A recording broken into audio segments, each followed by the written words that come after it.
And I am ready to die defending Nigeria in whatever way.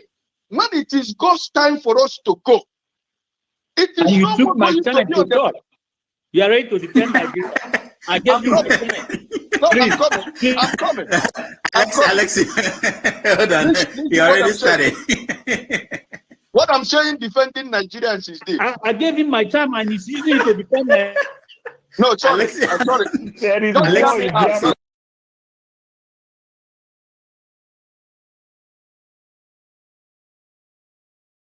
It's not just about religion, ethnicity, or even who you know. That's talking about having a godfather. How do you think we can overcome this? Thank you very much. Anybody who is thinking the way you are thinking should vote for one. I should vote for that campaign.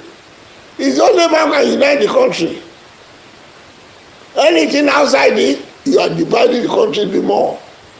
Write it down, as far as I'm concerned, I'm a passing message. At 94, how many of my age group are alive? But we must warn you people, you can't have a united country where you discriminate against a section of the country. If you want us to separate, let us separate in peace. You can't say we are together and you discriminate against that. Or people get there and discriminate. We know all the force of all the claims that alleging against Obi as an Igbo and all that. Many of them were allegations before Obi himself was born. I am in a position to know that. But that is not the issue now. All those are things of the past. The man who can hold the country today forward in unity, let's be there. That is running man there, fantastic fellow, intelligent, hardworking, progressive. It's not a question whether it's like or not. You look at their criteria, their category. There are not people paid money by government contracts. We go there when we get to the election. Obi is the man to unite the country. Obi is the man to say you are whether you are Igbo or Hausa, it doesn't matter. What is matter is that the strength of Nigeria. And if anybody listens to me, unfortunately, how many of you are remaining? The type of Nigeria that we fought for is the only Obi that can carry it out and his running mate. They can see into the future. All the past misdeeds and all that, forget it. We want to move forward. Obi's administration is not only changing the personnel, we want to change the system. Where they've talked about being a governor without being a millionaire. They've not imagine what this country is. As head of those political parties, if you are not a billionaire, how can you be a president? If you are not a billionaire, how can you be a governor?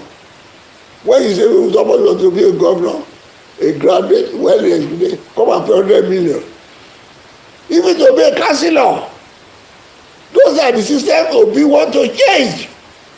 Those are the systems we are supporting him to change.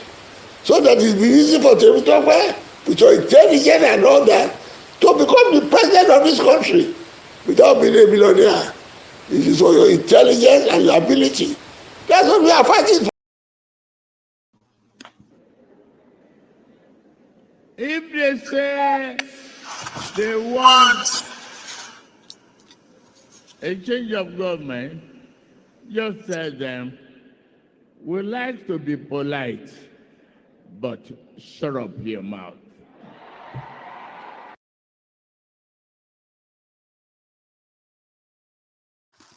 Welcome to the show. My name is Rudolph Okonkwo. It's Saturday, November the 5th, 2022. Welcome to another episode of Have Your Say 247. Today, our topics are many, and as always, we are going to bring our audience who are already here to join us. And we welcome Wayne Bassey. Welcome to the show. Thank you, sir. More Cafe, welcome to the show. Here. John Abba, welcome to the show. Thank you, Dr. Rudy. Kenne, welcome to the show. Kenne, can you hear me? Okay. Kenne is frozen.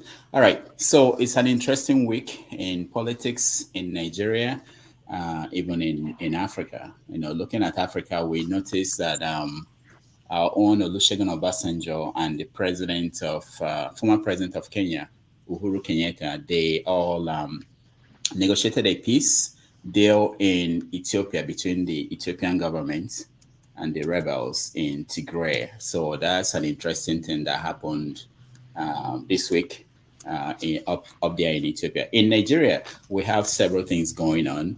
Of course, the campaign for president is still ongoing. We have some interesting developments. One of them is Ike Kweremadu. His case has been moved to next year in the UK.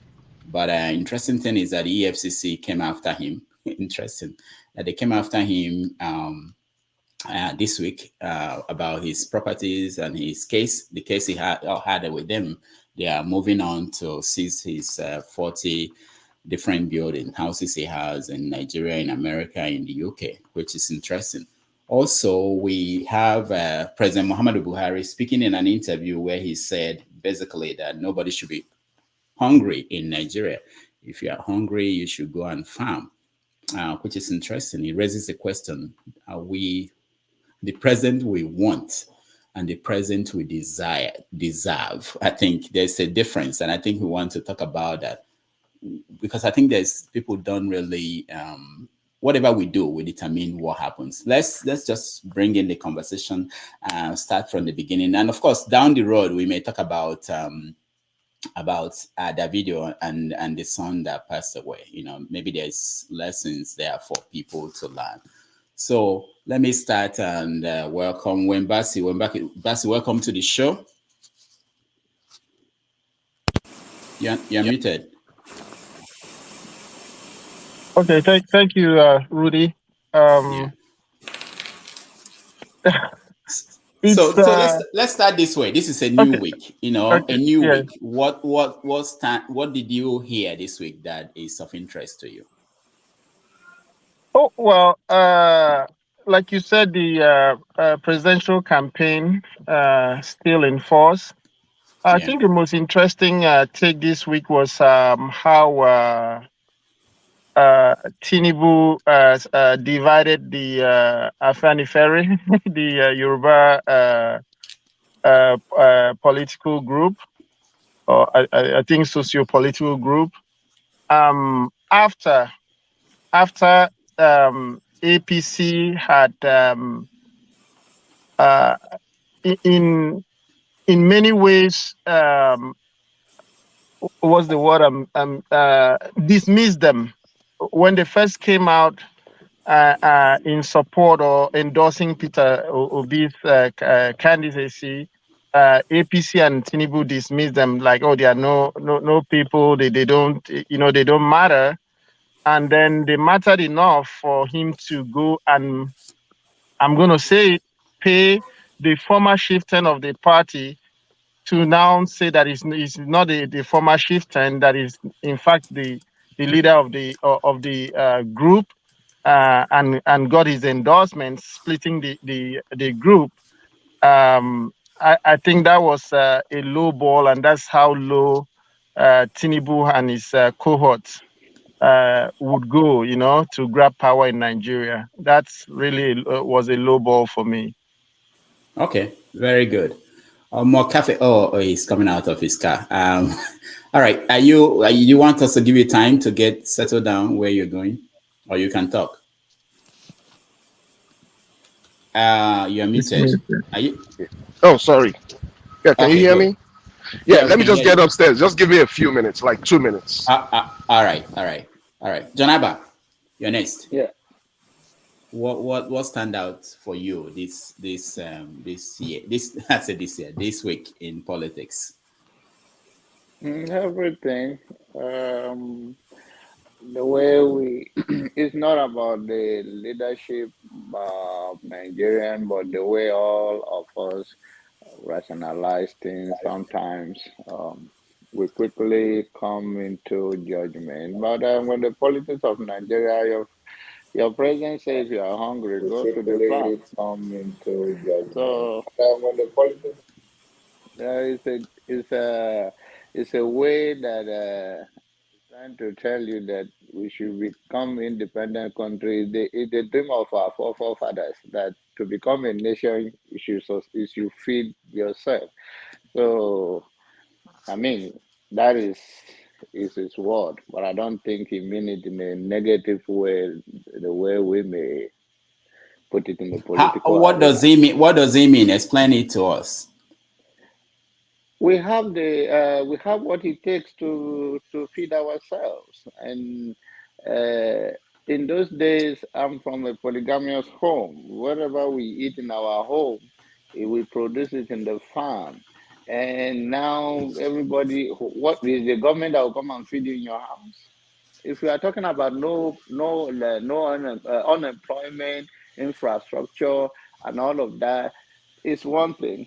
For you, I mean, people are hungry Janaba, you're from Benue, and you know that people in Benue, they go to their farms, they killed by.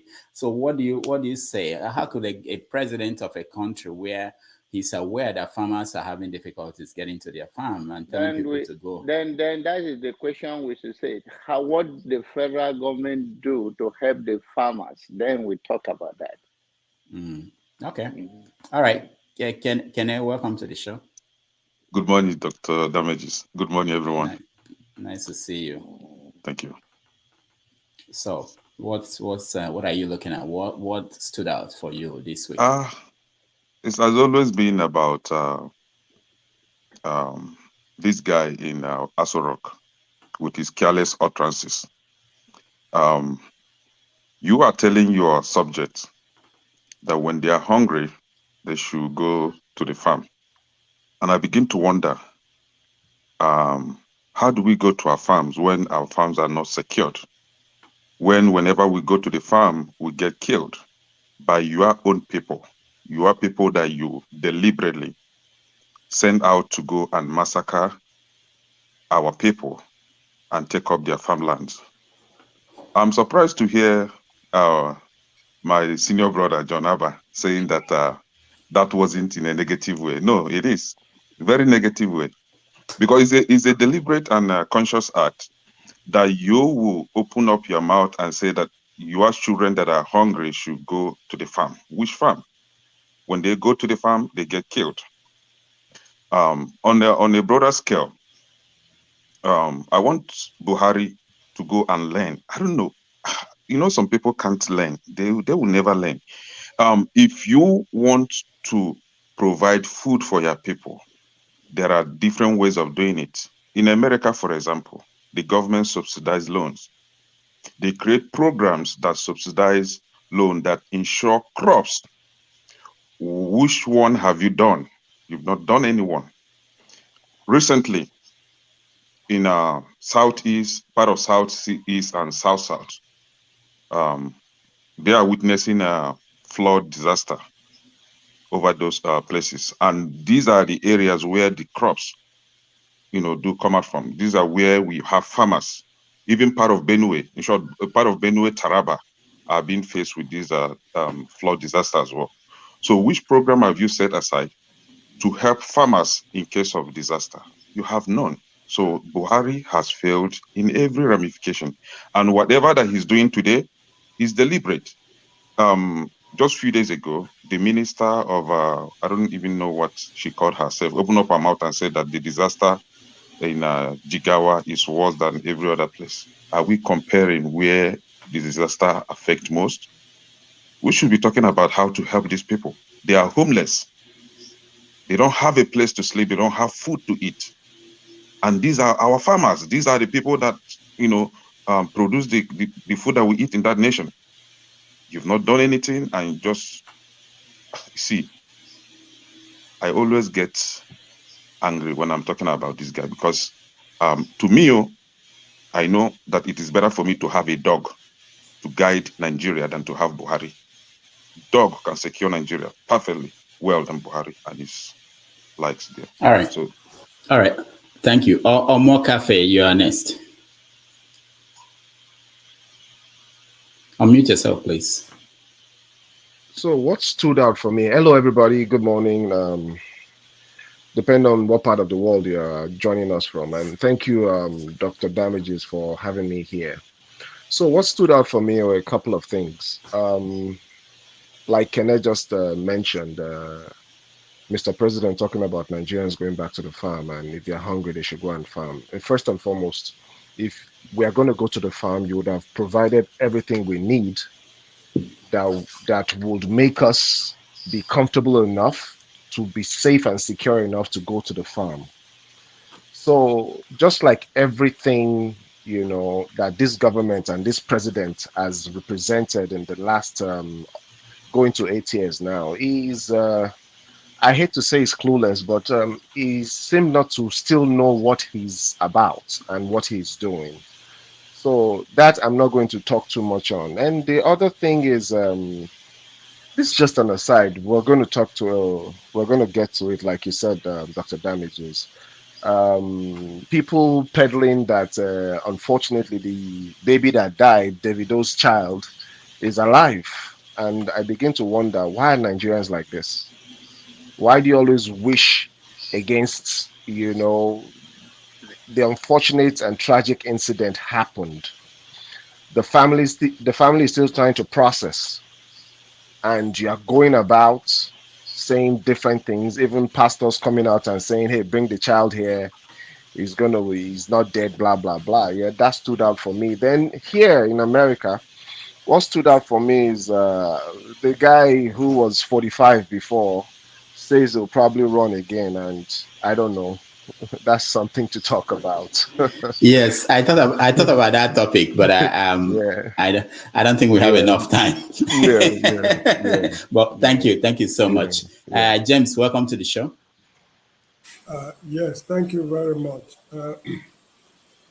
So we are starting by getting the opinion of people. What stood out for them Yes, this week? I understand. I will just mention two little things. Buhari should find time to read The Wealth of Nations if he has the ability to understand the book. It's a book written by Adam Smith. Mm-hmm. We live in an interdependent world. I don't need to be a farmer to feed myself. If I specialize in my area of interest, other people like the farmers, they specialize in their interest, we trade. And that is what is keeping the world going today. That's the economy we are running the world today. If he has the ability to understand the book, it will be fine. However, what is of interest to me is the quarrel between Yaya Bello of Kogi State and Natasha Akpoti Uduaga. I just hope we will find time to discuss the matter. It shows clearly beyond all reasonable doubt that this is the time for us to be thinking of post-Nigerian republics. The country is irreparably ruined. Nobody can repair the country.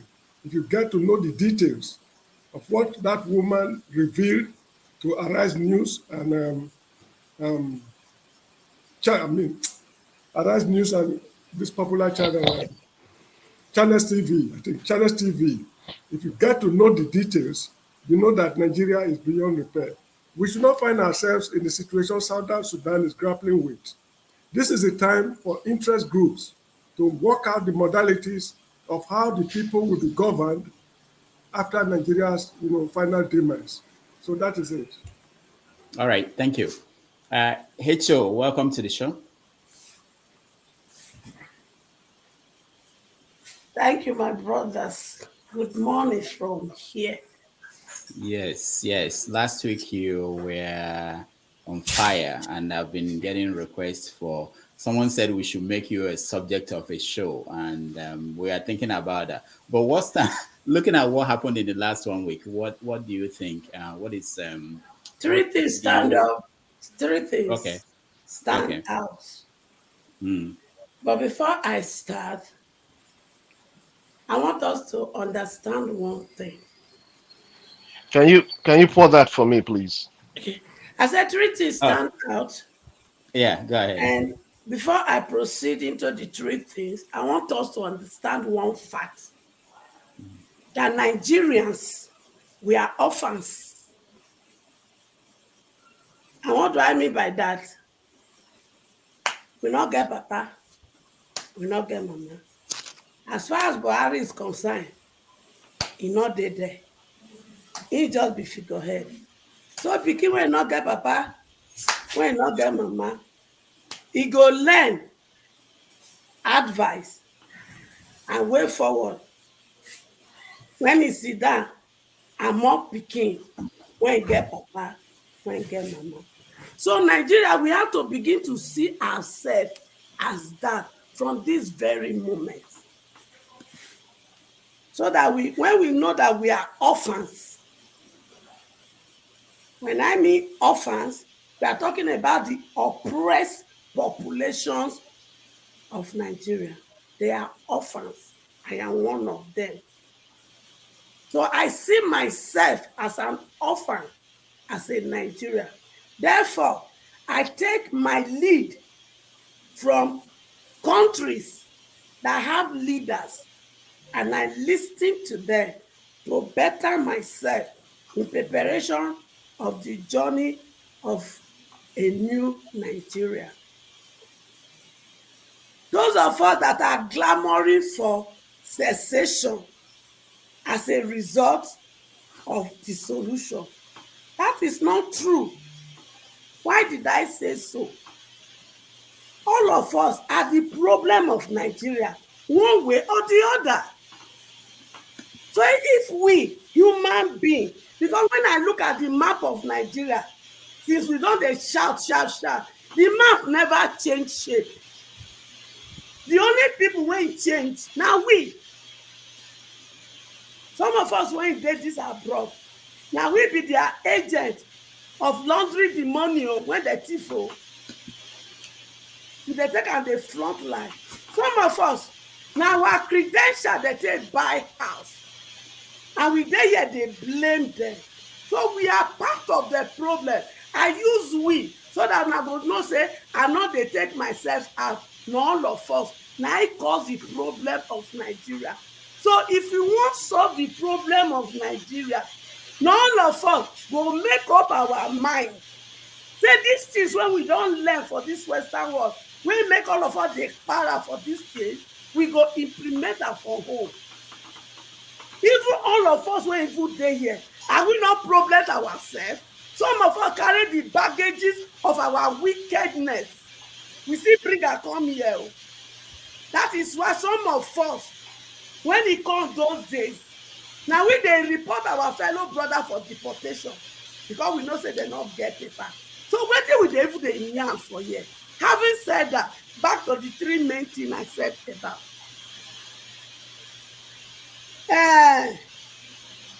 Baba say may we go far. Now correct thing, no. Even though we they take am in a negative way. Now correct thing. Because when they grow up, I read for history of God, not pyramid for north. Cocoa for west, and coal from Enugu. That was what brought us to limelight. That was what made our money to be greater than the dollar. The moment we discover oil can't become cost to us. We can't forget all that. Everybody want wear white collar job. So now we go do the farm. Even the person when he goes to go study agriculture, he won't work for bank. So now we go do the farm. And here for this Western world, when you study agriculture, everything you will do is related to agriculture. You will put that knowledge into production in the farm. Now make food they plenty all season round. So we get to go back to agriculture, whether we like it or not, if we must survive. Then I give hand to my sister, Akpoti, Mrs. Akpoti. She be strong woman. Now those kind of women, now one work with. So that we go let some men know, say, Being a woman does not make us a non-entity. In fact, those of us who get better wife, one thing you people don't know is this. There is a relationship between women and God. Wetin go happen in years to pass if you understand your wife very well. She go sabi. There is an instinct in her that will tell her that this or the business you want to go into, or this relationship, but men not dey understand. They go think so she dey control. But in a long run, men dey only know when the thing don happen. Some of you na when don marry, if una understand, una go know wetin I dey talk. So people like Akpoti, they be wan put am for dustbin of non-entity, but she stood her ground and she said, no, I am born for a purpose. Even though I am from Kogi and I marry outside Kogi, that does not make me not a Kogi daughter. So I give her kudos, and she go continue to win and bring a change to his place of birth where he comes from. Because say she don't marry, not mean say she not be Kogi. Let me be the third one. I don't know the three finish. I don't finish. We'll come back to you. Don't worry. The Blackstone, you're next. Yeah, thank you, Mr. Rudolph. Good day, everybody. I'm happy to be here again. Anyway, there were many things that took my interest this week. And one of those things was the Zoom broadcast of Peter Obi, whereby he spoke with all the obedient people. Obedient people, right? Yeah, mostly the group leaders as well and so forth, right? Which took place on Saturday. It was quite interesting and it was quite educative, and that was one of the very important things that I believe that took my attention, right? And at least for you to create time to spend about 2 hours answering different questions from every group who are supporting him, right? And then expressing their opinion and everything was for me a very interesting thing that I believe is at least one of the principle of a leader, right? Listen to people, you learn from people, and then try to put what their views into consideration. For me, that was very interesting. The second thing about what Boris talked about, saying that if you are hungry, go to the farm, right? I know that these days, if you look around the world, the farmers, at least, let me say, in every nation, are less than 10% of the population, right? So everybody can go to the farm because there are no land for everybody to farm. So at least we should understand one thing, that Buhari is just, in fact, it doesn't have that leadership quality. And we know it's antecedent, right, from the time he was a military leader. So he doesn't have that clue of how to rule a country, how to speak, and how to give, and how to be able to encourage people. That is why he never made any statement, even with the flooding, right? And so we should not expect any good things from him, any good statement from him. You can expect some good statement from his media advisors or media people, but not directly from the president, actually, because if you don't give me the paper to read, I think it's going to mess up everything. So we shouldn't expect anything good from Buhari, right? Apart from that, yeah, everything, that is all for now. All right, thank you. Thank you so much. Man of Prestige. Yeah, good morning, Rudolph. Can you hear me? Yeah, we can hear you. Yeah, thank you very much. It's morning here, probably close to afternoon where you are in the East, and the afternoon or evening in Nigeria and UK. Thank you, everybody, for being on this platform. There's several things that that stood up with me this week, maybe 3 to 4, but I'm going to start with Tinubu. One of them is the friction he has caused between the Anif periphery, thereby creating a faction, and all that has to do for political capital. I mean, there's no doubt about it, because the other guy has already retired for more than a year ago. He hasn't been the leader. Adebayo was the leader, but you know how Tinubu play his game, all for political capital. You know, he want to bring the guy to come out and cause friction right now. Now we have two factions.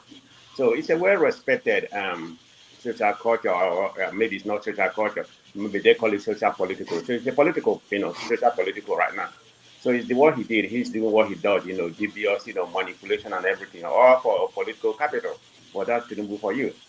The next thing concerned about Tinubu too, for him going to campaign in the East, it's not because he don't, you know, he don't have a right. You know, he can campaign any part of Nigeria, but he decided. I think he's trying to make a statement. I don't know what that is. He decided to go there on Monday when they have sit at home. I don't know how prevalent the sit at home is right now. Whether it's a little bit, I know it's a little bit died down, but I don't know how many people are observing it right now. They probably do, but he decided to pick Monday going to Imo and Anambra. So Yoshi read into that. There's no doubt, you know, he's making a statement, but I don't know what kind of statement. But we, you know, we find out he's going there on Monday. The third thing that came into my mind this week was the redesigning of Naira. I mean, I know it happened about a week ago or so, but the part of it that is going on right now was the hoarding of Naira, you know, by the governors and everybody.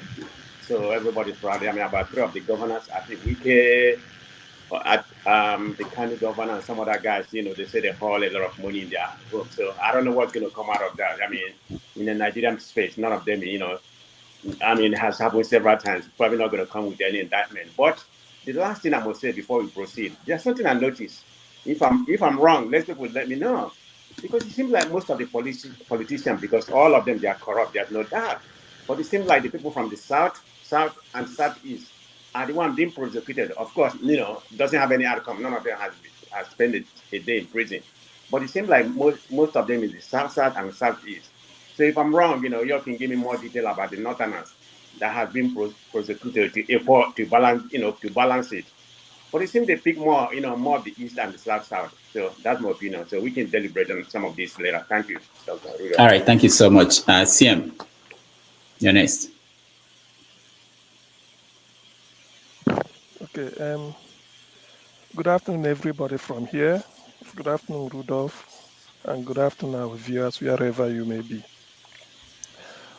Two things actually that stood out for me this week was number one, Governor Wike's idea of stomach infrastructure.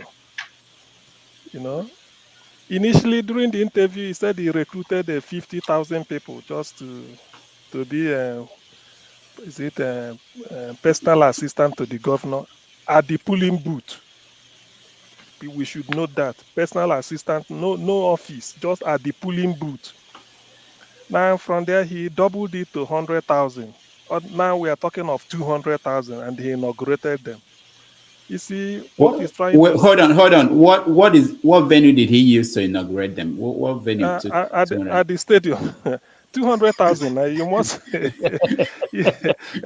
you can't inaugurate them in the room. Now that's what he said. He said everybody should stand up to be inaugurated, and they all stood up. He said you are hereby, you know, say put it in your CV that you were once personal assistant to the governor of Rivers State, but this time at the polling booth. So which means he's trying to checkmate probably the Atiku gang or whoever. So you know, such things is whichever way you slice it, you find out that really Nigerian politicians, they are really not that disciplined. They may seem enlightened if you look at it the other way, but they are not that disciplined. You see, because Wike knows this will raise eyebrow. He said this is Rivers State money, using Rivers State money to employ Rivers State indigenes. So you can't fault him. That's what he's trying to say. So that really stood out for me because being a novel idea, I know subsequently other states will adopt that method. If you want to give a job to maybe to all these talks, who knows if Tinubu is still in power in Lagos, this is the type of thing he will do. Tell the Agberus that you are now the personal assistant to the governor at the bus stop. You know, you can say your office is at the bus stop just to make sure that you know you are bringing returns. So such things you can anything is possible with our politicians. Then the next one is the interview. The Director General of P2B's campaign, Labour Party, Dr. Doyo Kukwe, the interview he granted on a hard copy Channels TV hard copy. He said a lot of things that if really that man should be a very honest Nigerian. He said it. He said his peers, those he went to school with, called him, said, look, we don't care what you say or whatever. We are Yoruba. Tinubu is Yoruba. I don't care about the quality. I'm voting for him. But he said he won't do that. He said because equity demands that when it is the turn of the Southeast to produce a president and then you are trying to say maybe to deny them. After all, they helped when it was the time for the Southwest. And he said a lot of things. So that really stood out for me that a man like this is still being honest, playing honest politics, even defending without even looking back. In fact, all the logic he presented there is only somebody who is a diehard bigot or a tribalist that will fault it, because all what he was saying is trying to tell them that, look, I'm sane, I know what is good, I'm doing this out of conviction, both moral and morally convinced that the road I'm taking is good. And then when you put the candidate in terms of merit, P2B is far, far, far ahead of the rest. So why wouldn't he support him? And then he felt that when he goes home to sleep, irrespective of the outcome, he will be happy that he played a good role to usher in somebody like that to be president. So those two things, in terms of look at Wike on the extreme, the way Wike reasons on the extreme, just to counter Atiku effect in River State, and who knows, to put himself in the shopping window in case this 200,000, you know what it means. Other is 200,000 votes already, even before the kickoff. Then look at what Doyo Kukwe is also saying on the other hand, being very, very altruistic, and then trying to tell people that, look, let us leave everything, leave all our normal ethnic and religious cleavages on the wayside, and then face the reality that is the merit case for P2B. That's where let me yield the floor for now. Thank you. All right. Ron, you're next. Dr. Rodolph, please, can you allow me so that I'm just coming in? I don't have much to say for now. Maybe. Okay, good. Okay, thank you. All right, so let's pick one topic and then go from there. I want us to talk about Buhari and the farm thing, because a lot of people, you can see that people have different ideas of what it meant and whether he was right or wrong. And that goes to our bigger topic, which is the president that we need and the one that we deserve. I think, and it's about this understanding. Most people, I think Dele Farotimi said it last week. It's about what the nation, we the people, what we want and what we desire. And if we don't understand that, we are not going to make the proper choice. I wasn't surprised that Buhari reasons this way, and nobody should be surprised that he's understanding. Now, if you don't understand, if you think that farming today, in today's world, requires everybody to carry a hoe and go out there and farm, that's how you feed your country, then you don't understand farming.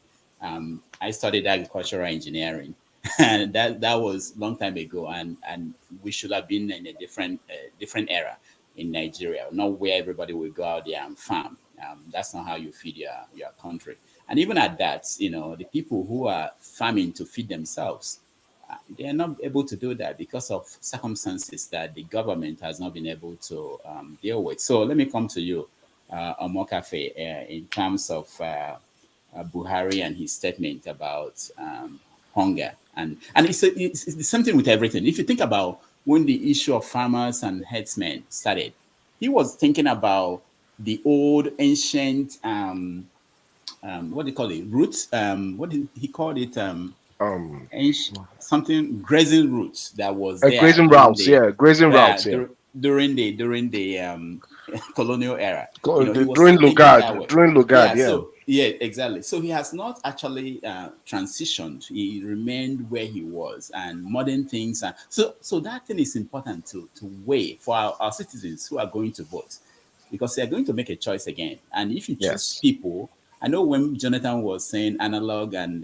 digital and analog, we were laughing, but there's truth to that. If you go about and choose somebody again who is lost in the past, the thinking will not change. Go ahead. So thank you very much. the truth about what General Buhari said is the application of it is not bad. Who who is that country or who is that nation that can feed its people or our people? So going by what he said, the thing is you'd have to have created that wherewithal for people to be able to farm. And coming from your experience and background, Dr. Damages, I don't know if I should call you Dr. Damages here or Dr. It doesn't Okonkwo. matter. It doesn't matter. Okay. It doesn't So, matter. we're Nigerians, we like titles. Mm. So, going from your background, agriculture and agricultural science has moved on from that analog time to this era. you know, it's so sad that we're still having to deal with, the herdsmen and all of that moving their cattle from one part of the country to another. Why should we in the 21st century have cows on the streets of Abuja or Lagos or Enugu? Come on. We should have gone past that. Buhari says the things he says because one, he is not informed. Two, he is not educated. Three, he's not just with the times. Because if you are telling us that we should go back to the farm, it is only pertinent for you to provide for us those things that is going to make us stay in the farms and farm. Are we mechanized enough locally for us to be able to put our crops together? Do we have the requisite animal husbandry to keep our animals healthy and all of that for us to be able to farm them, nurse them, and send it to the markets or to whoever is going to sell? We don't have all those. Right now, we're dealing with floods in and around Nigeria. And you think this is the best time for you to tell us to go back to the farm? There's a disconnect. And unfortunately, we are going to see something, we are going to see a handover. I hope not, but the way it is, we are going to go from one analog kind of person to another or two other kind of analog people. The thing is, what have you done in the last 8 years of your administration to sustain us, for us to have food security and sustain us? Nothing. And like you rightfully said, we all don't have to go to the farm for us to feed. If that's the case, then that means everybody here in America or in Europe are farmers. But of course, we know they're not. Apart from reading it in the newspapers, I've not met a farmer before one-on-one here in America. But the waste in America is monumental.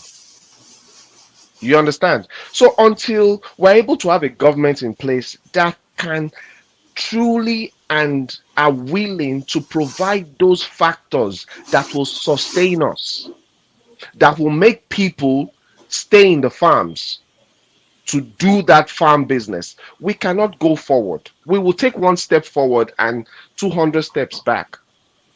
Because the farmers, even though they want to be in the farms, they are frustrated by, moving their goods from one place to another, by not having electricity, by not having the farm equipment to work with, by not having access to grants and loans for them to be able to purchase those things that is required for them to produce. So many things is wrong. And the only people that have access to all this Bank of Industry or Bank of Agriculture, whatever loans, are their own people. You have to know somebody who knows somebody for you to have or get grants for you to be able to do proper farming. In the whole of the Middle Belt, you cannot say there are 10 standard farms. And that Middle Belt is supposed to be the food basket of the country. It's very arable. You understand? But they don't have it. You have peaks and pockets of farms here and there. And these people are either ex-generals, one former governor, or one former commissioner, or one former minister who has access to money to run his farm. But the greater people who need to actually be in the farms to do their jobs are not getting the requisite support and help they deserve. So Mr. President, coming from his comfort in Aso Rock, telling us to go back to farm if we are hungry, doesn't understand the mechanisms of even being in the farm in the first place. So for me, yeah, in closing, for me, going forward, we have the opportunity of changing our leaders next year. Nigerians have to demand from whoever is going to be president, what plans do you have for us to be able to sustain the farms? I will end it there. Thank you. All right, thank you. So let me say that we want to get people, everybody, a chance to speak, but we have to stagger things a little bit. So, for instance, this topic, we are not going to let everybody weigh in on this, and I will try to modify the conversation so that it won't be repeating the same thing. And as we go along, and I will say, make it less than 2 minutes. I don't want to use the bell at this point, So, I know you mentioned the last time you spoke, you mentioned that they haven't done anything to support the pharmacists.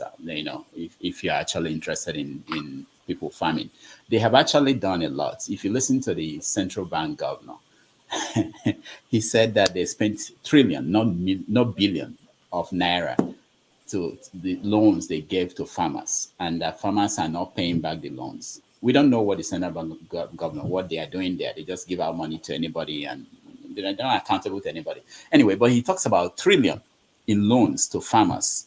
And remember what the show they put up, rice pyramid they built for us, and we don't know whether the pyramids are still there or they are gone. Nobody knows. Nobody follows up. But they put up a show that the money they gave to farmers, this is the product, trillions, and the farmers are not paying back. So they have done something, maybe whether it's on paper or not. They've spent money, in terms of trying to do that. But it has not worked so much. And the fact that the president doesn't understand farming, modern farming, and his talk in the past. I want you to look at this because we are about to make another choice of another president. If Buhari had subjected himself to interviews, debates, this will have come out. People will have been able to see that, oh, this guy is thinking in the old ways. I remember I'm looking at the comments and I'm seeing Kolata was saying that we don't have any analog candidates this time. I don't think so. I mean, it depends on the subject. You can say that I'm okay with somebody who do not know and accept that I don't know anything about this and I'm willing to learn. But if you have someone who do not know and is talking as if he's sure of what he's talking about, like the way Buhari is talking about, it worries me. So can I take it from there? Yes, I think I agree with Kolata. But I don't really know what he meant by not having analog candidate this cycle. I don't know if he's talking about the current presidential candidate or something else. However, this is what talking about the candidates we have. I think on that note, I disagree with him. We still have analog, and I can name them and give reasons why I classify them as analog. Now, going by what you asked me, I think Buhari. Most of us are seeing Buhari as someone who is not educated, who doesn't know what mechanized system of farming is, or modern model of agriculture is. But I think we're having a wrong notion here. Buhari knows all these things. Just that Buhari is a wicked person with a different agenda from what we Nigerians, need for ourselves. And this is why I say this. His son last time had an accident and he was flew abroad for proper medical attention, right?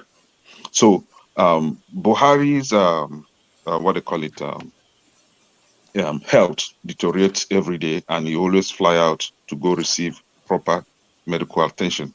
So does it mean that Buhari doesn't know that his Nigerian, his subjects deserve to have good hospitals, deserve to also benefit from modern system of healthcare delivery? He knows all these things, just that he has a different agenda. Now, you're talking about the program that the federal government set for, to supporting agriculture, right? We've heard of Fadama 1, Fadama 2, Fadama 3. These are the projects that was set to support farmers. However, we, the masses, are seeing it as a kind of a subsidy from the federal government to farmers. But who are the farmers? Who are really benefiting from these subsidies? Who are really benefiting from these trillions, billions that federal government dole out every day? Now, this is it. If they claim that they have given loans to farmers and the farmers are not paying back, what measure have you set to, control that? What measure have you set to, deter them from doing the same thing time and time and time without paying back? Now, this is what they are doing. They will write out this money, distribute it to themselves, come to the television and tell us, the Nigerians, that, oh, we've given farmers this money, we've given these farmers this subsidy.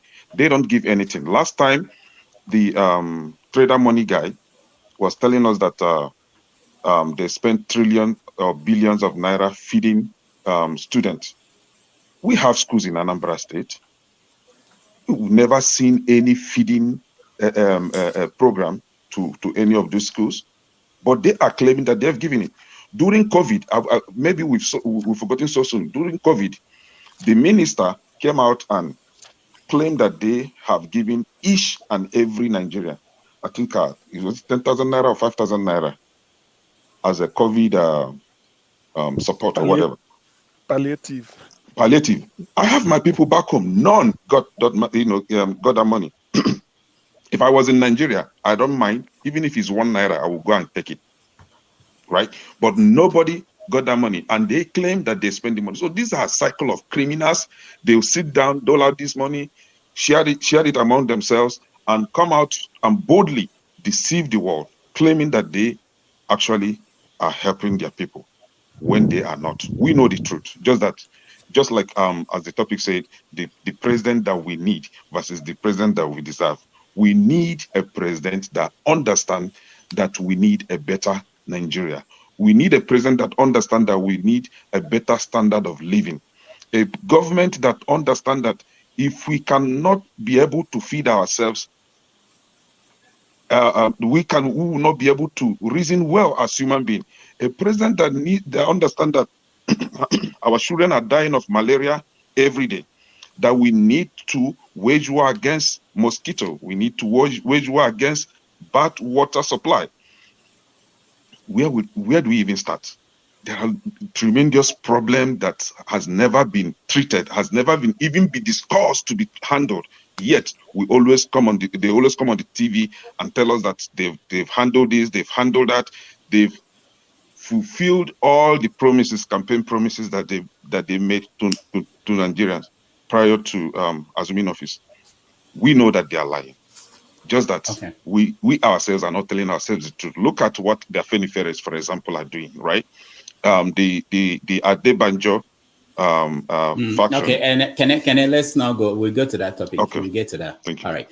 James, let me someone I think her name is Ne said something very important. He said, Dr. Rudolph, I'm not a doctor anyway, but that's okay. Can we use the precious time to talk about values than invalid Buhari? So in trying to expand this conversation, the Minister for Education, Adamu, just came out to say that even though he's the longest serving Minister for Education in Nigerian history, that he failed.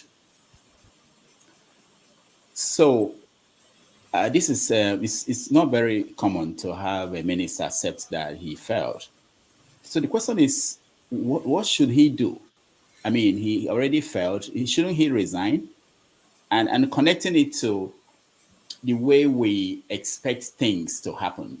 This is the president saying this is the minister saying this. Are there no consequences? What do you think about this in terms of this minister coming out? Which is not, I don't think I've had any minister in Nigeria come out to say I failed. he essentially said that he failed, and he was there for a long time. He had all the chances to make it work and failed. So, what is your take? What should we do to him, James? Are you referring to me? No. Yeah. It was a pause. I didn't get what you were saying. Okay. Yes. No, I'm saying that the Minister for Education said that he failed. So we have someone finally acknowledging that, okay. I screwed up. Now, you know, people deserve the government they have chosen, but they do not always deserve what they get, but they deserve what they choose to be. This man has agreed that he failed. The normal thing is for Nigerians to tell him to step aside. Since you've agreed that you have failed, nobody is telling him to step aside. Some people are even applauding him. Oh, but this man is truthful. He told us that he has failed. Nobody has ever done it. He has done what no man has ever done. If you have failed, what are you looking for there? You just have to go. That is my solution to the problem. There's no need beating about the bush. We don't have room for failures because we have enough competent people in the country. So if you agree that you have failed, so be it. Thank you very much for admitting. Step aside. All right. Thank you. Hecho. So the APC, one of the vice presidential candidate for APC, he said this week that, this is the way he put it, that in 6 months they will deal with Boko Haram. In 6 months, they will deal with Boko Haram. They have the solution. So do you think that, what do you think a voter should do listening to that, knowing that they are part of the government that is in power, and they can actually pass across whatever the solution is to this government, and in 6 months, the government will deal with the problem? What do you think? You know, Senator Buhari deceive us now. He said they can't take care of security. And Tinubu tell us, say, he won't follow after what Buhari don't do for grant. I may not be campaign message with that. And so it's right to say that now. They tell us, say, we are coming to continue the suffering, the insecurity. Because as our mentor has done, so we are coming to do. That is simple English. But you see, hey, all those are our yeye mothers. I call them yeye and foolish. And our yeye papa. And our idiotic youth. When see they dance disgrace dance, they follow them. I beg una. For how many times they go they fool una? They put una children. Lie to lecturer. They make them go school. Now they don't they dance for them. No payment. They not give the agreement. And the same people, they give una peanut. 2005. Say make una come they dance disgraceful dance. Say una they support them. Now not be idiots. I'm sorry to use those language, oh. But for how long? I'm not surprised, oh. You know why? In 2018, 2019, when I was talking to our Father in heaven, say, Papa, I beg, do not allow these people that are looting our money to come into power. He now told me it is not only your money they looted. I said, what else did they loot? He said, they've looted our brain. I said, how? He said, it is only looted brain that 4 years ago, they promised you they will do this, they will do that. They gave you 2,000 groundnut oil, pepper and salt and onion. You collect them, you vote for them. They take and finish. They forget you. All those things when they promise, they not do anyone. Then they come back in 2018-19. They do the same thing. And when they collect those things, and when they vote for them, he said, no, let loot their brain, and they do it. I go say, Papa, I need to know, how did they loot our brain? He said, all those things they give to you people that you collect, that they've taken it to an evil altar, and they make a decree that when you people collect it from them, you will do their bid. He now asked me, my daughter, is that not what happened in 2018 and 19? Of course. And the same thing is going to happen again. So all of you that is going to vote for APC and PDP, or you they campaign for them, you are a looted brain. And go to MF and all these Okeferi churches, Aladura churches. Go and deliver your brain. Then, all right. In conclusion, I be not like Emefeli, but you do well. You do well, Baba. I give you hand for changing the color of our money. So all the people when don't gather for house, when they want to give during bribing and corruption of voting, by the time they don't change the color, I want to see where to I want to take money to. Wiki and Co. Now I want to pay staff, civil servant. One are not pay their money. When I want to pay their cash now. Civil servant are not collect the money from their hand. May they pay in the normal way. When they pay. Now gonna carry the money go back now, so that you go tell us where we get money from. Papa God go punish you now. Now not go chop the money. Yeah, people. Thank you. All right. Thank you so much. Let's watch this video. Incompetent will be praising them and say that, oh, terrorism is happening. Jonathan is doing nothing. Well done, Jonathan. Are we supposed to do that? We are in opposition. Our job is to look at even good things that they are doing and say they are not doing it well. That is the job of opposition. So we have no apologies for pointing out to Nigerians that this government is incompetent and has failed to provide security. If you say we are politicizing it, fix the problem so that we can't politicize it. Okay? Are we politicizing breathing of air? Every Nigerian can breathe air. We can't politicize it because there is no problem there. But if you fail to supply petroleum products and we say you are failing, you say we are politicizing it. Fix the problem so that we don't politicize it. If you say that there is terrorism, we are politicizing it, eliminate terrorism. 5 years ago, nobody is talking about terrorism in Nigeria. Under Jonathan, it has become an industry. And we should not take advantage of their failings so that we secure the votes of Nigerians in the next elections. There must be something wrong with them. We have made suggestions to the government on how to improve security. They have ignored it. They have set up 5 different committees that have given them recommendations how to address this problem of terrorism in the last 3 years. They have not implemented one. They are incompetent.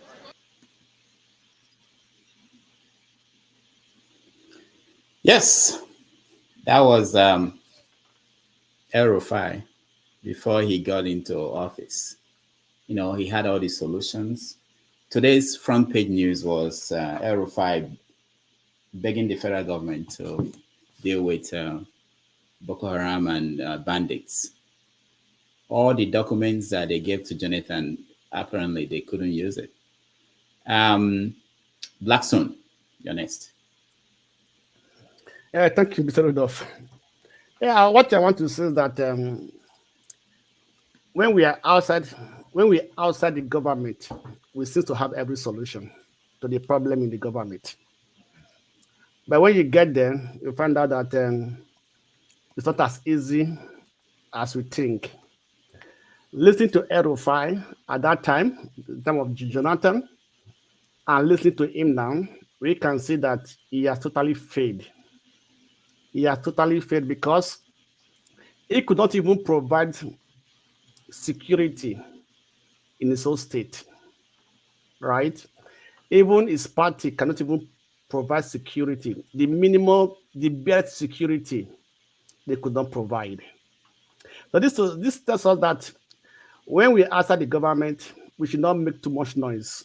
We should try to understand the situation that is going on.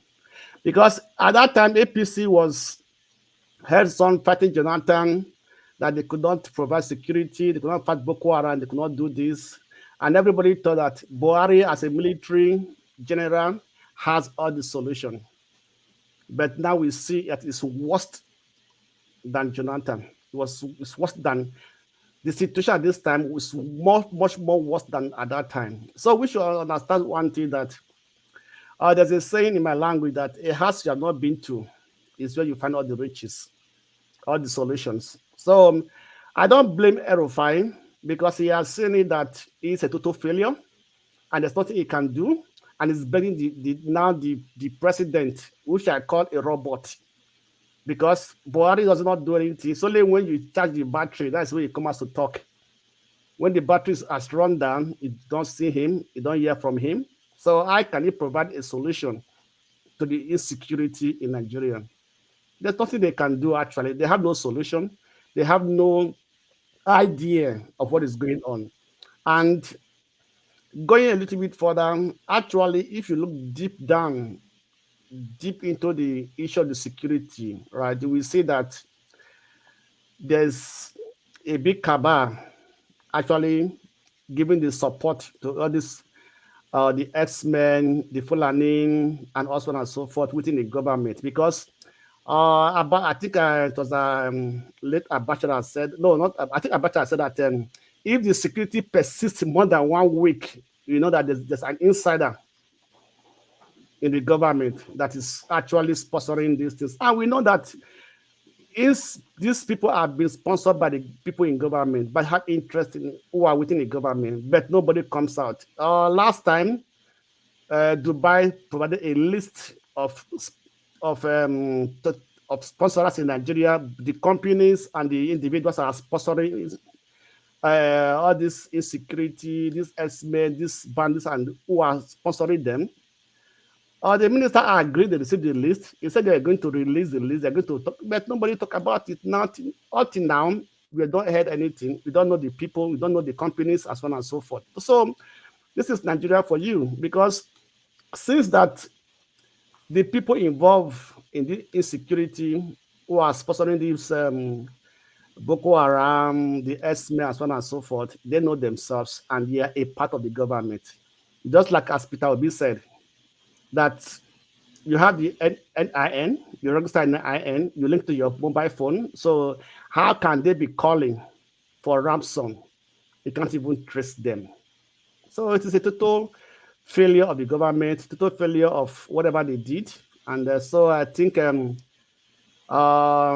next person coming as a president should begin now to make his own plan, his own strategy, how to fight this insecurity, because I think it's going to persist. And I pray that Nigeria should not turn to the second Afghanistan in Africa. Thank you. All right. Thank you so much.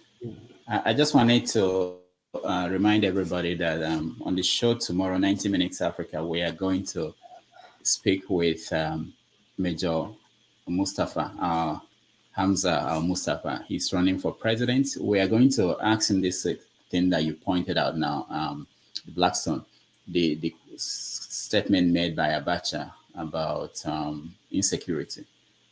So if you can join us, we welcome you to join us tomorrow when we talk with Mustafa. All right. Man of prestige, Ernest. So how do you, for voters now, how do they make a choice? You know, knowing that politicians will come out and say things when they don't have any idea how to do it, whether they can do it when they get in there. How are voters going to be able to decide who to vote for? Thank you, Rudolph. I'm going to start to say it's going to be, I think it's up to Nigerians. I hate to say this, but I've long time ago and right now I've classified Nigeria as a first state. No doubt about it, it's a first state, because a first state is classified where nothing is working. And that's the typical where Nigeria is as of today. I mean, Nigeria has 23 years uninterrupted democracy. What have we achieved? The only, blink of hope was during Obasanjo regime, that he tried his best. I mean, that has been the only offspring when it comes to Nigerian democracy. I mean, 23 years. But after that, everything has been disintegrating. I mean, from Jonathan up to the present regime we have right now. Of course, the present regime we have right now is the worst ever in my lifetime. So it's going to be very difficult. I mean, the question you asked, Nigeria, you said something about deserve and need. I mean, it's kind of homogeneous, they're interchangeable in that regard. Nigeria is in a chaos situation. I don't know how they can come out of this. Talking about the people, to vote and everything, they have to make that decision. They have to be wise. I mean, we in the diaspora has to preach to them, what's right. But of course, we have a lot of educated people here who are still living in the dark ages. They are playing us sectionalism. I don't want to use the word tribe. It's my own, my people. And we look all this kind of stuff. And that's not going to help Nigeria. I mean, Nigeria needs to be educated. What is right, how democracy process is run. It's not about taking money. I mean, they bribe you with 10,000 today or 100,000. I mean, look at the naira right now. How many days that's going to last you? I mean, that's part of the stomach infrastructure. It's not going to last you long. So they need to wake up, and think about the future, of the people. Maybe the parents too need to educate the kids about what will be going on. But of course, our parents, they're probably the one worse. They're the one this stomach infrastructure is pretty much going with right now. The younger ones, maybe because of the internet and everything, they are more informed. So it's going to be a very difficult task, even after the president that come in. It's not going to be easy, but like you said, we need a leader that's going to change the whole, and we need a shift in paradigm. No doubt about it. So if you want to talk about the kind of leader we need, we need a president who understands the people. The public action, the utterance, is unquestionable. So the government, the kind of president we need that can reflect the mood of the nation, because the mood of the nation is right now in a chaos situation. We need a leadership that is very sympathetic, patriotic, that can come and mobilize regardless of where you come from. That's what we need. It's not any kind of section where we are all Nigeria. So we definitely have to achieve one goal. So in my opinion, we need a leader, that has all those things that I just read. That's the only way we can move to the next level. But it's going to take a while. Just with the 4 years, it's not going to do anything, but we need a change, a paradigm shift. Quick, not just something. So hopefully it can be a better Nigeria, but all we can do is to hope, okay? Thank you very much. All right, thank you. Okay, CM. I have no question for you. Take it up from anywhere. Okay, yeah, I think it's about the president we need versus the president we deserve. Actually, somebody will always go for the president we need, because with every choice you make, you satisfy your need. But bringing it home, what really do Nigerians need? I think, or what really do they deserve? They deserve whatever they get because of the voting pattern of the people. Sometimes I wonder if suffering, but I hope, let me err on the side of sympathy. I think 2023 election will hold a lot of promise for Nigeria insofar as they've decided to elect Obi. I say this because Nigeria has been a country raped by its politicians. If the people should set aside ethnicity and tribalism like Doyo Kukwe preached when he was fielding questions on the hard copy, this thing with Mokwe of channels. If they should set aside ethnicity and tribalism, they have to find that they will realize that it doesn't pay. If you vote for somebody who is capable, your life will change. And part of the problem we're having in terms of political leadership in Nigeria, it's not really that the person might not. It's a common problem of looting. Somebody may virtually worth ₦1 million, but by the time he stays there for 2-3 years, he's talking in billions. And you cannot eat your cake and still ask, where is my cake? We are talking of pipe-borne water is not there, electricity is not there, no good road. So where do you expect this money to come from? Because as we have to, when we discuss Ekweremadu's case, you found out why the Aningri local government where he comes from is still as wretched as anything could be. Yet this is a chap from there owning houses, America, Dubai, everywhere you can think of, those that we know. So when you look at this, you said, is it the leadership we deserve? But that is not the leadership we need. So, but it's the leadership we deserve because, rightly or wrongly, we made the choice, whether by impulsion or maybe we were forced or we collected bribe to vote people in. I don't understand. So, well, in the end, I only hope against hope that by 2023, given the level of suffering, poverty, deprivation, and then everything, the people should sort of take a stock and review the decisions they've been making since 1999. Must we continue to tow this road? Must we continue to vote the way we usually vote and expect things to change?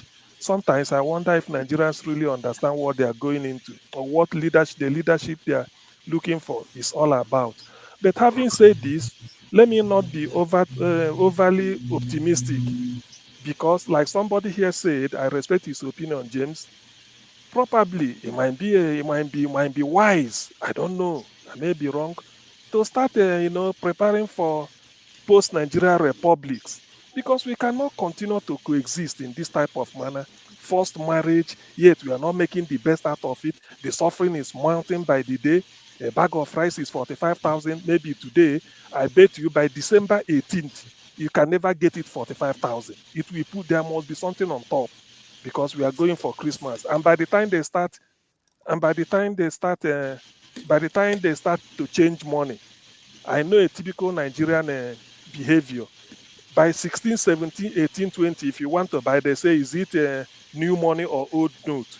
If you are bringing new money, maybe they will charge you the one exorbitant price. If you are bringing old note, they say, you have to double it. Then petrol will tell you we are not selling until New Year when we have old note. There are a lot of schemes. There are a lot of, sometimes we invent hardship when there is none. We use it in our system. So if really we will continue like this and continue to lament, in which they say 2022, by the time we get to 2023 January, they say, 2022 was better even. This 2023, I can't understand. Somebody will tell you that 2021 is better than 2022. 2020 was better than 2021. So must we continue to live like this? If we can afford it, let our politicians take the lead. They prepare for post-Nigerian republics because the suffering, I don't see any way out unless they vote P2B. And from the look of things, the way the impending rigging is going to pan out, this should be advanced already. If you can use tribalism to scare people away and gain vote and sort of you control your area. If you can't use that, you intimidate INEC. If you can't intimidate INEC, you just predict that there will be mayhem just to scare people, scaremongering. So must we continue living life like this? Definitely no. Something must have to give. Thank you. All right. Thank you so much. Let's listen to this video. But I will try to be simple. Power generation is not rocket science. It's just generation. So just remember and imagine that your I better pass my neighbor in 1 million times its capacity, but in one place. So if you can make that size of 1 kilowatt, you can make a power turbine of 1,000 megawatts. That's that simple. All right. That was Fashola before he became Minister for Power. And he quickly found out it was nuclear science. All right. Jonaba, there's a question here from Jude Okocha. He said, what prevents the governor of Benue State to articulate serious policies to boost farming in his state? So we complain about Buhari and the federal government. In your state, Benue State, you have a governor, you have the fertile land, you have, what do you say to someone like Jude Okocha? What prevents your governor from, I know you don't like the governor, but I'm just throwing you an easy question. It's easy to answer. Whatever prevents Nigerians from not moving forward is the same principalities and power that hold Benue. But in the serious note, we all can say things here because of talk is cheap. Politics of Nigeria or any other place are very difficult. The people you are leading have to be willing for the change. The reason why we can't get those people we need in power is that those people are so disciplined that they will allow to be corrupt by the system. And once you cannot do that, you can't gain access to the power before you make any changes. For instance, a lot of waste oranges, mangoes, yam that could have processed that will reach millions of Nigeria. When it terms of the farming, how do we preserve food instead of those things rotting on the road, carrying raw orange, raw mangoes, guava, yam? They get rotten because we don't have a good way to preserve it. And these are the things that we all lack. And it is all because of no enforcement, no punishment for even taking bribe. For instance, I have a person that left this US thinking that what he have learned here or what he have uh, learned from here, he would take it back home. They deny him common. He has to bribe and bribe and bribe and bribe and bribe, and he couldn't afford it. And he came back to the US because the NAFDAC, is that they call it NAFDAC, I think, couldn't give him the certificate to use to process this raw material. So these are the problem we have, and we can talk about Buhari, talk about the governors and all of that. It's not going to change anything in Nigeria. If you like, let Jesus Christ walk on the street in Nigeria. Where we are, where there is no consequences for those that have a bad behavior, and we also in abroad, we are no different from the people back home. The only difference is that we cannot do what we do back home because the law will catch up with us. We end up in prison. And then we don't want to do that.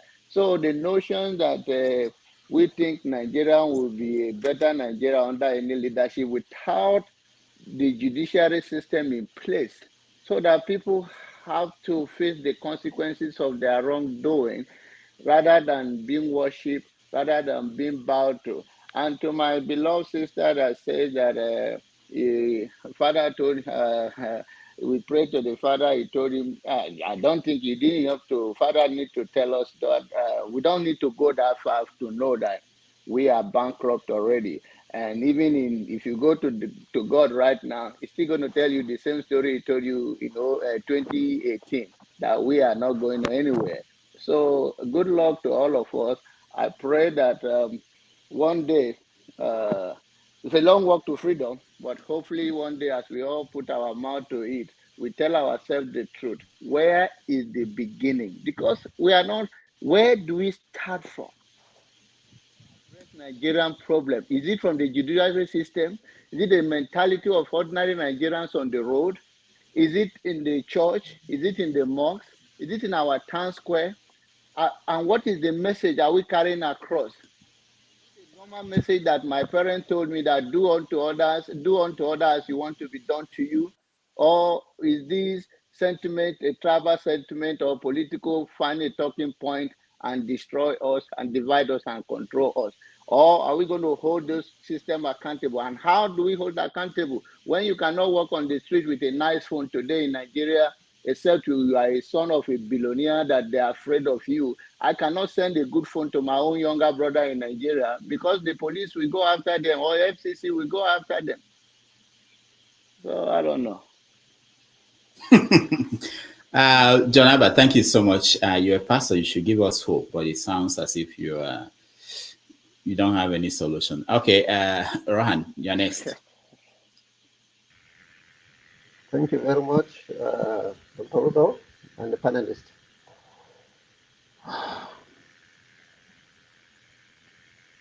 See, this is what Jonaba causes. He just brought down the spirit of Rohan. Rohan was about to be There is hope, not my pastor Abba. You There is see, hope. I get to solve our problem. We have so many problems, surmountable problems. If not religious, tribal. If it is not your man that is there, the other man will castigate. If it is the other man that is there, the other man will castigate. Where are we heading to in this country? Where we say we don't even want to partake in politics. The crooks have taken over the political arena. Ordinary man can't go and buy form to contest. If you have the good heart to do something good, like John Harvard just said, you can't because you don't have the resources to go in there. And you wouldn't want to behave like them. And if you don't want to behave like them, they've taken the atmosphere. Now they've selected what we call it, the presidential candidates. We don't have choice. They gave all these candidates. So what do? We are just like beggars in our own country.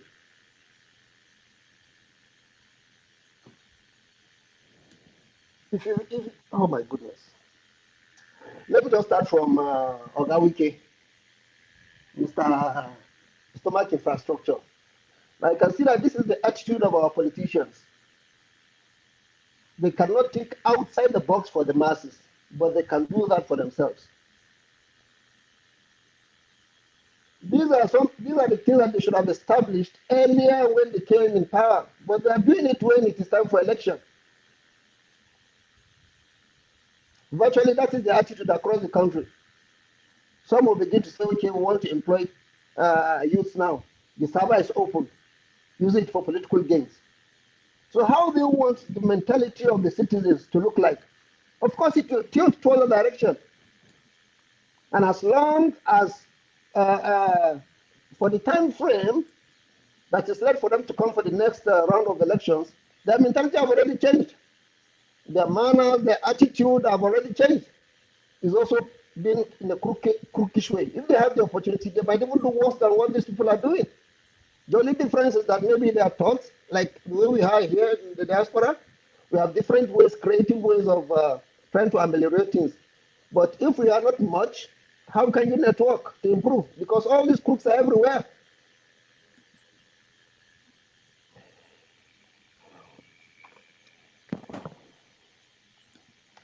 Well, the issue of, I don't know how our politicians think. If you want to establish, for example, let me still go back to Jonaba. If you want to build a factory for the processing of mangoes, oranges, and what have you, they can spend billions because they think that, oh, it's just ordinary orange. Why will you process orange for billions? You can just cut them, slice them, and take them. But one, creating industry infrastructures that will stand the test of time, will be able to generate a lot of money for a very long time. It will also be able to create job opportunity for people. It will be able to raise our standard of living and so many other things. But we don't do that. I don't know what's going on. Well, I don't have much to say now. I'll use the floor to allow others to make their contributions. Thank you very much. All right. Thank you, Rohan. Blessing, welcome to the show. Good evening, Doc. Good evening, everyone. Yeah. After Blessing, we are going to have a rant. So you prepare for your rant. Blessing, how is where are you in Nigeria? I'm in Enugu now. Enugu, okay. So what are people talking about today in Enugu? What do they care about? What's going on? Basically, everybody is focused on the Naira redesign. I think there's a lot of misinformation to start with. I think I've encountered like two people who told me that they are printing 5,000 Naira notes. I don't know where they got that from. They said it's one video like that. I'm like, anybody can do video now. Said, I thought they are bringing 5,000 Naira notes. I said, where did you hear this one from? Don't you people watch news? Don't you? So aside from that, there's a lot of aside the the Naira is now up to 900 Naira. It's 900 per dollar now in some black markets. So we are really feeling the crunch here. It's that bad It's really bad. People are beginning to do panic buying, small panic buying. And if it's this bad now, I don't know. Buying what? What are they buying? Food stuff. Food stuff. There's a lot of panic buying now. Things are just going crazy, and they have I think everybody's trying to get rid of as much cash as they can. Yeah, they are trying to get rid of as much cash as they can, and basically a lot of misinformation about the whole exercise. I think whoever is in charge needs to do more. Somebody even told me that it is this November that they are bringing the new currency. I said, it's in December now, 15th of December. I don't know. I can only speak to the ones I can speak to. There's generally a lot of misinformation concerning the whole thing. So are you afraid that one of the things I think will happen is that sometime next year, people will start rejecting the old Naira? Even though the time frame has not come, they will say essentially that this money might be stuck in my hands. So I won't take the old Naira. Well, knowing our people the way they are, as soon as they see the new notes, nobody's going to collect the old notes again. And that is my fear. We're going to have a lot of stampede at the banks, because once the new notes are introduced, most people, especially these market women, these mama them inside markets, they will not agree to collect it. They will not agree. They will start rejecting the old notes, and it will make people desperate to get rid of the old notes they have. A lot of things could go wrong. That's my major worry. I wish there was more time to phase it out gradually. It would have been better. Okay. All right. Thank you. We're going to do the round, but someone said that he was at P2B's event on Saturday. Who was that? Blackstone, was that you or Man of Prestige? Yeah, it was me. I was at the event, but I watched the video from Voice TV. They have a full-length video. Okay. So what was your impression? Someone who watched it told me that he looked tired. From my impression, one thing I see from him is that he has to try to answer the questions very well, right? And sometimes the people doesn't finish their question before he jump in to give answers. So, and also about the party, he doesn't know so much of what is going on within the party, within the Labour Party, right? That's because there are so many questions we were asking about the organization, like the support groups, trying to get some information. Like, for example, one of the support group accounts have been blocked.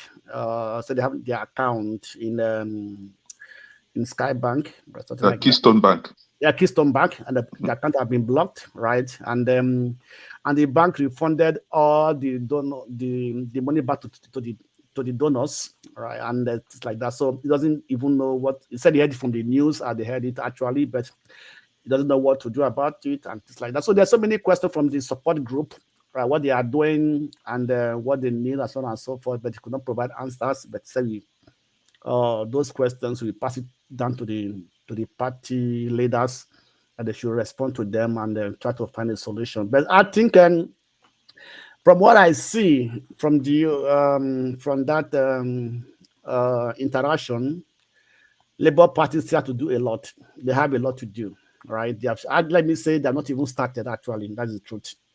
They still have a lot to do because they have not been able to cover most part of they're not able to cover most of the interior part of Nigeria. The support group are not being even like some of the support are not even being known by the party, and so they don't have a central network means of communication. You do not know who to talk to in the party. They have issues, they have questions, they don't know who to contact. Because if you go to the even Labour Party website, you don't even see an email address, you don't see who to contact, and so on and so forth. They have a general email address for contact, but they should be able to have a platform whereby it can be able, everybody who's working with them can be able to channel their problem towards that platform, and the party officials or the PCC, the campaign group, and everybody can be able to pick up these issues. And actually, the The support groups, they are very enthusiastic, they are very willing to do even without getting money and so on and so forth. But the party is not doing enough actually, so they still need to do a lot. That's from my observation from that interaction. Okay. Yeah. All right. Thank you. Yeah. So, let me add a little to what Mr. Okay. Blackson said. Did you watch it, Kene? Yes, I watched the program, and okay. I was happy that some of us from this panel are part of the support group. So I'm happy seeing those people. I'm not calling out names. So, but this is what this is my thoughts, right? You know, when the obedient movement started, it was made public. The youths were, kind of were on the street, identifying with P2B. And I think that was when INEC, because whether you like it or not, INEC and incumbent government are working together. And that was when INEC now started re-strategizing on how to rig the election. And that was why today in the Southeast, more than 40% of the registered voters were annulled. They kind of, I don't know the right term to use for that. They canceled the voters registration, more than 40% from the Southeast, because I think INEC found out that, the support base for P2B are mostly from the Southeast. So they kind of trying to use that as a strategy. But this is what I understood concerning P2B's fatigue. I think he wasn't about fatigue. He was alone. He was taking down questions, writing down, trying to answer one after the other. So wasn't really tired. I watched the program, and for me, the program shouldn't be made public.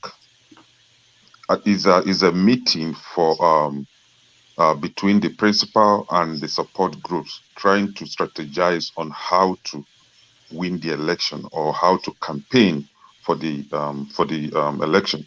So is it something that shouldn't be in public? That is my understanding. It shouldn't be in public, but they made it public. So I don't know, because you are making this public and your enemies or your opponents are strategizing, trying to find another way to attack you. Like what he said, most of Nigerian banks are really, I don't know if they are scared of Buhari or they are working for Buhari and APC. They are closing down the bank account of the support groups. Right, and one bank that was mentioned there is Keystone Bank. And I don't know why banks should be getting involved in politics. So for me, it shouldn't be public. According to them, said that they had a letter from at least the upper room, Yes. That account to be closed. And that's part of their strategy to go against P2B and APC party. So they shouldn't be public, man. Yeah, of course. Thank you. I think that meeting shouldn't be public, actually, like you said, but some of these other platform on YouTube who were part of it, they just recorded it and then throw it into the open.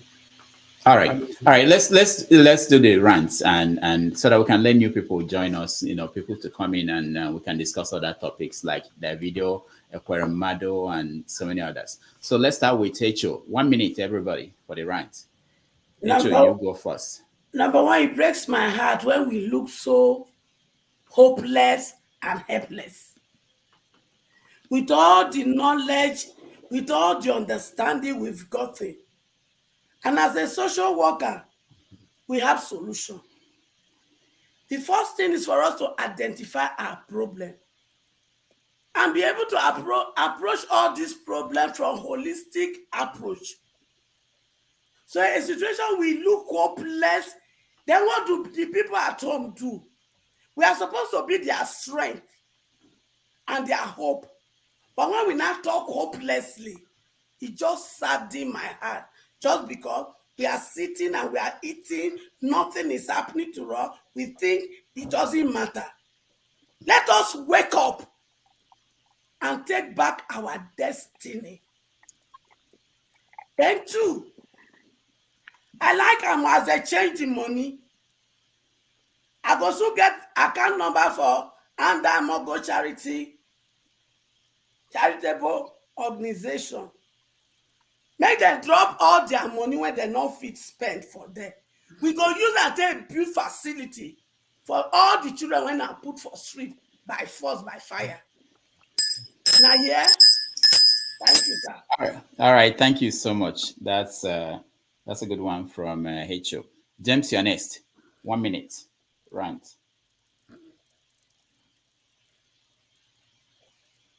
You have to mute yourself, James.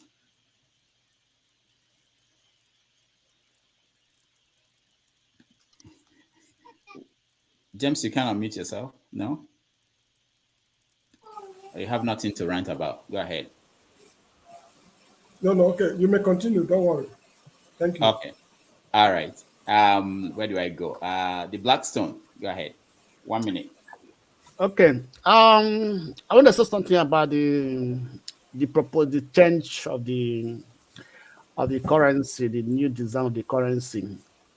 For me, why this anxiety, the problem now is going on, because to my own understanding, or for what I think the governor of central bank made a very big mistake. It is right, it's okay to change the currency, but I don't think it was right for you to put it into the public domain, to come out and announce that they have to redesign the currency. Because many countries do change their currency, they don't announce it, nobody knows about it, It comes in, they begin to withdraw the old ones out of the circulation, and begin to bring in the new ones, I wish he did it like that. All these issues would not have been there. All these issues would not have been there, so everybody would not understand what is happening, All right. Thank you, Blackstone. Man of prestige, you're next. Thank you. Everybody has spoken, in the area I was going to speak, the Naira design, but I'm a deviate from there. I'm going to speak about political correctiveness. I'm here to debunk a little bit about Bola Tinubu sagacity, or credential, like people make it to be like he's all that intelligent.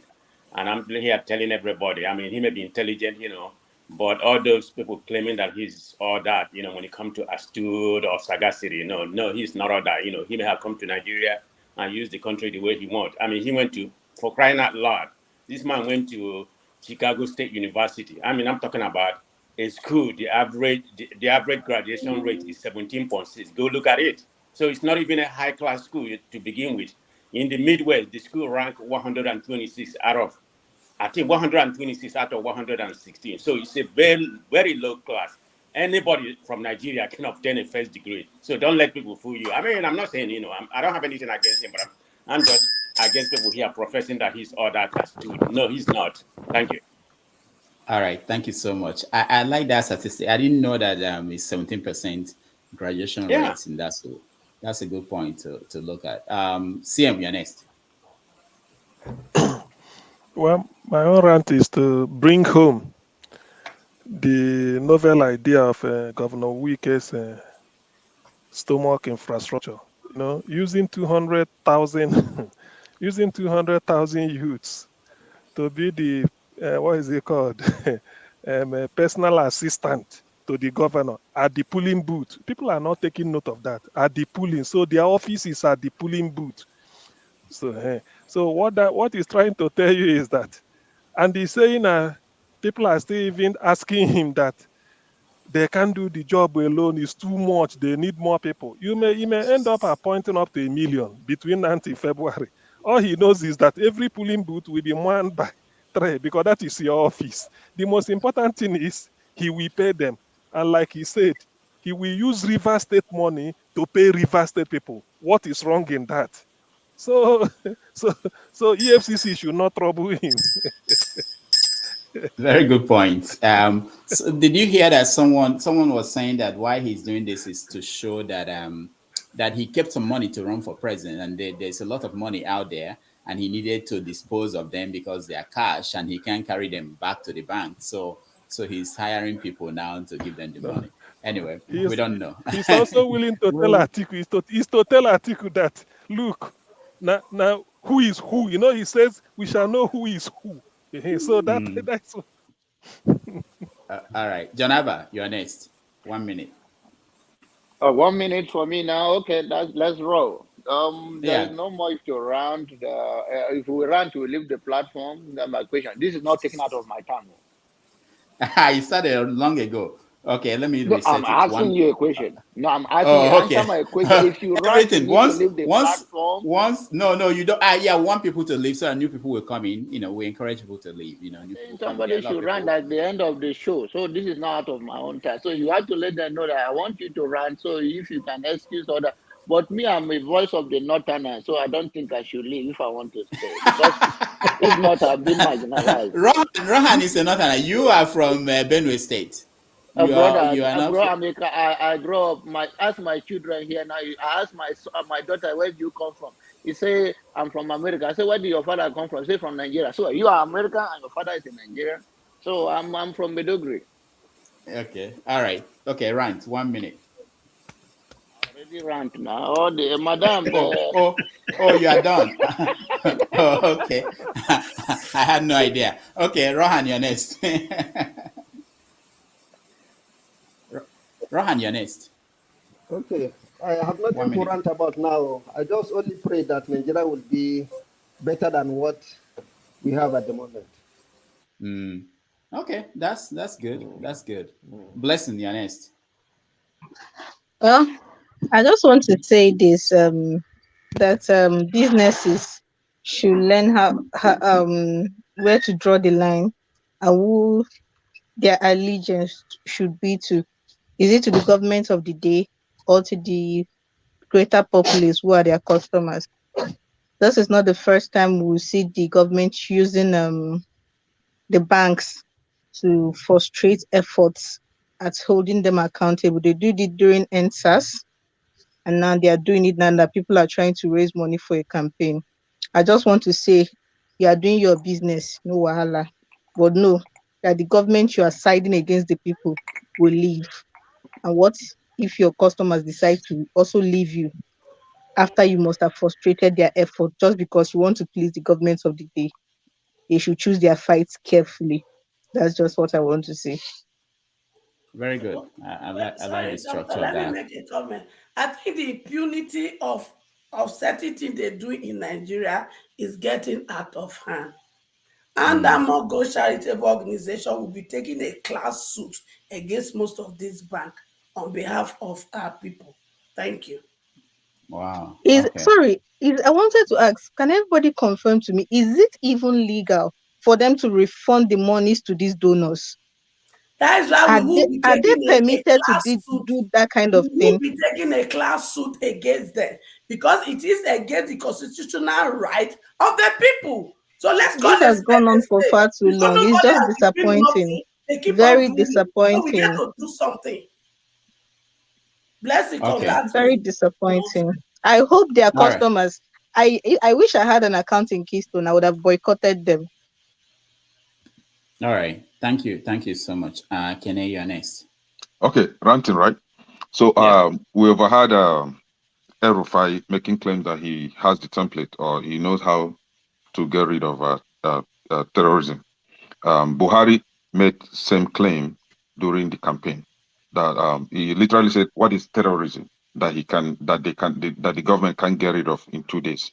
Now, I want to tell Buhari and El-Rufai that they have a different agenda, and that agenda I call it double dealing.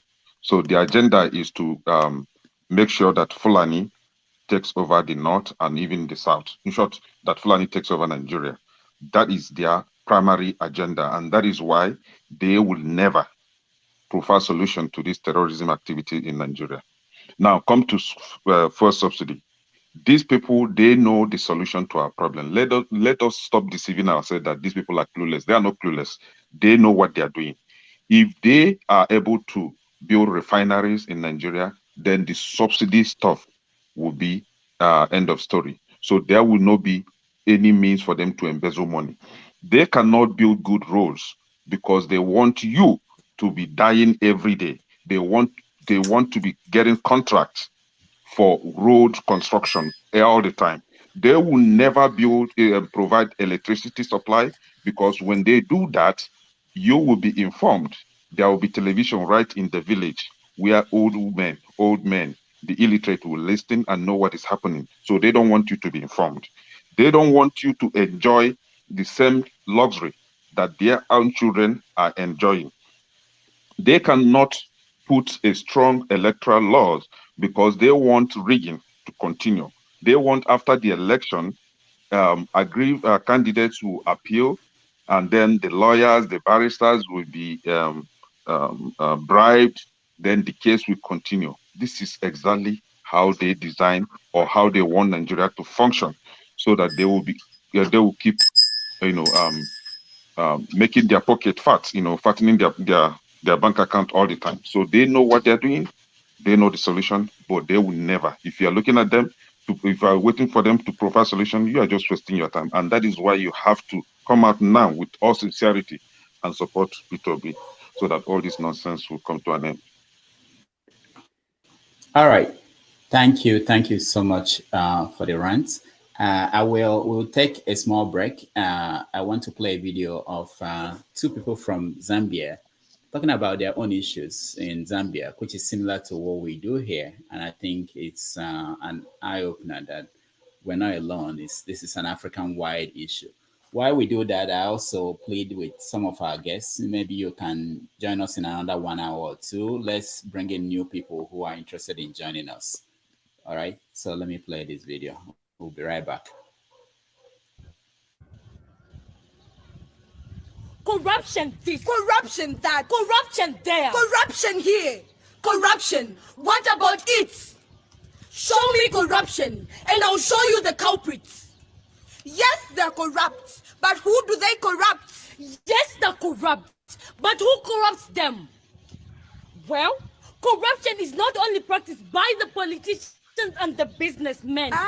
It is also the culture of almost every Zambian. In fact, on behalf of all the youths whom our elders claim to be the future leaders of our country, it's time to take a radical approach towards the transformation of all Zambians in order to deal with this pandemic called corruption. It is important for every Zambian to understand that we cannot take this country to the next level until we make a deliberate decision to destroy all the corrupt and anti-progressive practices in our various fields of work. We call upon each and every one of us to run an introspection about our daily lives. How many of us can be comfortable and transparent enough to disclose the source of our success? How did you win that contract? How did you get that job? How did you acquire your driver's license? How did you get that promotion? How did you get those high grades at college? And how do you always find yourself at the front of every long queue? Every successful corruption practitioner started their grooming from somewhere. The home, the church, the mosque, the community, the college, the school, the NGOs. So to claim that government is corrupt, it is proof of how corrupt the citizens are. Yes, the leadership of the country is the reflection of the people. Meaning that if you want to know how corrupt a leadership is, just take a look at what the citizens are doing. Yes, take a look at yourself also. Yes, you are probably contributing to the destruction of Mother Zambia. So beat it. Beat it. Wow. Isn't that amazing? Take a look at yourself and your contribution. Welcome back to this third hour. We're getting into the third hour of our show, and we want to welcome new people on the show. I thought there would be more people that we give room for for new people to join us. All right. Who are the new people here? Welcome, Dr. Deep. Welcome to the show. Mike, welcome to the show. We wanted to make room for new people to join us. And there are people who are interested in joining us, and I'm seeing we can also, I mean, you guys can come back, in the next hour, and we'll continue the conversation. CM, you can stay because I want CM to, I have to take a break, I think, in a short while to talk to our guest for tomorrow. So when the guest comes on another studio, CM, I want you to anchor the show while I talk to him, and I'll come back. Yeah, welcome, Dr. Deep. Welcome to the show. Yeah, thank you, Dr. Damages. I don't know if my microphone is fine today. Yeah, it's fine today. Mike, welcome to the show. Welcome, Dr. Thank you, Dr. Damages. And Des, welcome to the show. Thank you, Dr. Damages. Yeah, I see you are driving. Are you okay? We don't pay for accident insurance. We don't have insurance and things like that. So you know. All right. So for this segment, I want us to start with Ekweremadu, the plight of Ike Ekweremadu. There was a change this week. One of the things that changed was that they moved the case to, I think, sometime next year. I think it was something like May. I'm not sure the exact date. Yeah, May next year. So it looks like he will be locked up until May, which is must be difficult. At this point, it's difficult for a former senator. I mean, I'm not laughing at him, but it's something that,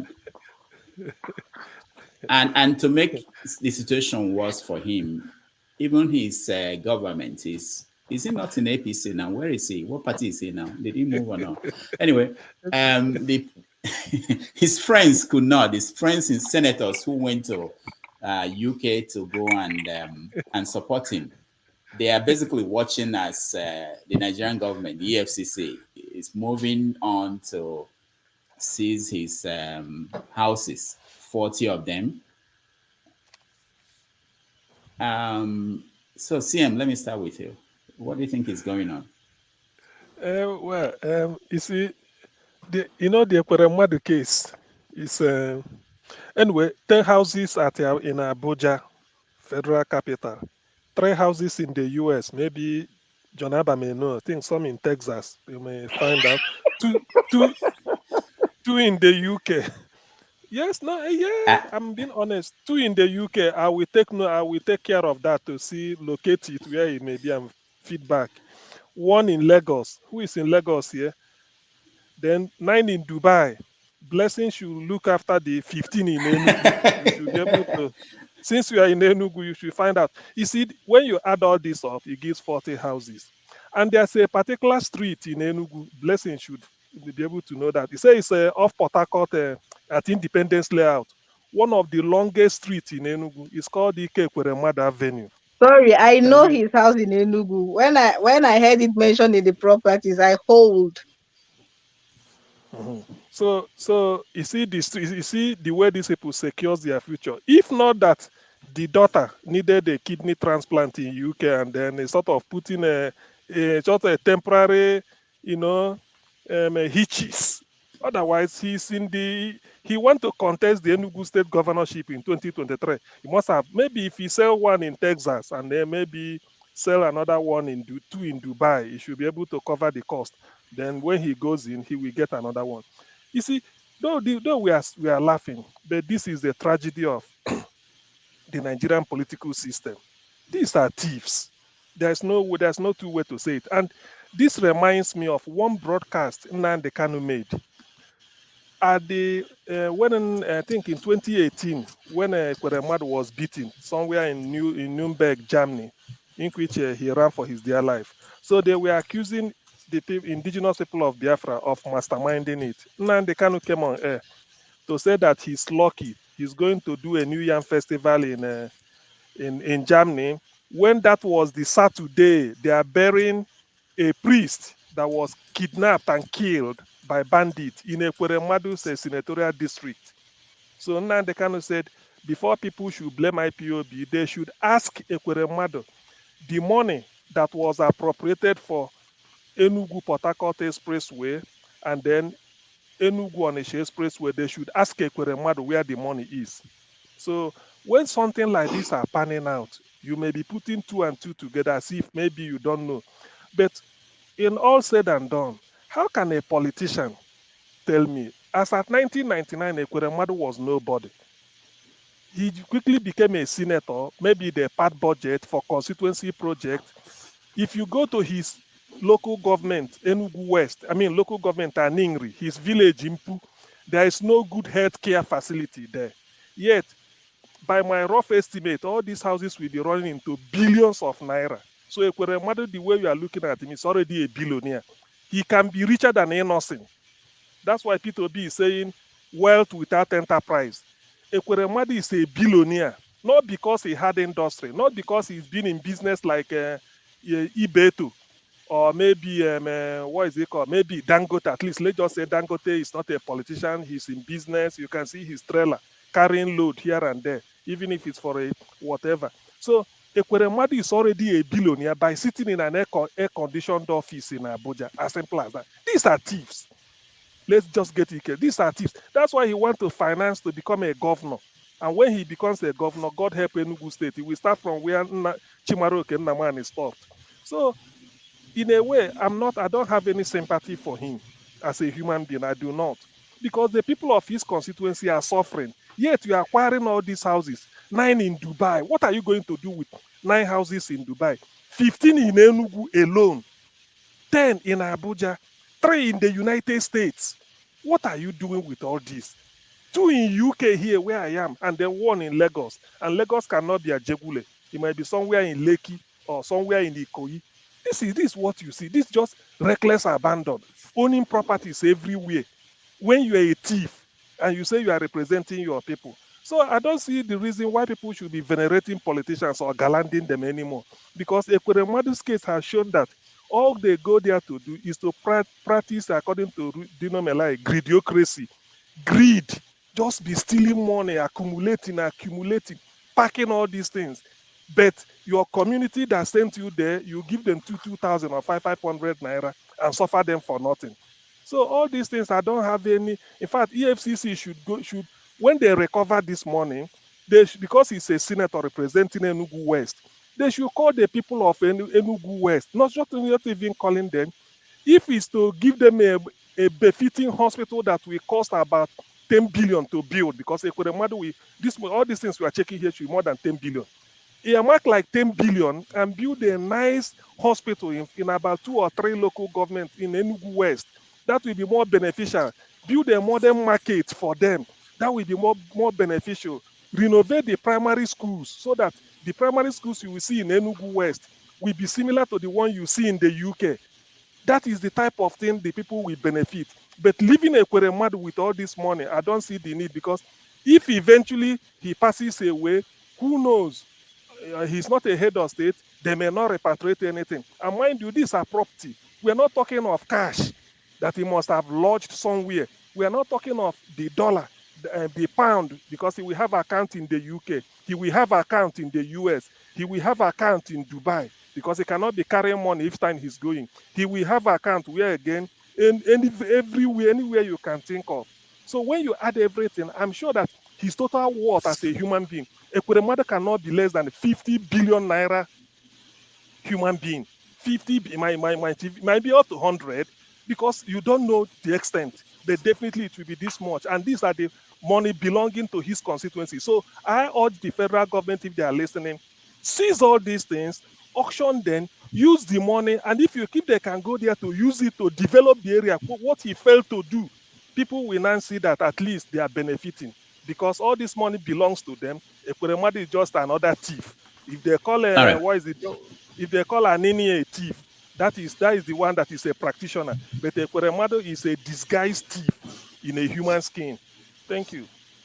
Thank you. I will go to Blessing because she's staying at Ekweremadu's hometown of Enugu. So Blessing, this story, does it is it something that people are talking about in your? It's not news to us. Almost every Enugu indigene knows that the man has crazy properties inside Enugu town. And I'm talking about choice areas in Enugu. Choice areas, not anyhow areas. So it's not news. The Enugu one is not really news to us. It's the one in Dubai that is busting my head. 9 properties in Dubai. And Dubai properties, from what I've been reading, do not come cheap. What is he doing with it? It's not useful to most of us yet. But the problem I have is, Doc, I don't know if you remember when he was arrested in the UK. And I said I do not feel any ounce of sympathy for him. I'm from the same local government as he is. And I do not feel a single sympathy for Kweremadu. Anybody that you hear singing his praise from my side is benefiting from him directly. The rest have nothing good to say about the man. And even the so-called Ike or her foundation that they always flaunt, they be like, but he's empowering people. People have, I have not met a single person that has been a beneficiary of the Ike or her foundation. If anybody knows anybody, let them point me to the person. So who are those who have been, what has he been doing with the money all this while? The Enugu Port Harcourt Expressway is a death trap.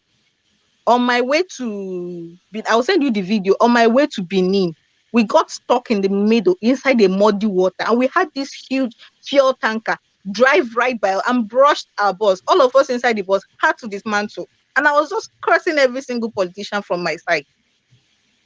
That road is like it's like their money bag. I cannot recall how many times in the last few years parts of it has been constructed and reconstructed. What they do is they take a portion of it, plaster it, because I won't call that tarring road, plaster it, do whatever they want, and then close off the other side. So you are forced to use one lane, and then that lane goes bad entirely, and you are forced to use another lane. So that one goes bad. So what they do is they alternate. They open up this lane, everybody uses it. It goes bad, they close it. They'll close it off and start working on it. Everybody starts using the other one. They never work the two lanes at the same time. And this is a man somebody wants me to pay for. I was glad that he's missing 3 milestones. I was telling my friend that it's God no wonder he's missing 3 milestones.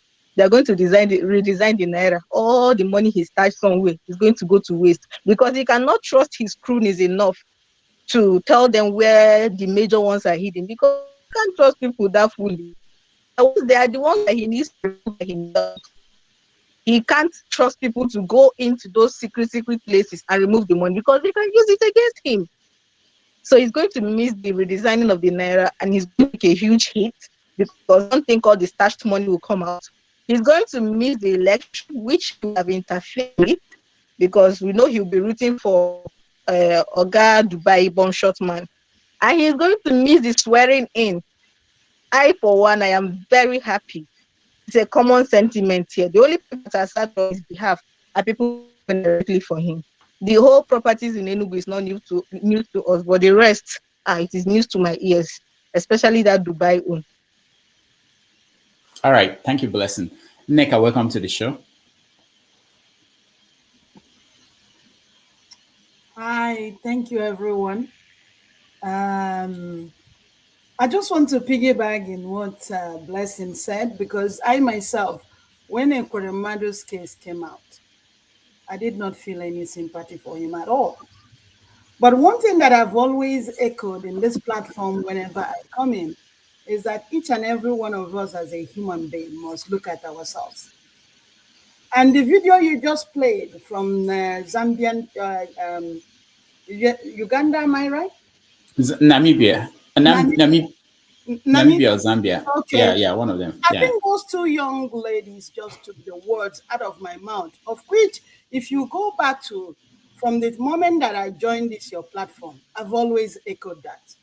We each must look at ourselves in any capacity that we're in, because corruption is not just the leaders. You can't just vote somebody because maybe that person is your uncle. You can't vote somebody because the person is your brother. If your brother is not doing the right thing, do not employ them. As far as I'm concerned, I have one son in this world. If he is not doing the right thing as a good citizen, he knows. I personally will not vote him. Neither will I campaign for him. And I think all of us as a human being, because I just put in the chat, I said, some of these politicians, when they come to the United States, when they come abroad, is it not the same, all of us here? that will clap for them. Pick them up at the airport. Bring them into a party and stand up and clap for them. What are we doing? What are we doing? We always need to look at ourselves. Because if we continue to jar them up, we are also committing the same crime. Period. And my whole prayer is that it doesn't matter if we are in the diaspora or wherever we are. We need to look at people, look at the history, obtain data about them, and then vote for them and also support them. We can't be saying that Obi doesn't have a structure. Well, why don't we just bring up our own structure and add to what he has? And stop criticizing him, because he's not the person who destroyed Nigeria. And I really want, I want us to support the right person and stop saying that, or maybe he didn't speak well, or maybe he's tired. Who wouldn't be tired, for crying out loud? He's not the only one. I believe that each and every one of us, whether we're in diaspora, whether we're in Nigeria, we need to bring something good to the table and give our full support to see that Nigeria will rise up again. And I really disapprove when people come to this platform every time and keep spewing out negativity all the time. Nigeria will never be good. Nigeria is dead. Well, then it's like me saying that my father's house is dead. So then what option do I have to contribute to Nigeria not being dead? We cannot lose hope. We have to. So Neka, let me ask you, what is, using your knowledge of Eastern religion and belief and the kind of life people from the eastern part of the world live, what is responsible for this desire by our people? Because it's not only Ike Ekweremadu that we're talking about. If you go to all the past Senate presidents, all the past governors, you may find out that they all have houses everywhere, in Dubai, in America, in London, they acquire property the same way, So what is responsible for this? Why do we have this desire to have 40 houses? What is going on? What don't we get? Rudolph, thank you for asking me that question. But again, you of all people will remember that every time I come on this platform, I've always said humanistic principle. And one time you asked me to explain it further. And what I'm trying to explain to people is that we all need to look into ourselves. If I have opted to serve the country, I need to then serve the country and don't just go there to enrich my pocket. As if I'm a Senate person, if I'm on the platform to do something for the public, I will make sure I've taken a vow that this is what I'm going to do. And I'll make sure that I will do it. Not just people being afraid of me, like I have power that other people don't have. All of us are human beings. And so when you say to me, what is making them? It boils down to people not really getting into their fundamental human revolution. We need to look into our fundamental human revolution. We don't just acquire a position. I'm a professor in a university, and I teach students. My ultimate motive is that the students are going to do well. Whenever I come into the classroom, the very first thing that I say to students is that everybody has a potential to do well. Nobody is a dummy. Everybody has a potential to do well, and you need to bring something to the table. And so by saying that to them, I'm trying to say to them, nobody was created in this world to be a failure. At the same time, nobody is created to be just the leader. We all have something to contribute. And please, let's not be fooled. Oh, you cannot do this. Yes, we can. Yes, we can. And so for me, bringing it back to what you just asked me, I don't have to go to a platform or a leadership position and then begin to acquire this, acquire that. Because at the end of my life, I don't know where all these things are going to be. So why do we care for so much material thing? And then I watch somebody else suffering. Like again, as I said, I teach. Sometimes students, I tutor them even on my off day. And I don't care whether I get paid or I don't get paid. Because what I'm looking for from my students is that I pass on the baton to them. Let them do better. I'm not going to be in this position forever. And if we all have such a mindset, we're going to see things begin to change. All I'm asking everybody that comes on this platform, they complain, they complain, they complain. So then what is the solution? What is the solution? Nigeria cannot be dead. There was another thing that I said. The lotus flower grows from the mud. Okay, Nigeria is in the pit, but we can rise again. We can. And we all have to have that faith and walk towards that vision that Nigeria will be good. By supporting the right person, we need to support the right person. Again, all the people that have been jeering this Ekweremadu with all his travel and everything that he was doing. So what are they now saying to me? You know, and all these houses in Dubai, we have to kiss it goodbye because the Emirates, they're going to kiss it anyway. They're going to seize it. And so we're going to lose that chunk of money. So that's basically what I have to say. All right. Thank you. Thank you so much, Rudy, I got to go. Yeah. Okay, Jonaba, the only reason I'm coming to you is that when Ike Ekweremadu was first arrested over these the houses, he got freed on bail. And you know what he did next? He brought 40 pastors, bishops, prophets, people like you. And they came to his house and they prayed for him. And after the prayers, EFCC backed off until now when he's in trouble again in the UK. So I want you to speak from the perspective of pastors who were praying for him so that the problem would go away. And for a short time, he went away until he got in trouble in the UK. Go ahead, Jonaba. First and foremost, that's why I'm on your show. If I'm that type of pastor, I will not be here. I think I should be in I wish. So, stop laughing, CM.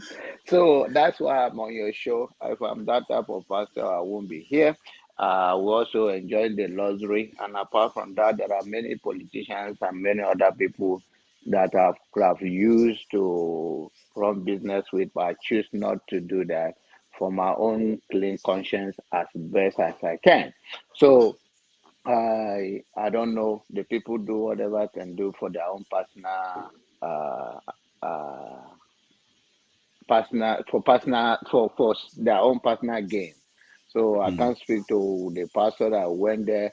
It is the only way you lodge Nigeria and you colonize their mind is to tell them in the name of spirituality or God said. Because if you think now, like I said to HO on your show, I said you don't have to pray for God to tell you that Nigeria we are suffering like that. So the same thing I can say, you do not have to close your eyes to see Nigerian problem, nor to pray and open your eye and see it. But like I said, I'm on your show because I'm not that type of pastor. But I'll soon leave you to go and prepare message for tomorrow anyway. So then come before I leave now. Let me speak to some of those things. Somebody criticizing you, like Erufai said in the past, I'm going to leave now, so let me give it. Erufai was right then. It's left for the other politicians now to use it against the present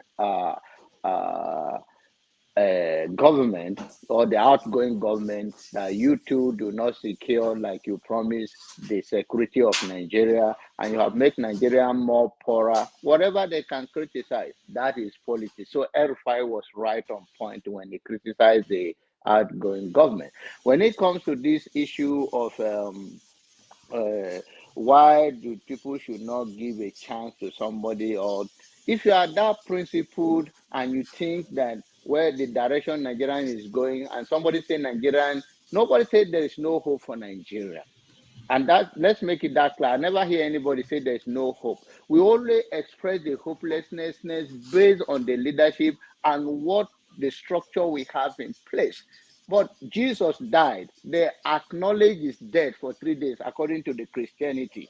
So for you not to accept the situation of the failure of Nigeria where it is now, it's a denier. You are living in a denier. Nigeria we have right now, nothing is working. So if we say that and we speak directly to the current situation of Nigeria, it's not a hopelessness issue. It's about we are looking for a solution. When, who, and where do we start from?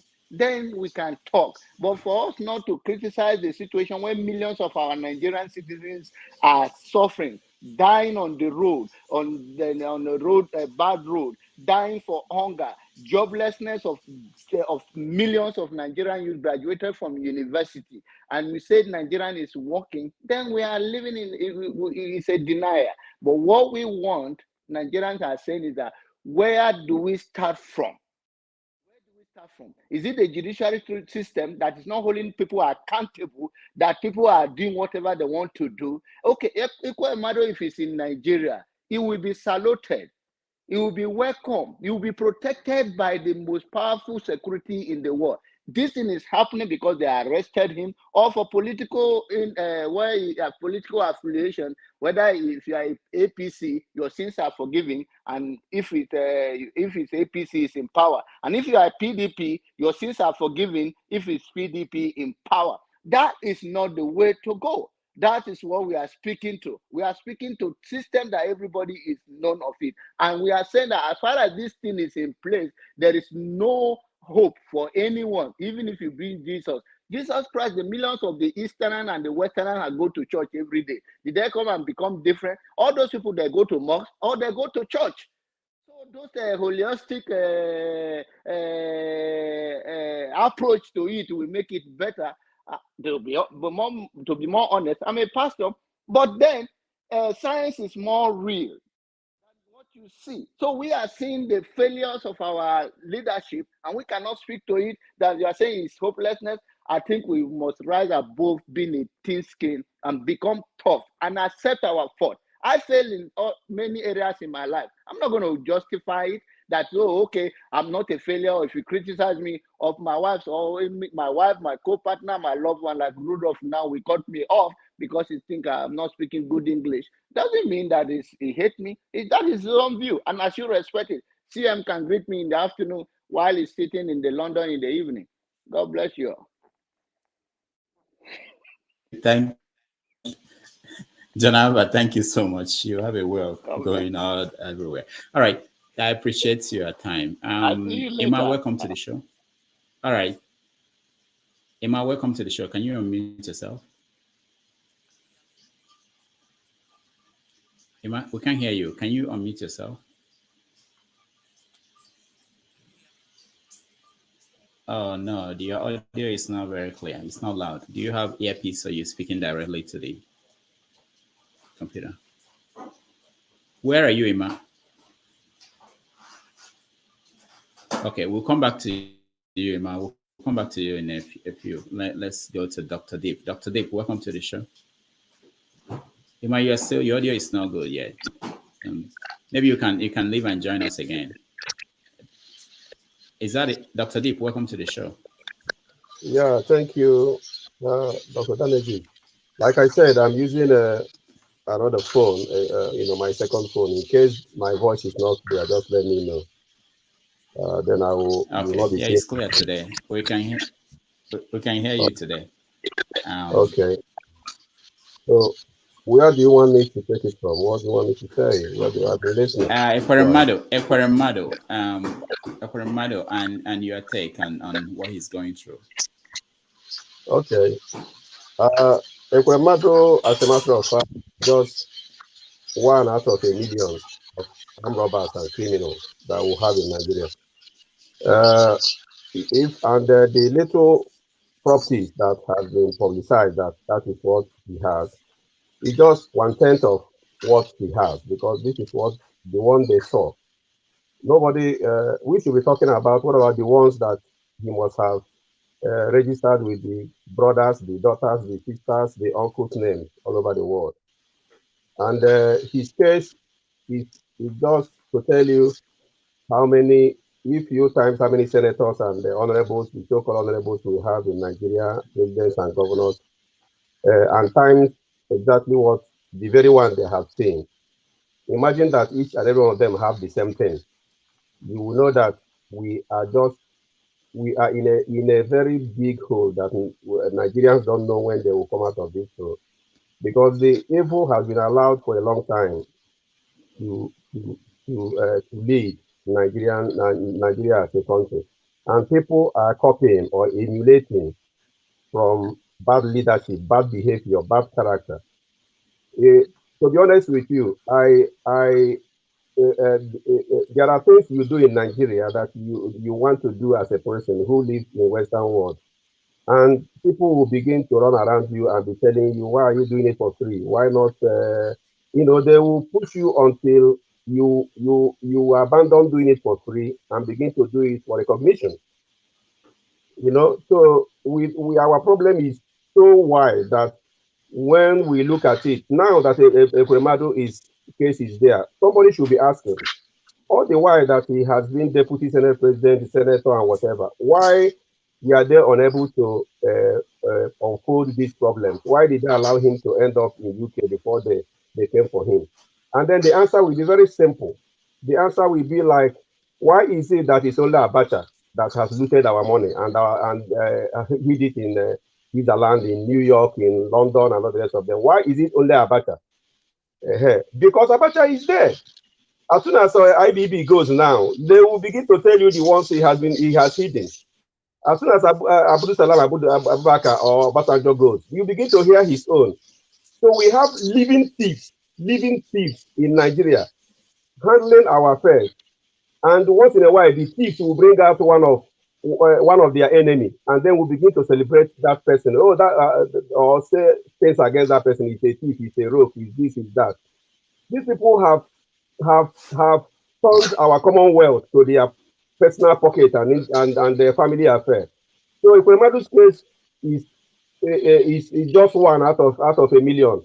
And then when as EFCC is going against him now, sometimes that is why we say that one Nigeria is difficult to build. People will come up with, I don't blame people who will say it, why is Ekwemadu or even what do you call it, even Nwike, whom all of us have heard that there are three governors. Sorry, I'm deviating, Dr. Damaji. So I'm just trying to, make my point to look, easier. Why is it that they bring in like governor of Rivers State, that is among those that they have seen stack money and whatever. All the whole governors in Nigeria, they all have trailer loads and wells where they have built to dock this their naira that they are ready to share, and they share it day in, day out. And then once they do certain things, they will bring out somebody from one part of the country, and then we will begin to talk. If you come to people who are too corrupt, we know that the most corrupt people in Nigeria are from the north that have been in power for all these years. They have been looting this country to death. And they have trained cronies in Southeast that are joining them, doing the same thing. But there are very few in the Southeast, more than they are in the north. But once in a while, look at Ganduje, the dollar man, with all the money he hid in his Babariga. Today nobody talks about it. So we are just in a mess. If whichever property they have seen, it's a shame the property will go. Like somebody, I don't know if Blessing or somebody is saying that the one in Dubai will be gone. Of course it will be gone. Few minutes before I joined your program, I was watching a video somebody sent to me, how Dubai and all the citizens of Dubai, how when they are born, how much they are given. Everything is free. Land is free. School is free. University is free. Treatment in a hospital in Dubai that cannot handle your illness, and they fly you to New York or to England. That one is free. You go there, you come back free. If you carry Nigerian money, $200 billion US to go and invest in Dubai, you cannot get this exemption, this amenity, because you are always a foreigner. And coupled with, you are a black. Those people in Dubai still see you as a slave, no matter how much money you have. you are still a black. You cannot float the way you float in Nigeria. So these people has killed us. What about the one Atiku Abubakar has in Dubai? His buildings was shown all over in Dubai, estates. All of them are competing.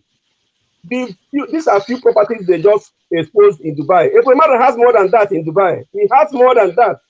Like Blessing is saying, you go to his local government, you will see anything. I happen to have been trapped in his local government last time I went to Nigeria, where I chartered a vehicle and they went there to dump me. You go there, you will look like a monkey because the environment is just like very, very safety environment that he could not be able to build even I don't know. It's very, very disheartening. All right. So, all right. Let them go ahead and get the other criminals. Those that are persecuting them are criminals as well. They are holding Nigerians on their neck, and we can't breathe. Thank you, Dr. Damage. Thank you. Thank you so much, Dr. Deep. Mike, welcome to the show. Hi, everyone. Yeah, Mike, welcome to the show. Where are you joining us from? I'm calling from New York. New York. I thought you were somewhere far away, and I didn't know you're in New York. All right. So, you've been following the conversation. Yes, I've been following the conversation. What do you think? Yeah. What do you think? Nigeria's problem is a whole lot. And also, it's a whole lot, including us as well. And the most annoying thing about Nigerians are just their term memory, and our greedy and selfish leaders. When I mean short-term memory, it baffles me that when something huge, something drastic, something that we shouldn't even forget. When it happens, we Nigerians have this ability to just forget. Everybody here, I know everybody here, or maybe 5% of us, when they kidnap the girls. Yeah, your connection is not very good, Mike. I don't know. And you're in New York. I think. Hold on, I'm in my basement. I may have to report you to the governor. Okay, go ahead. Yeah. Okay, it was on the table, so probably it was echoing. Okay, good. So what I say, like, our short-term memory in Nigeria, everybody can remember when they kidnapped the Chibok girls, right? Everybody here posted back our girls. Even celebrities in different countries, Michelle Obama, everybody posted. And that's something we shouldn't forget, right? But somehow, Nigerians, we just forgot. And the governor of that state who let the girls get kidnapped is a vice president to be. And everybody's like, Tinubu is a kingmaker. If Tinubu is a kingmaker, right, and he's such a good kingmaker, can Tinubu tell me that the millions of Northerners who are educated, who are qualified, that Shetima is the only person who can be his vice president? And this same Shetima is the same person who stood on the podium a couple of days ago and criticized Obi and Atiku. And I wonder what type of performance, because he was criticizing Obi's performance as a governor. And this guy should be one of the worst governors in the whole world. Because the world remembered when he let security down and he kidnapped these girls. Or should we forget the fact that anytime they talk about Boko Haram, he's always being pointed. And now this is our vice president to be. For Ekweremadu and the rest of the Nigerian politicians, what's happening to them is called karma. You've been in a place of power for so long, and the necessary things your fellow Nigerians you should implement or bring into the country, you understand? You don't do it, and then all of a sudden now you're in need of kidney transplant. If these people had foresight, they will give us the best medical facilities in Nigeria. They will pay our medical doctors. They'll pay people also. There won't be such a brain drain in Nigeria if they had foresight, if they could see the future. If their pastors that come and pray in their houses could do AFA for them and tell them, listen, in the future, your daughter might need this, these people will build the best hospitals everywhere. Tinubu is built Lagos. Tinubu is so wonderful, but Tinubu has never received health care in Lagos. He flies out with your money, the state's money. He flies out, goes to the best hospitals everywhere, gets treatment, and then when he's speaking for people and telling you, don't call Funke Akindele, Funke's name, that she's just an ant, you people are dancing and praising him. And the funny thing that most people dancing in that group haven't been paid their 6 months salary, but they just come there, eat, drink Mortina, forget about their sorrows, jump up and dance. They say if you push a goat to the wall or anything, like even like anything, you push anything to the wall, they will react. How much close to the wall should they push Nigerians before we react? The country is flooded. When I mean flooded, like some people just go about their day like as if it doesn't even exist. Half of the country is flooded. And it's not just flooded, it's still there. It's not even receding. You have dead bodies floating from the sewage is all filled up. And nobody's even talking about like, oh, when this water recedes, the medical the medical fatality we're gonna have, because there's gonna be an outbreak of cholera, there's gonna be tons of stuff, and nobody's speaking about it. And how close should we push Nigerians, or these politicians push Nigerians, that they come out and say, listen, it's enough. We don't want this. We don't want a governor who won't care for us. We don't want a president who won't care for us. And we just forget. Tomorrow, they're going to make skits, post it on Instagram. They're going to go to parties, and then that's it. And then I was in a live the other day. A medical doctor was saying some things, and I said to him, like, if that's where we all come in. If we all love that country so much as we think we do, we should be on a flight back home to go fight for that country. You understand? Look at Ukraine. When they started the war, most Ukrainians in every part of the world quit their jobs and went to go fight for their country. You understand? Like I said, we love Nigeria, but we don't love Nigeria so much. Like some of us here now, if you ask somebody to buy a flight ticket now to go to Nigeria, they will say, how far for kidnapping, ransom money? Buying a flight ticket is not a problem. You got to buy a flight ticket, you got to buy a ransom, you got to keep your ransom money, and then you got to keep your ransom money to outbid the Baba. You know, when they kidnap you, you have to ask the kidnappers, are you a body part kidnapper or are you just a regular kidnapper? So you know how you outbid the Baba that wants your head or your private part. You understand? So Nigeria is just, it's mind-blowing, you know, how at this time and this age of suffering that we've gone through, that we still need to convince some individuals, hey, listen, we have 3 prominent people, vote this person or don't vote this person. You're an adult. You understand? If you wouldn't let a former criminal or for someone who has siphoned the state's money to work in your company, why do you want him to lead the whole people? You understand? So Nigeria's problem is just like we just forget. That's the thing. I think we have short-term memory. We forget a lot. And most Nigerians don't know any other form of governance.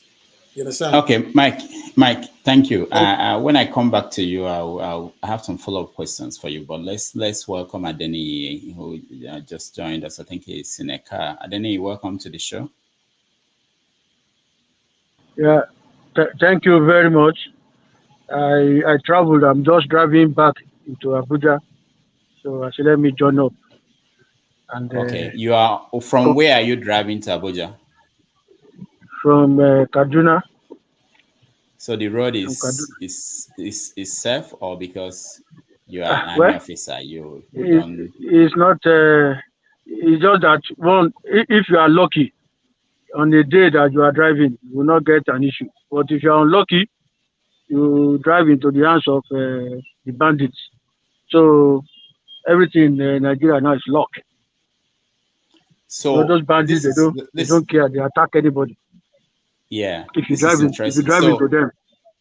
You know, people like us who are abroad, like Mike, just make statements, and sometimes we don't forget that people don't have options. You know, sometimes you don't have options.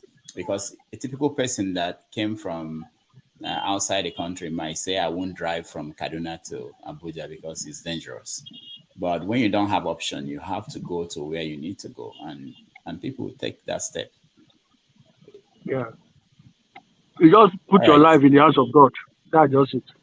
You can drive successfully without any issue. At times you drive into the hands of the bandits. So it's in the hands of God. That's where I look at it. Yeah. All right. So we've been talking about several issues. I don't know if you followed us. We talked about, we started with Buhari telling Nigerians to go back to the farm. We talked about Kwerimadu and EFCC that is after his 40 houses. You can take it from anywhere. What is your concern today? What's going on in the country? What is in the news that you heard? Yes, the issue of going to the farm. You see, I don't know why we are not really talking with, we are not talking objectively.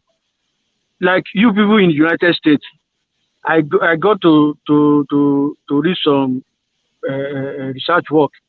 The percentage of farmers in the United States today, they are less than 2%.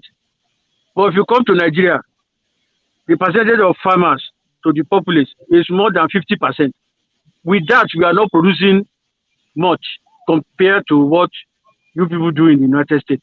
You see, farming is a profession. You cannot force everybody to go and farm. For example, a medical doctor now that have gone to hospital to work from morning till night, then maybe the next day is off, that is supposed to rest and all this. We want him to go to farm and still go and be stressing himself. Or somebody like a civil servant that has worked from morning till evening, that's supposed to rest in the evening and go to work the next day, will go to farm again and be working. You don't treat people like that. There are some people who want farming as a profession, and there are some people who have gone to school to learn agriculture.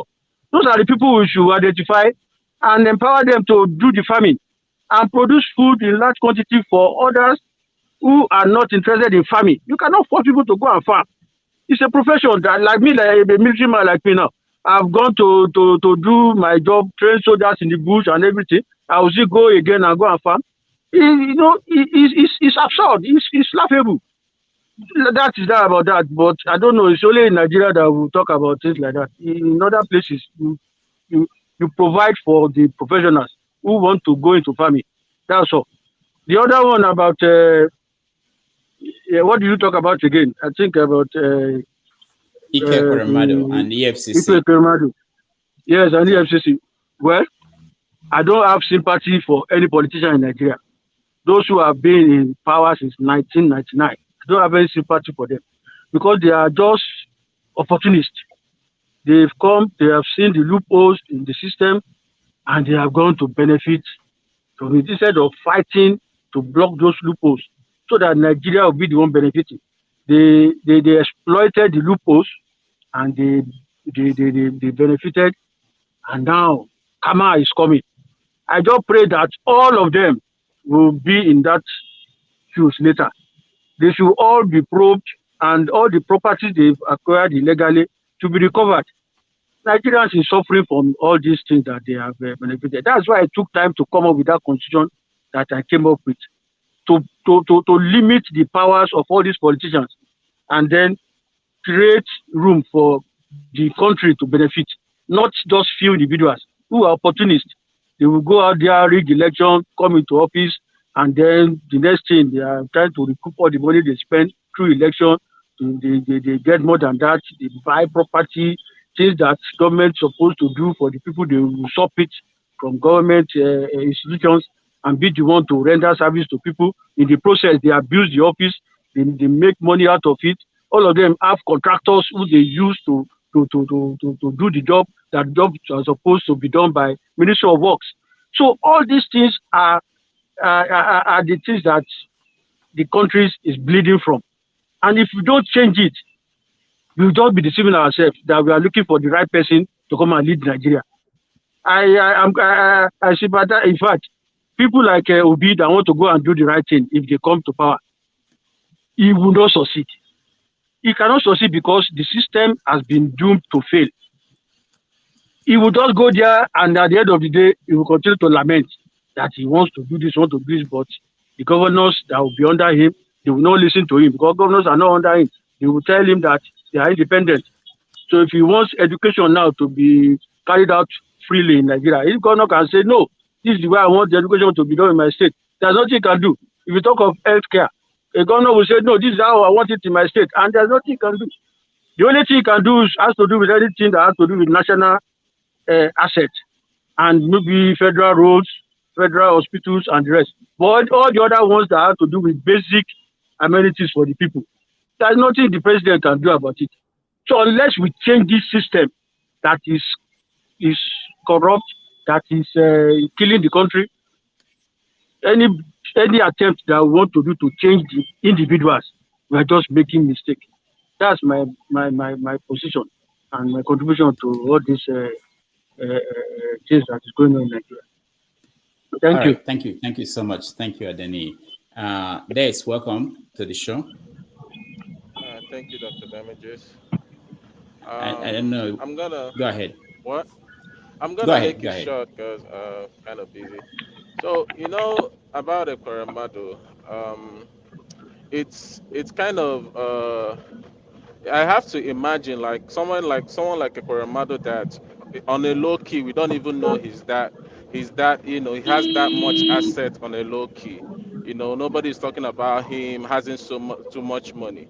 If you're not comparing it to people that we know, like Tinubu or Atiku, you can now imagine the sense of, how much these people has drained Nigeria. You can now imagine it coming from that perspective.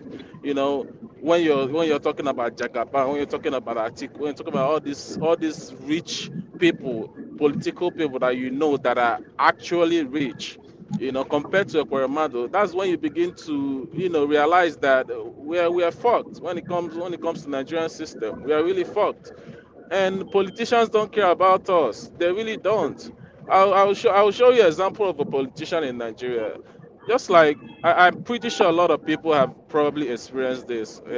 Going to Nigeria, you're on the road and you're on traffic. There's a crazy traffic. Just like last December when I was going towards that Enugu road that Blessing talked about, there was crazy traffic. I mean, I was there for like almost 3 hours. So what happened? What you see is a lot of siren, coming from behind, police, politicians that are trying to pass through the road, clearing the road just to make the way for themselves. Once they make the way for themselves, they don't care about the road. That is the example, a perfect example of Nigerian political system. They don't care about the people. Once they leave that, blocked road, the road is blocked. Whatever the people does is their business. So it's basically what we are trying to change. It's basically what we're trying to clamor for when it comes to supporting P2B. Let's change all this scenario that politicians are just using us to play games. We are like the pawns in the chess, and it doesn't make sense. How can someone have so much properties and you don't even know? What we are talking about is Ekweremadu. And at this point, I don't know if United people in United Kingdom, I beg, tell us if United Kingdom is now corrupt, because I don't know how this case is taking so long. Let them get him somewhere. I don't know. Sentence him to some jail. I don't fucking care.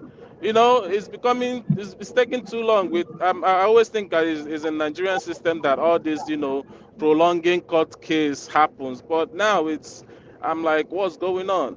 Let them get him inside the prison and let's know that he's there. Let him spend some years there so he will realize that all he's been doing has been fucked up. That's just what I have to say, Dr. Damages. I don't have much. All right, thank you so much. I appreciate that. Kene, okay, Mike, I think we heard from you. Let me hear from Kene, and then we change topic to the video on his son. Go ahead, Kene. About Ike Ekweremadu, right? Yeah. Rudolph, I'm not spoken. In as much, okay, sorry. Yeah, in as much as I don't really support the activities of our Igbo politicians, the likes of Ike Kweramadu, who has been there in the seat of power. All they know how to do best is to embezzle money, to steal money and invest for themselves and for their children. I really am one person that don't support them, and I would never do. However, in this very case now, we all know that this is a kind of a witch hunt against the southeastern politicians. Recently, we saw what happened to Agavlev of Imo State, where EFCC invaded the house of Rochas Okorosha because of maybe where he's coming from. And today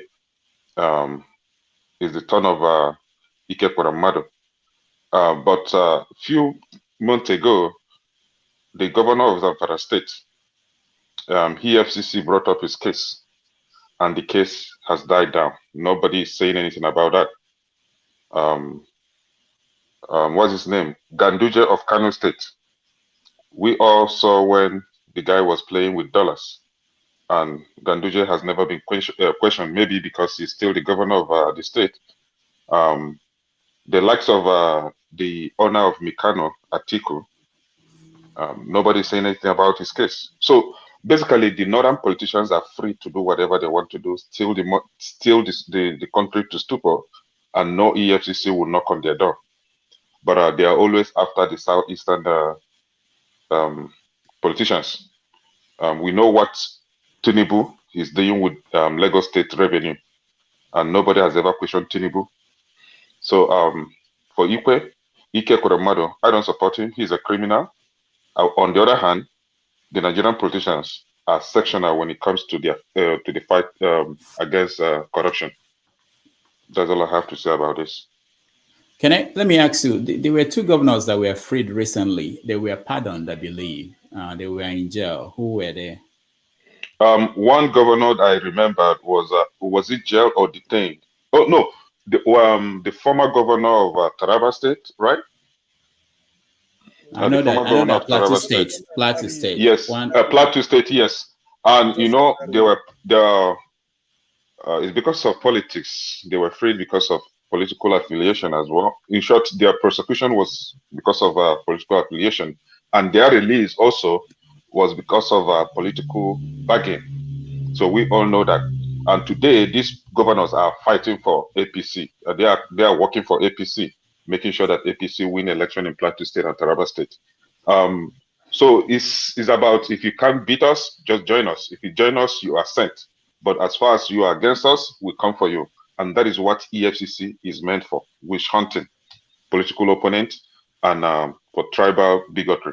So Nigeria, like I said, last time, some of us are openly, boldly attesting that they would die, they can die for Nigeria.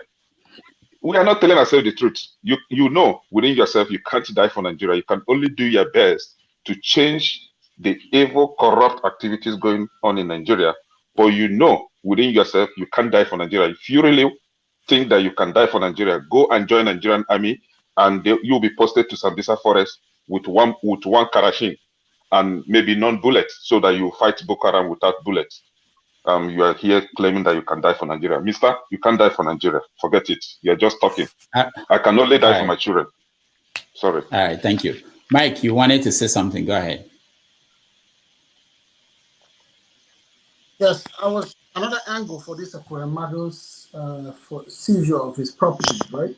There's never been a time Nigerian politicians do anything that will benefit Nigerians. If they tell you they want to redesign the money, there's the reason. The cost of the redesigning the money is going to be billions and billions. They tell you they want to do this, it's going to be billions and billions. What of this angle?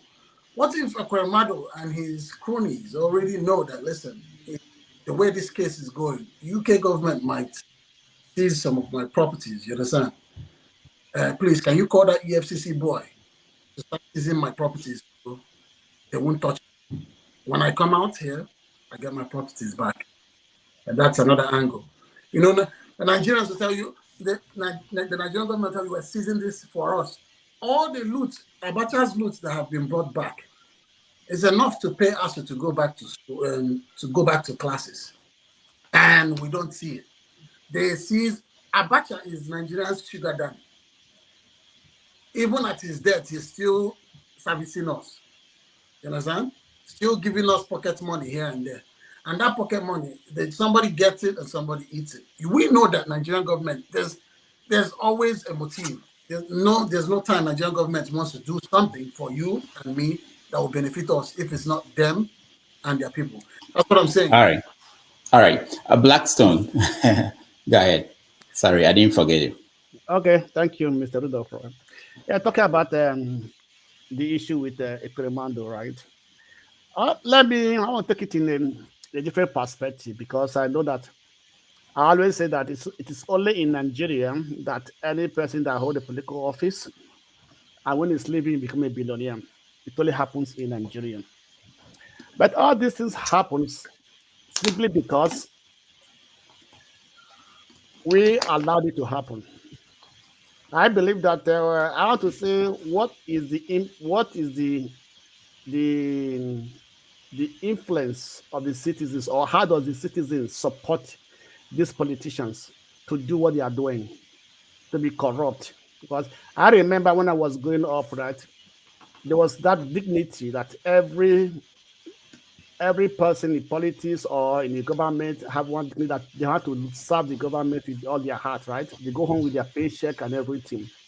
But these days, the people is a part of the problem that is being perpetrated by the politicians, right? For example, when the former governor of Delta State, Odili, when he was released from the prison in the UK, came back to Nigeria, they gave him a very warm welcome.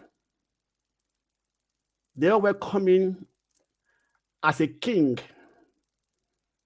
Nobody talked about his crime. Nobody talked how he bleeded the state to be very, to that extent of becoming one of the most richest person. But they still followed him. So what I'm trying to say is that all these things that is happening in Nigeria with the corruption, the politicians and everything, the citizens, part of the citizens are a part of it. Last time, I think I shared a video with CM when they were listing all Tinubu's assets, how he took the state assets and converted it to his own properties. That video is there, but it's one of the people praise, the people followed, people still talk about him that is the one that made Lagos.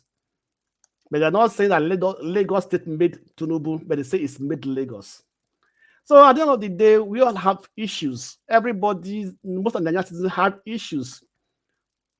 And they are contributing to the predicament in Nigeria. Because they support it, they praise these politicians, they see the atrocity, they see their corruption, they see what they are doing, but they still support them, they still praise them because of the peanuts they are getting from them. Sometimes I also think, okay, let me say, even some of us, those that left from diaspora to go and join politics, what did they do? Some of them were even more corrupt than the Nigerian politicians. So this is to be a Nigerian problem, in the mindset of the Nigerian people, and which I think that for us to be able to resolve this issue, to be able to come out of this predicament, this corruption syndrome that are eating deep into the mindset of Nigeria, is to try to re-engineer the Nigerian mindset, try to change the Nigerian mindset. Because all this thing does not just happen in isolation. Because everybody contributes in one way or the other, right? You see what is bad, we praise it. And we see what is good, we condemn it. Because we feel that they are not going to benefit from it. The Blackstone, how are we going to change the mindset of Nigerians? Yeah, to change the mindset of Nigerians, one, I believe that Nigerians, first of all, respect their traditional leaders, right? They respect their kingsmakers. Also, they respect the religious leaders. Don't make me laugh, but that's okay. Is it true? Because if you believe that, so are you saying that the religious leaders have not been doing enough to tell people not to steal? They've not been doing enough to say don't steal, destroy your country. Is that what you're saying? Yes, Mr. Rudolph, I can tell you plain that this issue of prosperity started from the religious leaders. They are the ones that started preaching prosperities in their churches. And when they were preaching it, we are telling people you can get rich, you can be prosper without working. They were giving them this belief that they can be rich, they can prosper, but not telling them how the right way. I grew up in Nigeria. I spent some time in Nigeria. I know right from childhood I was going to the church. I know at that time what they are preaching, what they are preaching now. I do tell my friends that if you are preaching so good, why are we having so many problems? Because why should we go? Why should we go to them to help change the mindset of people if we know they are not preaching the right thing anymore? Mr. Rudolph, you know that if the words are very powerful, we have those that are what they call the self-help, people that try to tell people how to improve on their life, how to give seminars, motivational speakers. Yeah, motivational speakers, right? The pastors are also motivational speakers. You can give seminars and say this is how you can make your money. Wait, are we going to bribe them to say the right and start saying the right thing to the people? You don't need to bribe them. Of course, you don't need to bribe them. Why must you bribe them to say it? Because even some of the preachers are also corrupt. That's what we're saying. I'm saying you pointed at preachers and traditional leaders as people that will help to change the mindset. I'm trying to find out from you. Traditional leaders, they are the people giving these people that steal money, awards, titles. How are they going to change it? Anyway, it's not. I'm not expecting that you have the answer. I'm just pointing out something in what yes, you of say. course, definitely. Definitely, we have to start doing something because the mindset is what matters a lot. Because anybody that's corrupt have a mindset of corruption. That is why even though our president does have the mindset of corruption because they expect to get something from the corrupt money they are getting. All right, thank you. Forefathers, welcome to the show. Thanks for having me. This is Rudolph, and greetings to everyone on the panel and the chat and the viewers. I don't know. You do have questions for them, so I don't know. I joined at a time when I don't know what questions are. How many of we're thinking that you, property. I thought you, the models houses they are 40 all over the world. The models are in the UK. Let me give a lowdown. 10 in Abuja. Yeah, we have the list. The pictures are coming out. 2 in the UK, 1 in Lagos, 9 in Dubai, 15 in Enugu. How many of them did you help him to? Hi, 9 in Dubai. Wow, that's a lot. Look at some pictures. Let me show some pictures. These are some of the pictures that EFCC, they are releasing pictures of the property. Maybe it's near where you live here. Forefathers, check very well. Wow. And for those in Nigeria, really, if you live near any of these houses, there might be someone just posted on the comment that inside the soccer way, is that what they call it in Nigeria? Yeah, and they're changing money. There might be money there. There might be money buried there, So yeah. So aren't all of them dodgy? I don't know where all of them with their millions upon millions that they have from Tinubu to Wike to all of them. Where did they all get all that money? So the entire thing is a show of I guess they always have people that they make an example of. So maybe that's what's going on here. And I guess I have to take yes for an answer. Better than they see somebody that has stolen money that not seize it from him. So after all, it's going to belong to Nigeria now. Question is whether it's not going to be stolen again. So yeah, who is tracking what is being recovered? personally, the way I look at these things is I don't have too much focus on those things because I feel like the federal government, there's something going on right now. It's like there's a battle at the top because of maybe the political changes that are going to be coming online. You notice that Buhari is doing things without consulting his finance minister, and they are releasing statements of people stealing crude oil. FCCT is arresting people. EFCC, I mean, is arresting people, and there is also the issue of naira change, and without consulting anybody, there's something going on there. They are trying to either some people feel like things needs to be a little bit better, and the country needs to maybe do better, while others just maybe want the status quo. And maybe it turns out that people like Kuremadu doesn't fit into any of this thing, and he just got swallowed. Because from what I gather, the president was the one that authorized it for this to happen. So God knows what's happening. And some people say that the Northerners don't get arrested and it's only Southerners that this stuff happens to.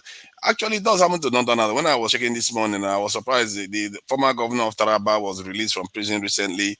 And there is one of these guy in the north, I think Kanu, that was jailed too for 13 years. And I think it was for I think 13 years or so. Then it was reduced to 7 years or something like, or 5 years. So people get jailed in Nigeria. And the question is, does that even, is it for corruption's sake, real corruption? Because people own those pipelines. Nobody is getting arrested. People are funding terrorists. I've not seen anybody get convicted for that. So there's a lot of things going on that seems like they are just using it to compete against each other. So from that point of view, I don't feel a little bit, Nigeria shouldn't feel too as if things are being fixed just by that. It might mean that maybe Peter Obi might win the next election because some of the movement that I see in the elite is like, it's as if there's a division. After all, Tinubu belongs to the elite. Atiku belongs to the elite, but you can see clearly that this is what's the name? IPB doesn't support them. Obasanjo doesn't support them. So it tells you that there's something going on at the top where they feel like these old guards cannot be allowed to carry on. They need to hand over to a newer generation, maybe change things slightly for the better. For me anyway, I think somebody was saying what, earlier on in the show I was on when they said something about that affected that happened last week. For me, what popped out last week that is quite significant that most Nigerians may not necessarily pay attention to is that Obasanjo led a team that reached a peace deal between the warring factions in Ethiopia. Even a limping Nigeria, and this meeting was held in South Africa, even a limping Nigeria was still able to lead a team, even in the document, the declaration. It said Nigeria led this team to reach this peace deal. And this is what I mean by Nigeria is one of those countries that it belongs to a class of countries that if it does well, its power is greatly magnified because of the position we occupy in Africa itself. And Africa is a massive continent. And when we don't take ourselves seriously, I don't know how others should take us seriously. And even if we don't even take ourselves, look at what we talk about ourselves all the time. And yet they are still expecting us to lead the way on the continent. Sometimes I wonder why they even bother. Because if you hear the way some Nigerians talk about Nigeria, you think Nigeria is some totally useless country that should not stand for anything. Egypt didn't lead that mission. Not Kenya, not anybody else. It was Nigeria they chose to do that. So we should take ourselves a bit more seriously. And I heard what Ekene said something about whether people that were saying that they are going to die for their country. But in the end, he went on to say that he was going to die for his children. Most people die for their children too. That's why they die for their country. Sometimes to die for your children means dying for your country. It doesn't necessarily mean they are both mutually exclusive. If your children's future, why are you destitute in the West now? You are destitute in the West because your nation is not doing very well. You are destitute in the West because your children can't come to Nigeria and feel free because your nation is not doing well. If if something can fix that, and that means that you need to go and fight to do that, you will prevent them from having that chance. Isn't that a little bit strange? That a man will not do anything to keep where their children should feel safe, their original home, where their children should feel safe. A man that will not do that, I'm not even sure you are ready to defend your children, because you are just saying you're going to defend them. Maybe if an armed robber comes in and all the rest. I don't know. Because you have to think, you can't always think about, oh, somebody's about to attack them physically. You have to lay a path for them so that tomorrow they can go on to live a good life, a productive life, and they can have children and their children's children, and they will be secure.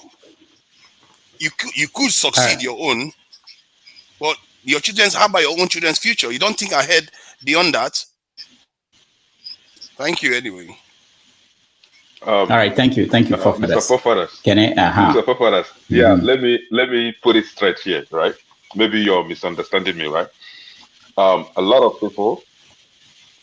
Let me go back to Jesus Christ. Jesus Christ, according to Christians, died for all of us, right?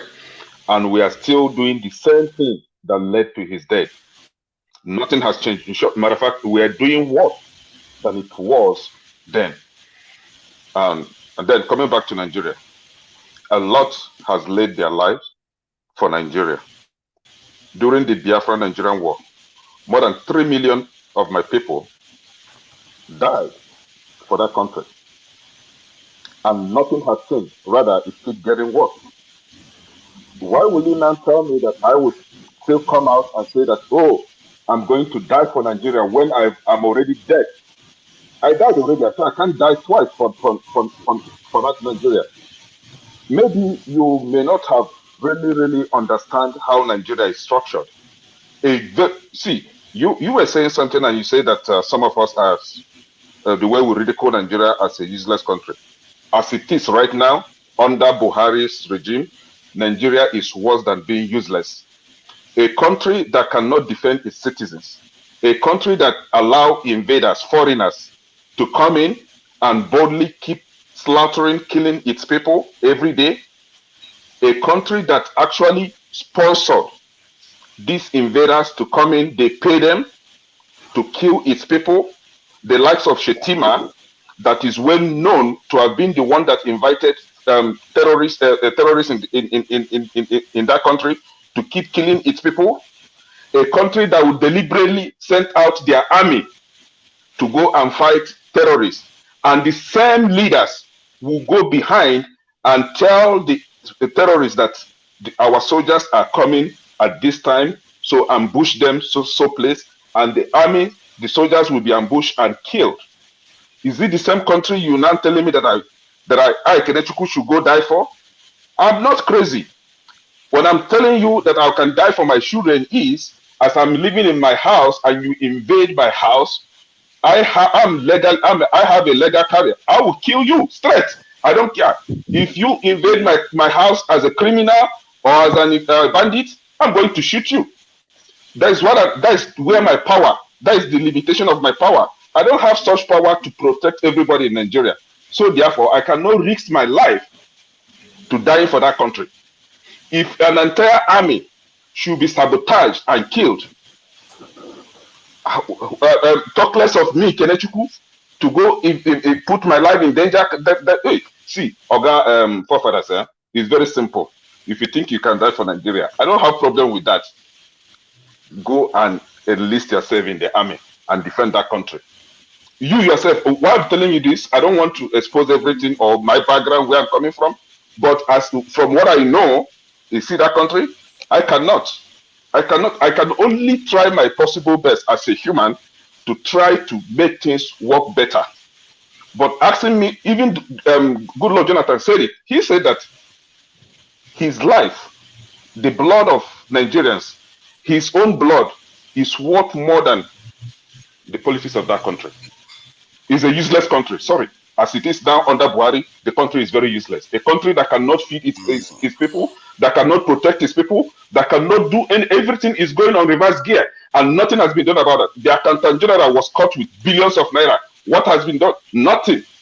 And women, the sick, are dying in the hospital every day. Children are dying. You go to maternity home. in a country where they only have 24,000 medical doctors, only 24,000 out of 200 plus million people. As small as New Jersey, the state of New Jersey has more than 31,000 medical doctors. California has over 100,000 medical doctors. And Nigeria can only boast of just 24,000 medical doctors, one patient to more than 8,000, one doctor to more than 8,000 patients. And you're saying that that country is functioning, that country is not as bad as being useless?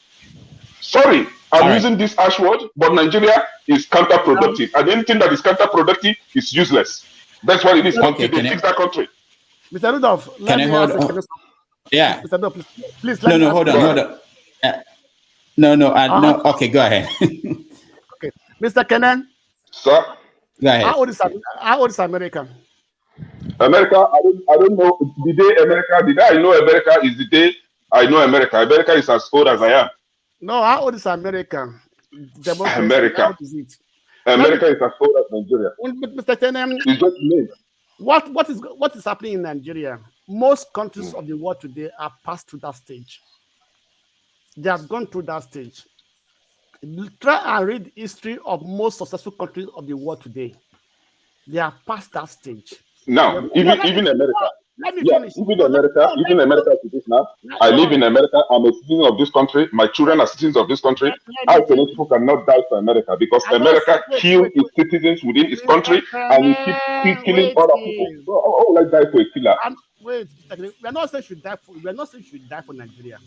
I'm not saying you should die for Nigeria. I'm just telling you, in history, there are precedents. You understand me? Most countries have gone. Go and read the history of Europe. Read the history of America. You understand me? It is a process. It's a progress. Every process cannot be the same. If Buhari failed, you understand me? Maybe next time you come, we not fail. You understand me? So we should not just rule out things like that. I live in Germany. I know what happened in the World War. I know what happened even before the war. I know what changed Germany. I know how the citizens rose up to kill all their chiefs, all their traditional rulers. Exactly. So if you are telling me to do that right now, I can actually volunteer myself. Let's go and kill these people, all of them, all those useless politicians that are busy killing Nigeria. I can go, I can do that, but not telling me that I would. Okay, hold on, guys. Hold on, guys. Mike, what do you want to say? Yeah, like I said earlier, we all are hypocritical. And when we start saying, we love Nigeria so much, this, that, and the comforts of our home, in my basement, you understand? And with my lovely wife and kids upstairs, you can open your mouth that you used to eat yam and ede and say you love Nigeria. If you love Nigeria so much, right? Most of us in these international countries go home like Showore did. Showore couldn't take the atrocities happening in Nigeria. He kissed his family goodbye and went to Nigeria. That is what someone who loves or wants better for his country can do. Showore has been held back in that country, has been persecuted. Showore spent time in jail. Showore hasn't seen his family.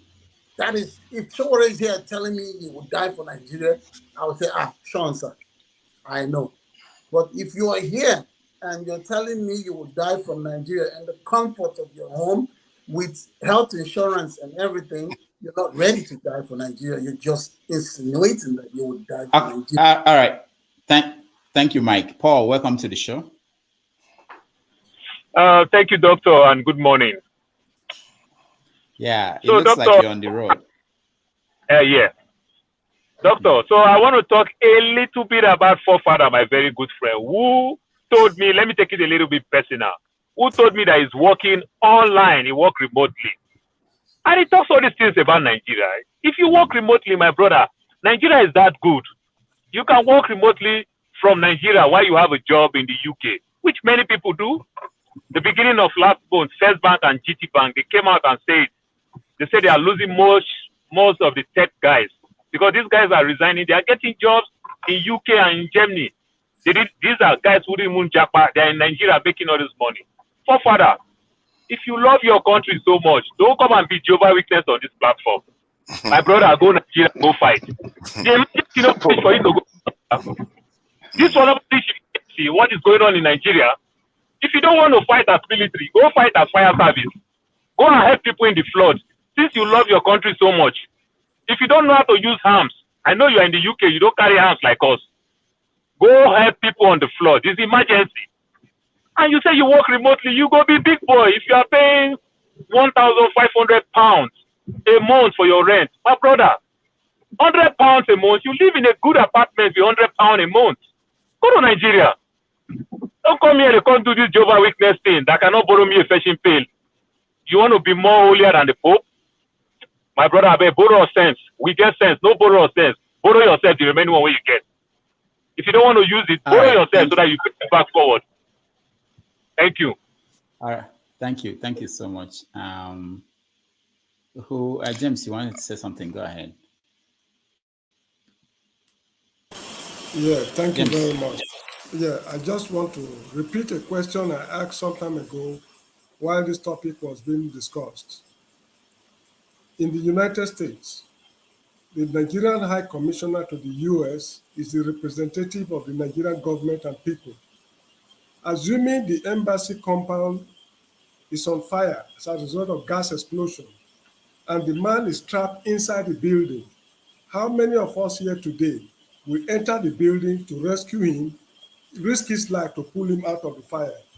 I'm asking this because when I was living in Israel, in the city of Eilat, the Israelis will even do more than that. They will rescue the man and even try to rescue documents inside the building. How many Nigerians can do that? If you really love Nigeria, you are ready to die for Nigeria. All right. Let me come to you, Blackstone. There's something you said that I want to answer it. Somebody should answer it, please, if you don't mind. I think you raised this question the other time. I will not. I cannot enter there to save him. In 2011, I was in the New York consulate office to renew my passport. My passport was stolen right from my room. I reported to police. Police came and gave me police extract. So I called them, let them know what happened. They told me how to reapply. I did. I paid everything. Before going to, I had an appointment with them. Before then, I was in Minnesota. Before flying from Minnesota to New York, I called them over the phone. I said, hey, I'm coming. So is there any other payment that I have to do? They said, no, that so far I've made my payment online. I went there. All of a sudden, they now started asking me that I must pay $400. I said, for what? They said, because my passport was stolen. I said, I have police extract, and I called you guys. This is what you said. Thank God, because I know that I was dealing with criminals. I recorded my conversation with them. Now, the then, is it the consular general or whatever they call themselves, the leader there? That was on Friday. These people refused to attend to me. I had to lose it for them. I stopped the operations. They said they were going to call police for me. I said 911 will be faster. Call 911. The man wanted to go for mocks. I stopped him. I blocked him. I said, you are not going anywhere. You must attend to me. And they did attend to me. So at that time, if the embassy would have caught fire, I would even make the fire become worse. If there is if I have petrol, I'll flame it up. So I cannot save such people. Sorry, I can't risk my life, man. Right. All right, thank you. Blackstone, you mentioned something, and I hear that when we talk about Nigeria, people raise that issue all the time, which is how old is America? How old is Nigeria? How old is... are you saying that development advancement is a question of the age of a country? Because there are some old countries that have not worked, that have not functioned well. Don't you think they are more than that? It's not just about how old a country is. Yeah, so South Korea, Nigeria is older than South Korea with 5 good years. You understand? Singapore is there. America does not have any standard while they were growing as a country. Nigeria, we have standard. You understand? So it's easy for us. We have standard. That's how it is. You know, the person who developed iPhone 14 probably did not develop iPhone 1. You understand? But the model of iPhone 1 can make it easy for him to develop iPhone 14. That's how things rolls. So people cannot be saying all those things. How old is Singapore? How old is South Korea as a country? Before they are talking about America of a 246 years old. Somebody asked, how old is Dubai? Sorry, Mr. Paul. Let me say something. Hold on. Blackstone, hold on. Mike, go ahead. Go ahead. All right. When people make that type of gives that type of excuse, I ask, right? America is that old. They've made the mistakes. Why should we copy their mistakes? We should learn from their mistakes. You understand? Just because Nigeria is a young country doesn't mean we should say, okay, because it's a young country, let's just keep messing things up till we get to 300 years that America is now before we fix things. If you give that excuse, you're saying, oh, there's no learning from people's past experience. America, just like this man said, the person that built the model of iPhone, whatever, is not the person that built the current iPhone 14. But the model of iPhone 1 made it possible for the people to build this one. If you go into an exam hall and you're copying from somebody and you see that this person is making a mistake, will you still keep copying from him? How will you know the person is making a mistake? No, you don't copy from someone. How you know that person is making a mistake and you stop from copying from him? Now, let me tell you how he's making a mistake. My brother, hold on, guys. He's making a mistake. Sir, I also tell you use Egypt. Hold on. They also use Egypt. Hold on. Let me show you how he's making a mistake. Mr. Blackstone, let's say you're in an exam hall. Mr. Blackstone, let's say you're in an exam hall. You're sitting next to Ekene and you're sitting next to Adeze. You're copying from Ekene, and Ekene has finished his test. And you are finished from copying from him. And Ekene looks at the test and says, listen, I think I failed this. He crumples his paper and gets a new paper. And you, Nigeria, you say, listen, okay, Ekene, you are America. I'm good with your past answer that you wrote wrong. Don't worry, I'll submit it. They will understand. While Ekene is rewriting history, you're keeping Ekene's old history. Okay, Mr. Man, let me ask you a question. Why? No, Blackstone, answer, because we are moving on. We can't go back and forth. I will answer that, right? Yeah, answer everything you have to say now. One thing I believe is everything has a progression, right? We are comparing Nigeria with countries like Singapore. Remember, Singapore is a dictatorship. Dubai is a dictatorship, right? Most countries are comparing Nigeria. They are all different systems of government. One man rules, one man makes rules and regulations, right? Let's also remember that the Nigerian development, how many coups have we had in Nigeria? Right? So all these things does matter. But if you actually listen to Nigerian news, we have Nigerian news. There are Nigerians, last Saturday, I listened to a boy about, I think it's about 12 years old, who designed a app for the blind people and start working on the second version of it. It's a Nigerian guy, it's in Nigeria there. It's not in abroad. So there are still people in Nigeria who are doing great things. So we can't use the same brush to paint everybody in Nigeria. There are Nigerians that are having good, genuine businessmen who are making money every day. There are Nigerians that spend every day $100 to live. Can we in abroad spend $100 for ourselves every day? So even though the government is bad, but there are some people who are also doing very good, genuine business, who want the best for the country, who are still trying to make the best. They are moving on and they are living good. But you are condemning everything. You understand me? So when it comes to government, it's a progress. We said Donald Trump, we say everybody hates Donald Trump in America because people say it was the rule well. Now another one is there. Is it following the same pattern? It's not following the same pattern. It's changing. So change is a continuous thing. It's not what happens one time and everybody then begin to. If Buhari is bad, we are praying the next one will not be bad. That's what I believe, that at least it's a progress. Is that developed? Right. We are giving example that iPhone. That is so professional. It's a designer. Most Nigerians in politics are not politicians. They're not professional politicians. You understand me? They're just people that came back from the street from nowhere. That got some forefathers or some godfathers who supported them. They went to that position. And what do you expect? They have to pay back their godfathers now, and then rule and everything. That's why we have all this management and everything in the country. Blackson, thank you. We're going to take a break. When we come back, we talk about the tragic story of Davido's son and the whole. So I'm not allowed to respond to all of them because most of them were having a go at me. So it seems odd that I'm not responding to everything they've said. All right. Let's talk to me. Okay, respond. Forefathers. Okay. Yeah. I don't know how we are all racing not to want to defend our home. This is really scary because if any other group, any other race is watching what Nigerian men are saying here, they will be shocked. Russian men, Ukrainian men, Japanese, they will be shocked. Like, is this even a conversation? It's mind-boggling. How is it that it's controversial to say you should defend your homeland and your heritage? That is not even a controversial thing. I can agree. If you want to criticize me and say, okay, you will not die for your own country, you are in the UK and all the rest, I have my reasons for being here. And I tell you today, if Nigeria is recruiting 1 million soldiers, they want to take their security seriously, I will go in there. I feel bad for the soldiers. What? Can I just finish once? See, I don't know who is speaking. Please let him finish. Yeah, go ahead. I really feel bad for the soldiers that are going there doing almost an impossible job.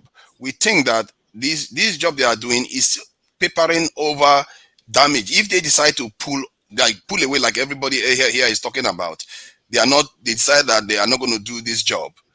What country are you going to have to call your own? You're not going to have any country. Other people will take it over, and then your fate is decided.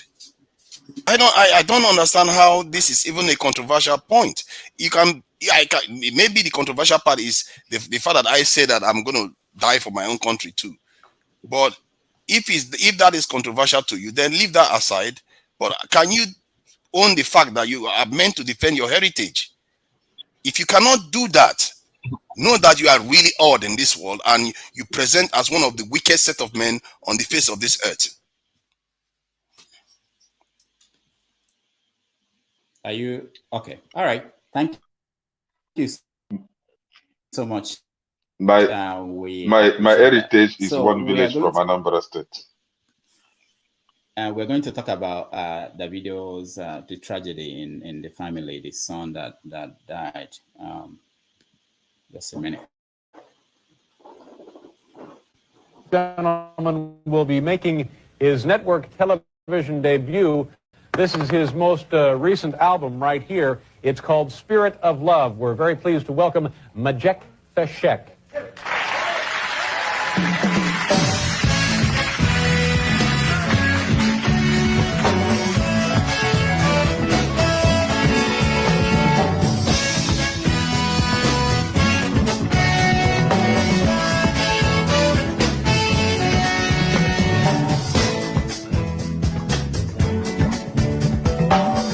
Arise from your sleep, Africa. Rise from your sleep, America. There's work to be done, Africa.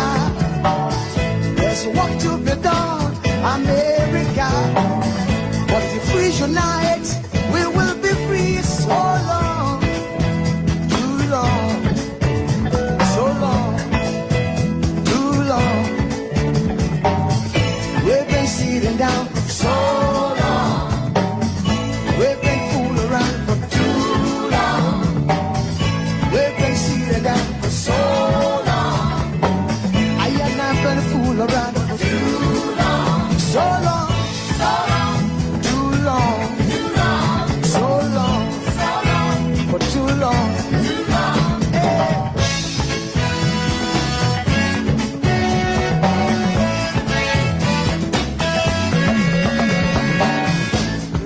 Remember, long time ago, when we used to live like prince and princess. Remember, the pyramid of Egypt, when we used to live like prince and princess. Remember, Marcus Garvey, who are the dream for New America. Oh, remember, Martin Luther King, who are the dream for New America. The say you are black. They say you are brown. They say you are black. They say you are brown. Only the angels of Jah is white now. Only the angels of God is white. So long, too long, so long, too long. We've been sitting down so long. We've been a fool around for too long.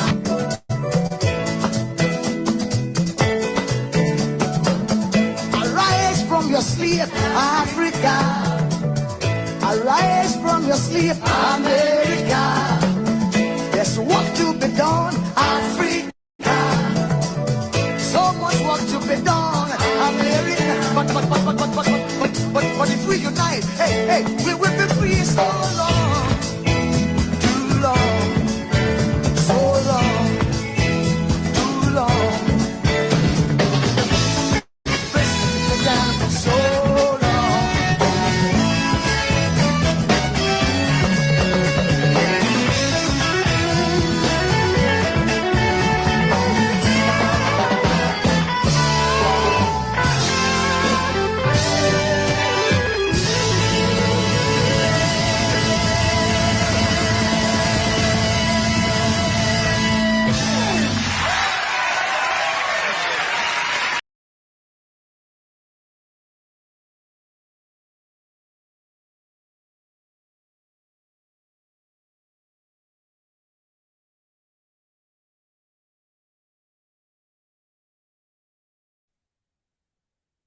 Dr. Damages, we can hear you. Sorry, yes. Yeah. Oh, sorry. I was saying that was a good segue into the story of that video. That was Majek Fashek.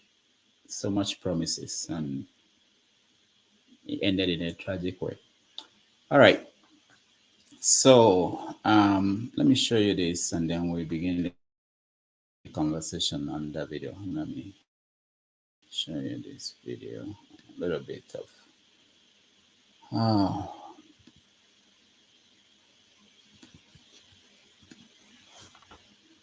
those who know me know I'm a big fan of This was Majek. 4 days ago when Davido and his son Ifeanyi was swimming in the pool. Nobody knew such a tragedy will happen after. May God give them the heart to.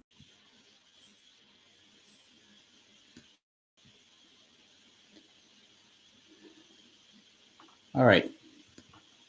In 2018, I think the Banj lost a child to in similar incident. There are many aspects of this I want us to discuss. I want to start with you, Jonaba, because the one that troubled me was stories of these pastors coming up to say that the boy did not die, that they could raise him up if they bring. Pastors are not to be blamed alone. It's also, this is a consequence of what we talk about when we don't have what they call the gatekeepers in the media. So everybody now is a reporter. Everybody can publish a story. So, now anybody can say anything. It's always been like that. People can say anything. But the part that gatekeepers, the role they used to play is that if I'm a reporter and I come to forefathers and forefathers say something outrageous, I don't have to report it. I just go home and say that this man is cuckoo.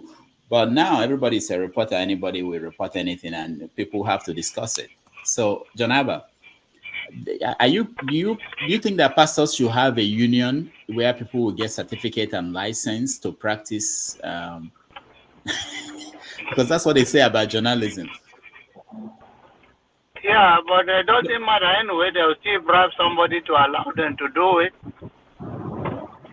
So even if they are to be licensed, there are many fake pastors, fake journalists, fake Nigerian citizens, and all of that.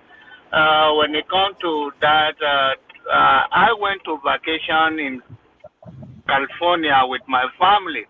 My 3-year-old then, Michael, jumped into 9-foot water, and I dive or I can swim a little bit. Of course, I was able to rescue him. So I know how it's easy to get drowned in the water. So he was struggling already. We look around, and before we know it, he jumped because he has no fear. I believe he enjoying the time they spent with the father in the water, and it is what it is. He went back there, and fortunately things happened. But then it's about media attention. Any negative thing is what attracted Nigerian. Whatever, if no, even 99 years old person die in Nigeria, it's either it's a witch, a time for him to die. So our mentality is beyond, is below, is backward.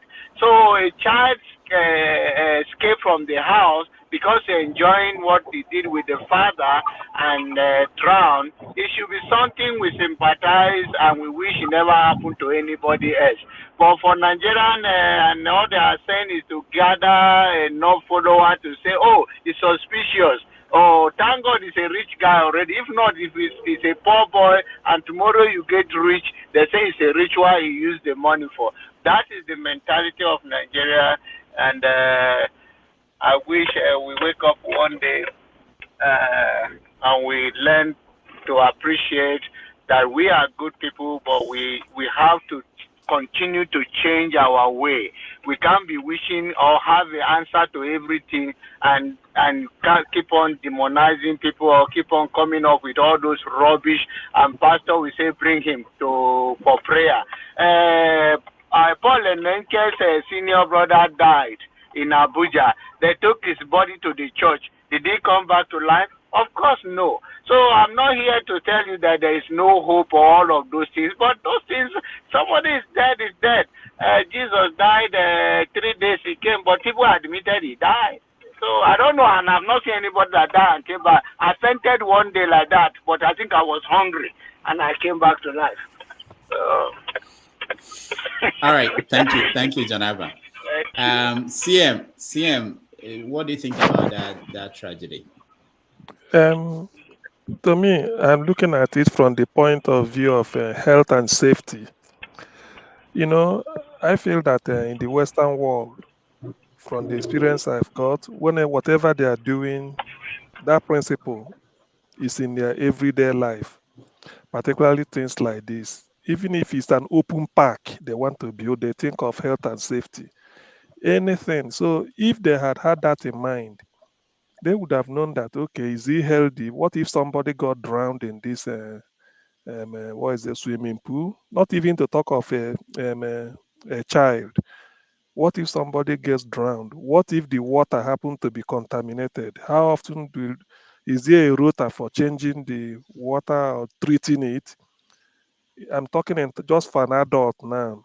And they felt, okay, is it knee level? What is the depth? How deep is it?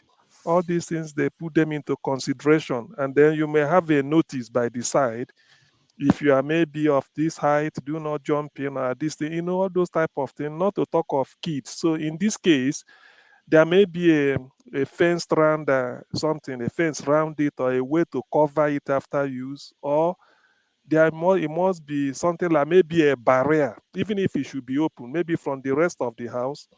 There may be a barrier, a wall separating the swimming pool from the rest of the compound, whereby if you are going there is a need to put a door in which you ask for the key, and the key will be left somewhere that only adults can access or something. So what the whole thing I'm saying is that there must be a health and safety measure, because they always anticipate that something will happen. For instance, let me give this example. During the festive season in the UK, like this, like in the hospital towards Christmas, all hospitals will stock more, like their blood bank, where you have the units of blood for transfusion. If you normally have 10 or 15 or 20 or 30, they may tell you to increase it, stock more, particularly O negative or whatever, the ones that, so some doctors here will understand. So what they are doing is, they say, why? Because they feel that this is a festive occasion. Forget about that, the economy is down now. He said people at the end of the year, there are parties to attend. You want to give thanks, you want to drink, feel free. So many factories have closed down as from December 15 or thereabout for 2 weeks break till January. So people are and this winter they stay at home and drink and do all make merry. So there's a tendency that some people may get into violence as a result of alcohol, which wasn't intended. Then the ambulance drivers might be told you don't need to take a holiday in December, or so that we have enough people. So they always have a sense of foreboding that there could be problem in future. Not that they anticipate, but they said let's get those to be what they call a damage limitation. So maybe some of us in Africa or in the black, we haven't got that sense.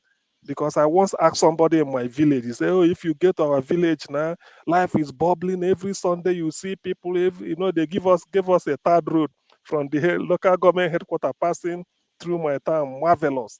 No speed limit." He said, "You cannot be driving anyhow. People, you see people drinking, making merry masquerade." And I asked them, all those fish pepper soup you are eating, mind you, there may be one of the bone we got stuck into your neck, or an okada knock somebody down on the third road. The thing is that there is tendency that there will be a bleeding in the head. Is the community hospital we have, or the nearest, do they have a facility to do something like a a brain scan? No. Can you do CSF analysis to know if the thing is the blood is bleeding? No. All they will tell you is that, oh, you are having the head is hot, or you are feeling pains. They say, take Panadol. Somebody will suggest, no, take Panadol extra. Take Panadol extra, and then it will help. And if you say, take it, you're a man. After all, you knock your head down, it will be okay. Not knowing that you are bleeding. So, in other words, the whole thing is that we need, if there's anything we should learn from Davido's case, is that we always think health and safety. Think of the fact that, what if something happens here? What if somebody underage, it happens to, crisscross this area, and then something happens? But, Nigeria, we never learn. People will laugh at it and then pray God and all this. But ideally, or they may change the regulation that if you should have a swimming pool, it will meet this requirement. But we don't do it. But over here, the Western world, that is the way I see it. So let's think in terms of health and safety. It will help us for future planning, and then to make the life better. Thank you. All right, thank you. Let me go to Paul because he's driving. Let's see, maybe he will. Yeah, Paul, go ahead. So, doctor, I think we that live in the US will understand these things much, much better because we experience it more in the US. And I think CM just said so many things that I want to say, so I don't really need to say much. I just think the health and safety, like in the city of Phoenix, where I live in Arizona, even the fire service give you things to barricade your pool for free. That's why most times they press charges on parents who lost their loved one, because they give you these things for free. If you ask for it, they're going to give you for free. So health and safety is very, very important. I also saw the video the other day when he was even swimming with his son, even when he was swimming with the boy. Even when you swim with your son, it's not even advisable not to put a life jacket with him. You understand? Even though with him, he didn't do that. So that on his own part is negligent. Then for the other part, he would have barricaded the house. Then coming to the constituency of John Harbour, the pastors and everything, these are the foolish people. These are the people that kill my mother. Where they keep giving my mother Ororo, they call it anointed oil. That's how they kill my mother. You understand? I see all the rubbish that they say. But the beauty of it, Davido is born with wealth. He has bought that house over 7 years ago. So I don't understand when people bring spirituality into things like this. In his weakest time, he's going through pains. We should stop these things in Nigeria. We should stop it in Nigeria. So that's all I would say for now. Okay, right. Dr. Rudolph, please give me a chance to talk to this guy, Paul, my brother. First of all, you don't pay tithe enough. That's why pastor could not keep your mother through prayer. So I don't understand why he says that people like me. I never take tithe and offering. Talk about pastor. I'm not a pastor on this show. I'm a Abba Abbas or John Abba on this show. So don't address me as a pastor here. You don't pay me tithe. So, and I'm a reality talk here on Dr. Rudolph's show. So it's not people like me that kill your mother. If you go and investigate who killed your mother. So I'm not. Anything pastor, Dr. Damages call you to ask you. That's your constituency. That's why. Oh, okay. I take it like that then. Good luck and go to junkyard. I'm also in junkyard. I'll see you later. Thank you. All right. All right. Thank you, guys. Oh, Lord, help Yeah, us. can I say something James. quickly about? James, let James go. Oh, okay. Let me go to James, then I'll come to you for further. So, James, go ahead. James, unmute yourself, please. I said I will talk after forefathers. Never mind, let him talk. After him, I will Okay. go. Okay, forefathers. Yeah. You see, this topic. I don't know why almost every topic I think to be coming out on the other side of the argument. I'm not sure why. I think our people, we have become a billboard for the advertisement for the West now. Because if you hear what all of them say just now, they are talking about how things are good here and how terrible things are at their own home. And all you have to do is check online on Google and you see that people are dying in the West to the same way. The same threat exists here in the West just as much as it's in Nigeria. The fault is human, and it's a human thing.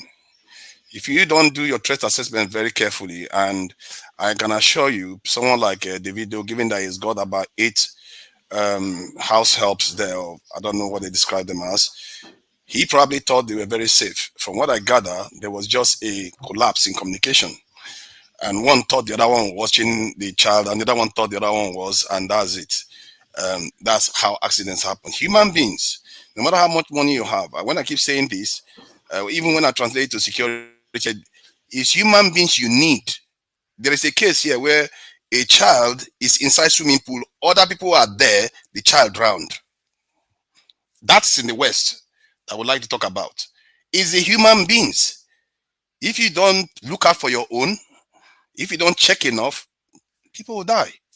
It's just that simple. Tragic events occur. And I think people should take it easy with Davido, and because he never intended that to happen. If he left the child alone or left the child with one person, he left the child with a lot of people, and still there was a collapse in communication. Tragedies like this occur until the day we have a robot that can jump into that swimming pool and monitor the swimming pool and jump in there and bring the child out 24/7. Tragedies like that are likely to occur because it's only as you'll be surprised if you put something to block the child from getting in there, the child will jump over this thing.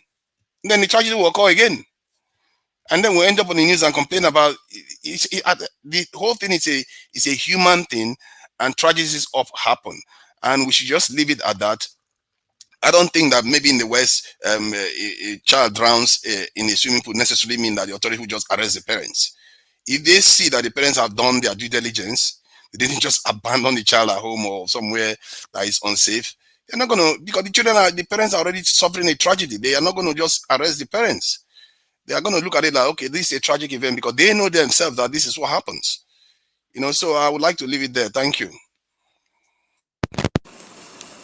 For purpose of us educating ourselves, that's why I told you that even when he was swimming with his son supposed to put on a life vest. Even when he was swimming with his son, these are the things that they do. That's why I told you my city, the fire department, they give you these things to barricade this place for free. And there's a security lock that kids will not know how to use as at that time because you open it from inside, not from outside. You understand? So if there is negligence upon your own part, that's where they blame you for it. So they put all measures. You understand? For example, in the UK, they don't really have it like the way they have it here. Most houses. But that's not how Davido's son died. There's no need for you to be advertising the West constantly. You are like a billboard advertising for the West. This is the thing we have. I have a pool in my own house. As I'm telling you, I'm one minute away to my own house. We have it everywhere because of the weather. In the West Coast, it's hotter than Nigeria, if you don't know. In the West Coast where I live, it's hotter than Nigeria, if you don't know. So it's swimming in a pool in this part of my world is not luxury. You understand? It's even good for your own health. It's not luxury.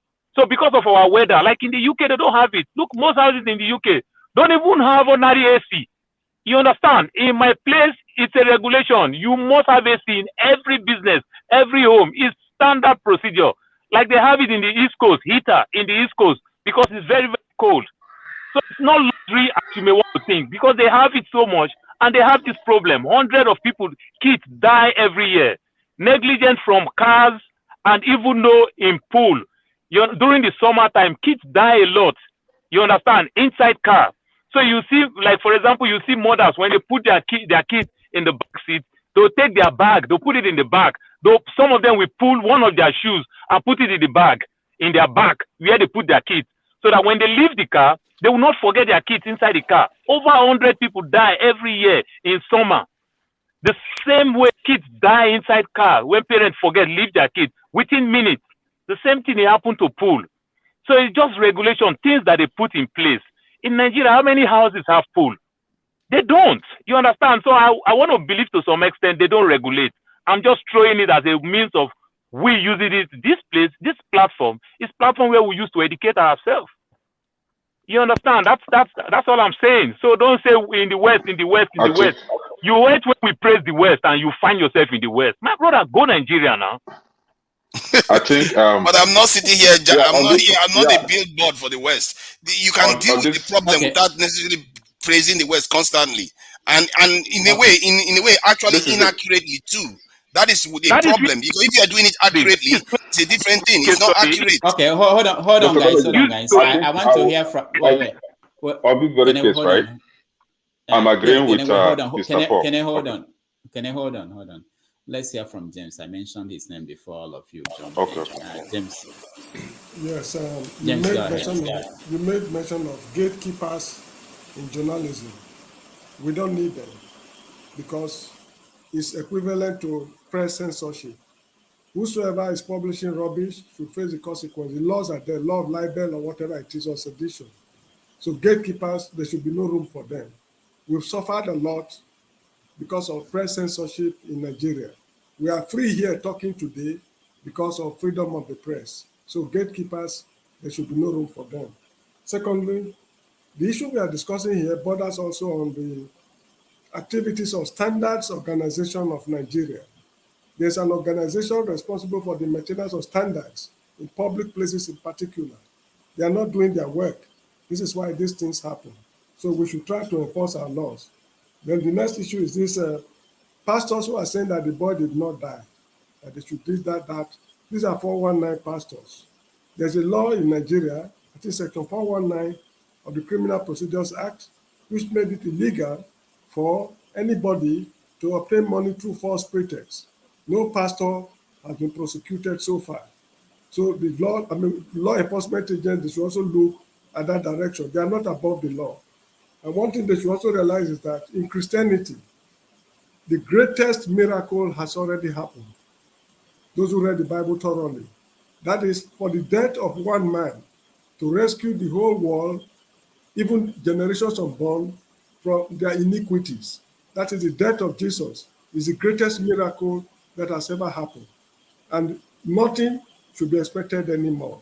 All the wishy-washy pastors we are seeing right now, they are just nothing but hustlers.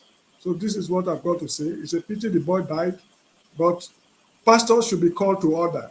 They've misbehaved thoroughly in the country, and as a result of their misbehavior, in fact, the hardship, they intensify the hardship in Nigeria.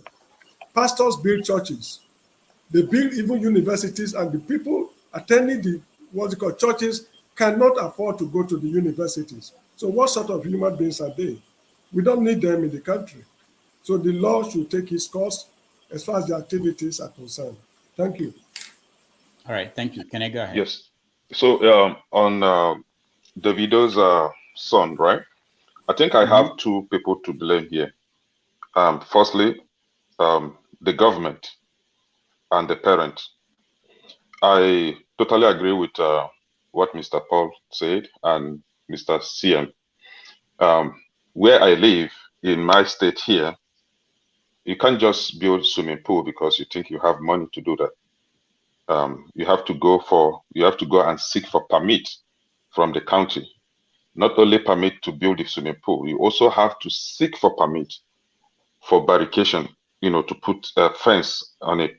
And then the approval, it doesn't end just on approval.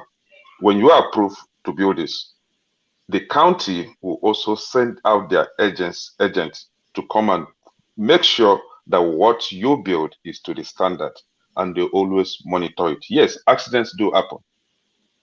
Happens times without number. It happens, which we don't have control over, right? But however, these measures, these regulations are kind of proactive measures to limit, occurrence of such events. Now, in Nigeria, you're a big man, you have money, you can build whatever you want to build. The urban and regional development agency, whatever they call themselves, will only come for you to settle them.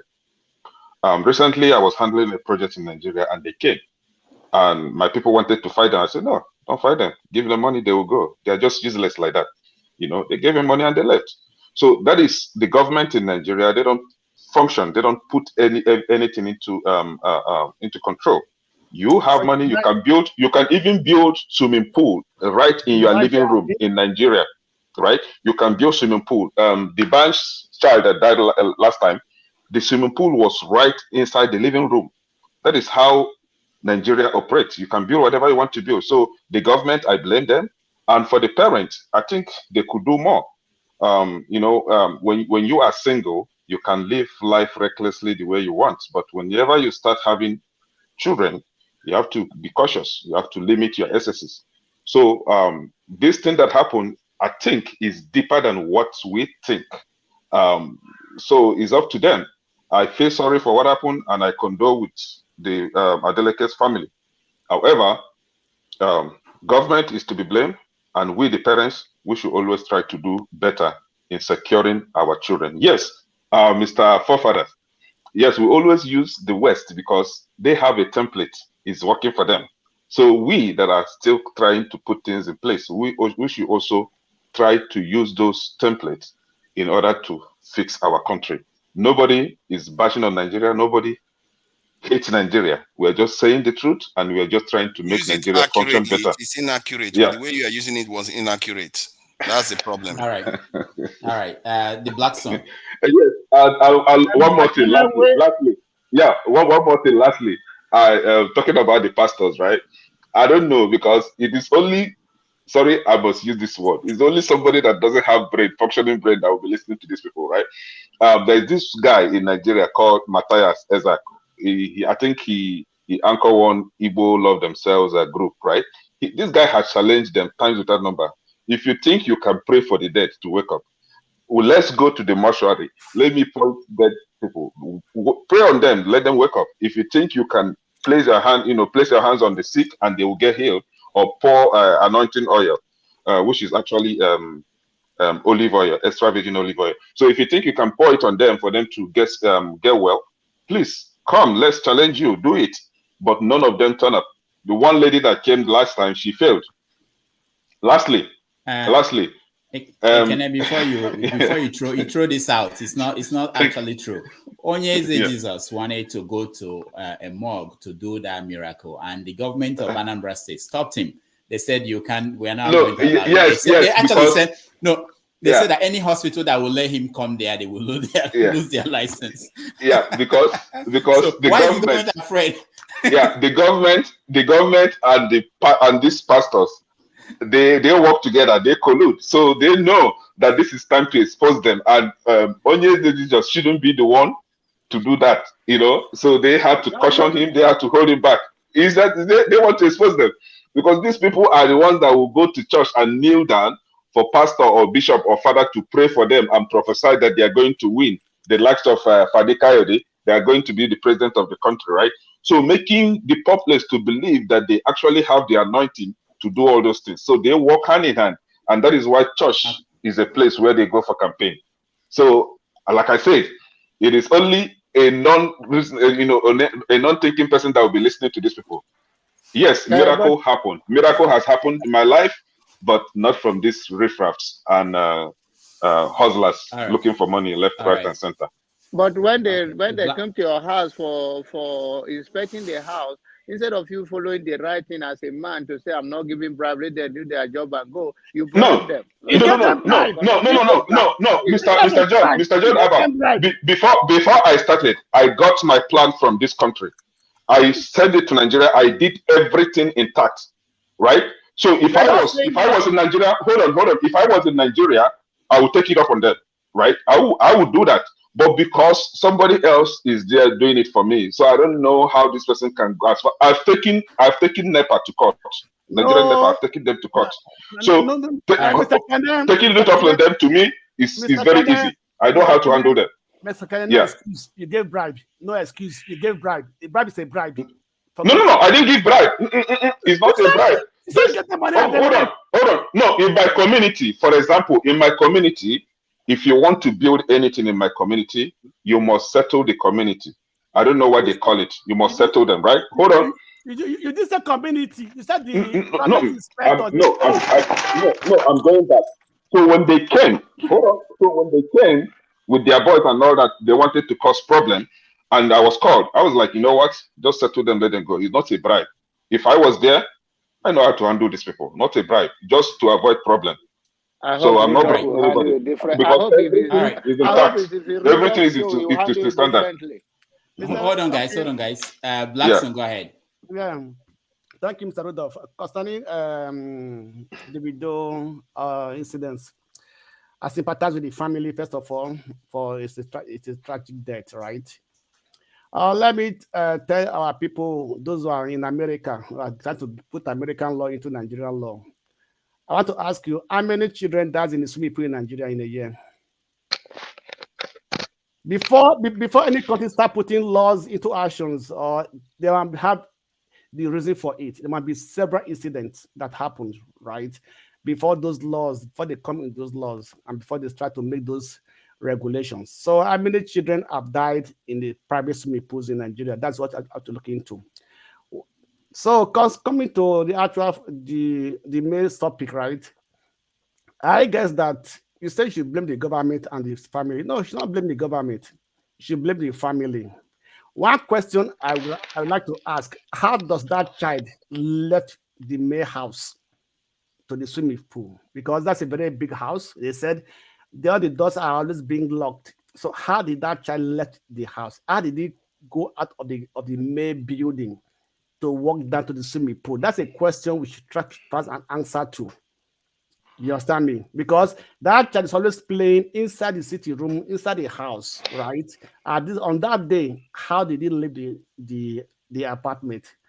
Also, there was another video that came out that child died in. He said he has two swimming pool, one for the child, and on that child swimming pool, there's a balloon where the child can go inside and then play inside that water. And the child was trying to enter that balloon, but he could not, and he turned and he fell into the water. He was trying to try to rescue himself to go into the balloon, but he could not. That was no, that video, I've seen that video 2 years ago. It's not the video son's video. Okay, so that was there. So I don't know. So, but actually, I think there was a great legitimate from the house help who could not find out that child had left the main building. He has go out of the main building, right? So I wouldn't say the family did something wrong, because they have at least to have about 7 or 9 house help who are there helping them. At least that child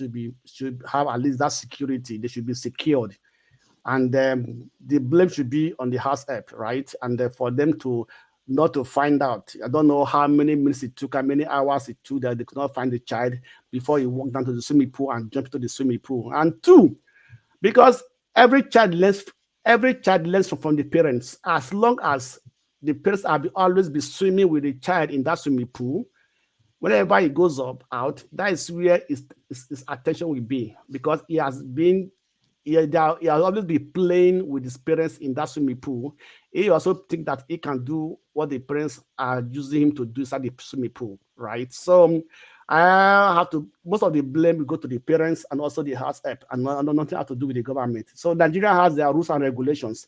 We can't pick every rules and regulation from America, from foreign countries. So if it's your personal house, you have to have your personal house. You have to put anything you have to put in your personal house.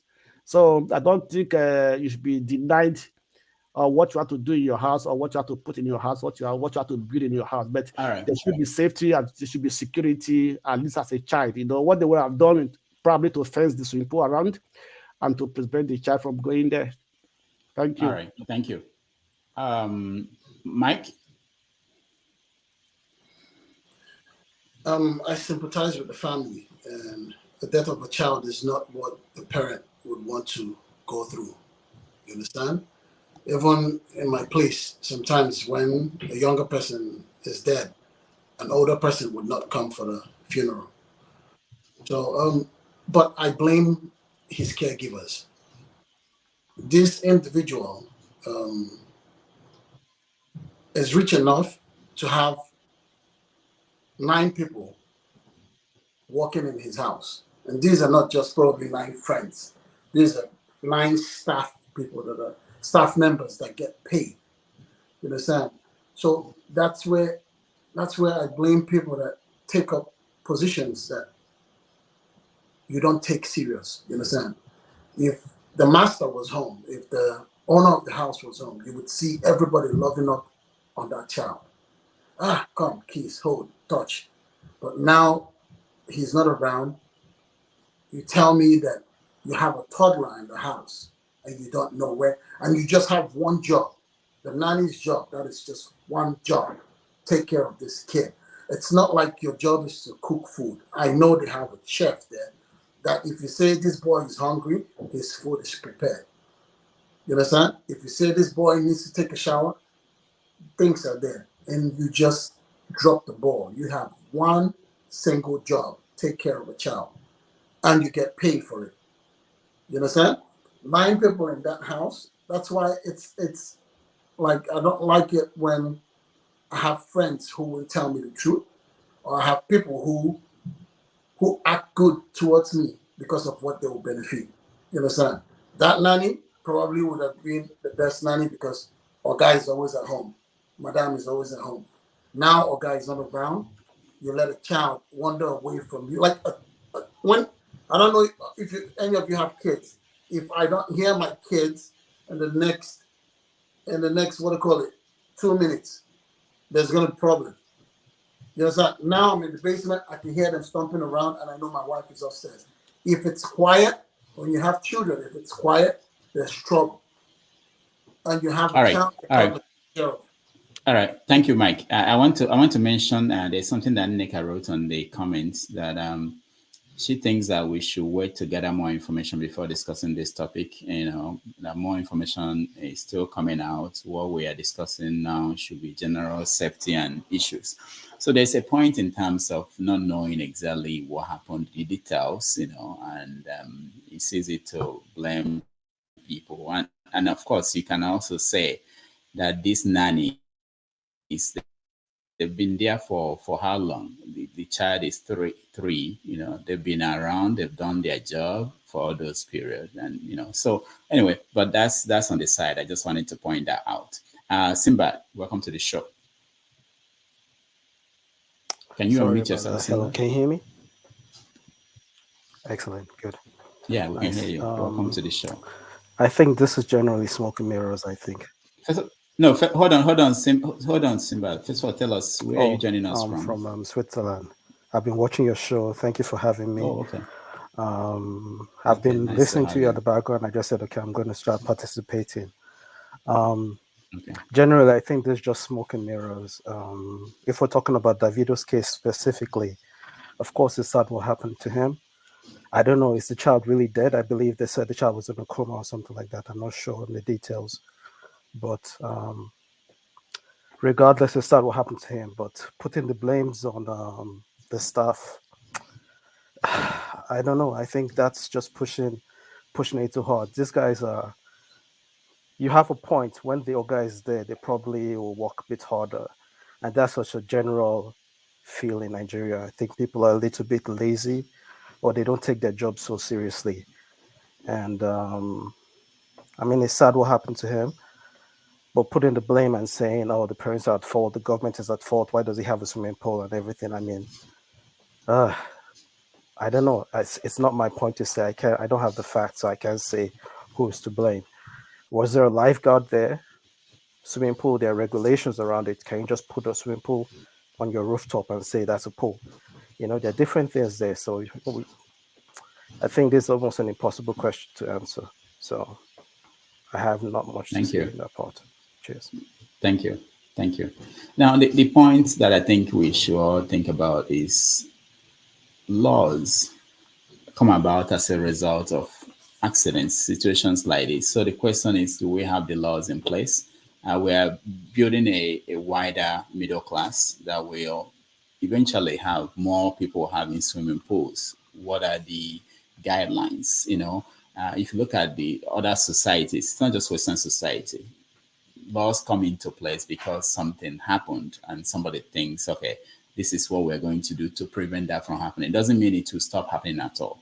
So, and then the general issue of healthcare, safety, like CPR, ordinary CPR in Nigeria. Think about when you were growing up. In my high school, I never heard about CPR. If somebody is, just a small accident, nobody knows what to do. There is no basic first aid in any, up to now, in your local secondary school, wherever you went to school, there might not be just basic first aid for people. The one that I think we should all think about is when you see a scene of an accident in Nigeria, see a video from a scene of an accident, you see people who are still alive. They are struggling, but people are basically watching them, calling God, taking pictures, and they are dying. There is nothing like, the most important thing is to take this person to the hospital. There is nothing like when you get to the hospital that somebody will attend to this person. There is nothing, so that's what we should be thinking about. And society is changed as a result of incidents like this, as tragic as they are. Even if you are willing to take the patient to the hospital, there is no ambulance. There is no ambulance to do that for you. You have to look for bicycle or bike. See, Dr. Damages, I grew up in Aba, Abia State, and personally, the way I look at my life like that I'm living on borrowed time. I grew up, I wouldn't say I suffered, you understand? I grew up, my father did well, my grandfather did well, so we were members of the Aba Sports Club. If anybody grew up in Aba, so Aba Sports Club has like a golf course and has a swimming pool, you understand? The funny thing is, kids died in that swimming pool all the time. And there was no regulation or anything. Okay, after maybe a couple of kids died, drowned in that pool, they didn't say, okay, let's put a fence around or something. They will probably hire like a lifeguard who doesn't even know how to swim. So the day I drowned, right? I drowned like this international standard swimming pool. I drowned in like the deep end. I drowned and it was just over for me. And then this thing Dr. Damages said, that he never heard about CPR. Do you know that for some reason on that day, somebody that knew how to do CPR in Aba of all places was there? Where this person came from, I don't know. They fished me out, my lifeless body, I was on the floor there, and this person commenced CPR. And that's how I came back. Blood vessels all blown. Like if you ever seen somebody drown before, blood vessels in your eyes blow up and everything. Your eyes will be red for like months. That's how this person commenced CPR and didn't even wait for me to thank the person. Because when I came out of the choking, just like if you ever seen a car hit somebody, when the person falls, the person stands up and starts running. Just like I came up, I started running. They had to chase me down and calm me down, like, hey, stop. Here's your cloak and everything. I packed my stuff, went home. I was hugging my brothers and sisters. They didn't even know what was happening. And the advice my mother kept telling me, don't go to that pool. Go and play lawn tennis. You don't know how to swim. You understand? When I was drowning, these things were splashing by. I was just like, this is how I finished. I went down just like an engine block. Went down and that was it. After struggling to breathe and everything, and somebody performed CPR. So that's the thing. Like I said, Nigerians, we forget a lot. After this, next to the next thing, nobody's going to create laws. our lawmakers, they're not creating any laws. They're creating laws to marry young girls. You understand? Nobody's creating any law to benefit the country. You understand? So that change is something we would have to create ourselves, or even if you have a friend who is influential, who is rich, you understand? Don't be scared to tell them, hey, oh boy, you need friends for here. You understand? Some people wouldn't have, so many people wanted to probably tell him this, but they know they might lose the benefit they get from him, because once you say that, they will say, are you wishing me bad luck? You understand?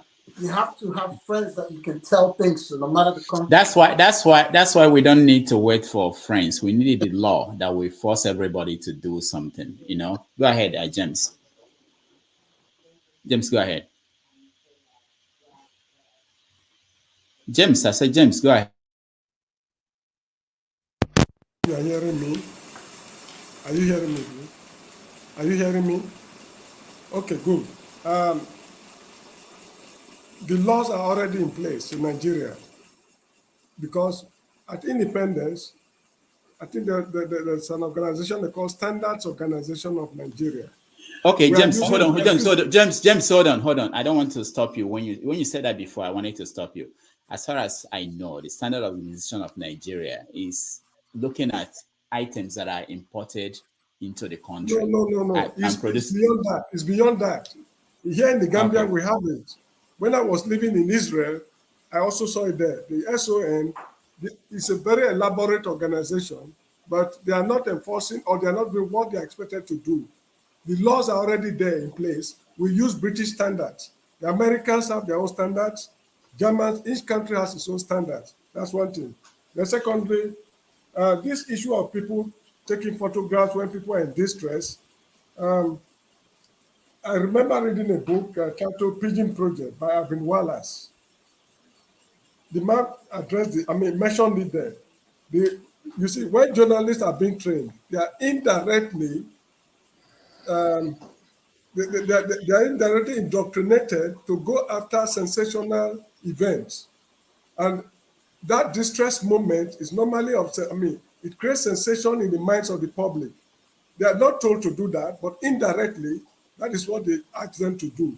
So this is why most of the time, particularly journalists, when they see a building burning, the first thing they have to do is to take photographs, videos, and everything before they do any other thing. They are ending their living. So that explains that. And in a country where, let's say, robbery victims are being treated as as armed robbers, people are always very, very cautious. When accidents happen on highways, people just feel unconcerned because if you are going there to rescue them, if you are not careful, you find yourself in a very nasty situation. That is the country we come from. The common denominator is that we are not enforcing our laws at all. Law enforcement will take care of most of these problems we are addressing. Thank you very much. All right, Simbad. Exactly. James just hit the nail right on the head. Enforcement. Um, I might change the topic up a bit, but generally, in Europe, in America, there are rules. The same rules are also there, or they could be there in Nigeria, but the implementation of them, the enforcement of the law, that's a different thing entirely. And I don't know if any of you are familiar with the philosophy of the dictatorship is actually very important to, I'm losing the words now. What Nigeria needs is, the topic you talked about is Nigeria deserves the president we deserve, or something Yeah. like that. Okay. The president we need versus the one we deserve. Okay. Now, you are trying to talk about benevolent dictatorship. Is that what you're there's a talking about? difference. There's a balance. I don't know if Okay. 8 months, if 8 years is enough to implement a president. If a president can change the country in 8 years, or even in 4 years, because the corruption in Nigeria is actually very, very deep. And I'm of the opinion that sometimes Nigerians need koboko, because you cannot just be democracy. I mean, before democracy worked in Europe, they actually had to, monarchy developed the system. They created the institution in there. So before you can actually make a system work, you have to set up the foundations for it. If everybody is just chaotic, I don't think one man can negotiate with them and be nice with them and they vote him out. Nothing will get done. The reason why Europe is where it is because the monarchy developed it in a specific way and later on let the people run it. Why do you think Rwanda is moving in the right path right now? It's because they have a so-called democracy, but it's very important that they had a strong man to hold the country and move the country in one direction. And he couldn't do it in 4 years. He couldn't do that in 8 years. It's something we should think about. Food for thought. So All right. yes, let Thank me you. correct Mr. James, right? Standard Organization of Nigeria has nothing to do with building or swimming pool. Their main focus, their primary objective is to oversee processes and satisfying materials for product that mainly has to do with commerce. It has nothing to do with development of lands or buildings or anything. They don't have that. So when it comes to Standard Organization of Nigeria, they have no business with that. But however, That's what I my guess. thought, yeah, I'm not too sure, but I think it has to do with urban and regional planning. These are the ones responsible for this. However, like Mr. Simba said, corruption has taken over, so they don't even enforce anything. I'm not even sure if they have such law in Nigeria, but if they do, corruption wouldn't let them enforce it in any way. All right. Thank you. Blackstone, I know you wanted to say something. Yeah, I was going the same route with Ken. First time we are agreeing.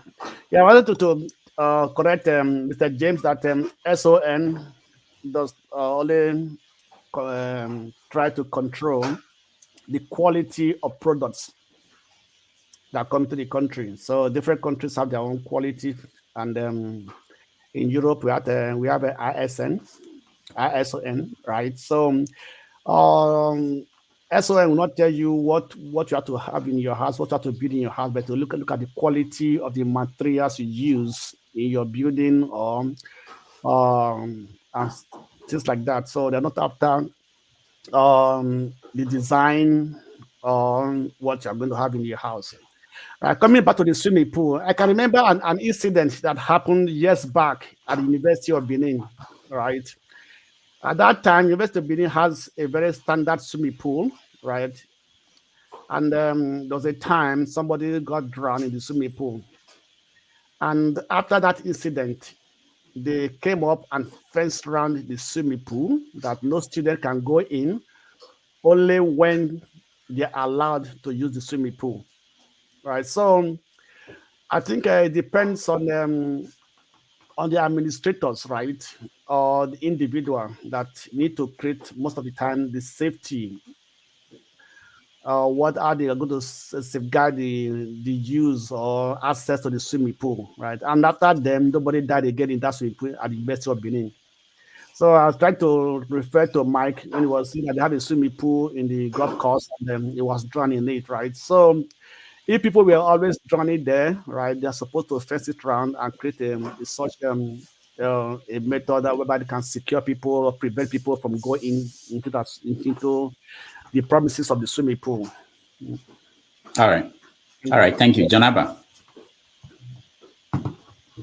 As for our sister Neta say we should not speculate on what happened until we gathered all the facts.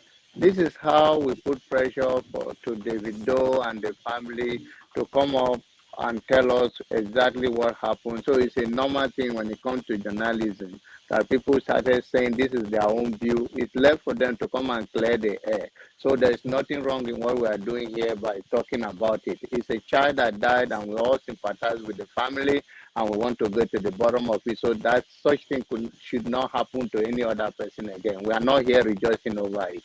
Secondly, when we have people like Kene that can bribe people in Nigeria because they can afford it. We can't have we can't have a good Nigeria because the people are doing their job. And instead of you take a tough stand, say, no, what if it could go to police station, let's go and all go to court. Let's go. Let's stand there. But it's already a good thing to take a cheap way and talk the tough talk. So it's not, and there are people here who talk like Buhari and they want to have a better result. So that is what it is. All right. Mr. Abba. No, it's not true. It's not true. You know. You are finished today. No, the thing is this. The truth is this. In as much as I said, okay, settle them, let them go. My brother insisted that he's not going to give it that.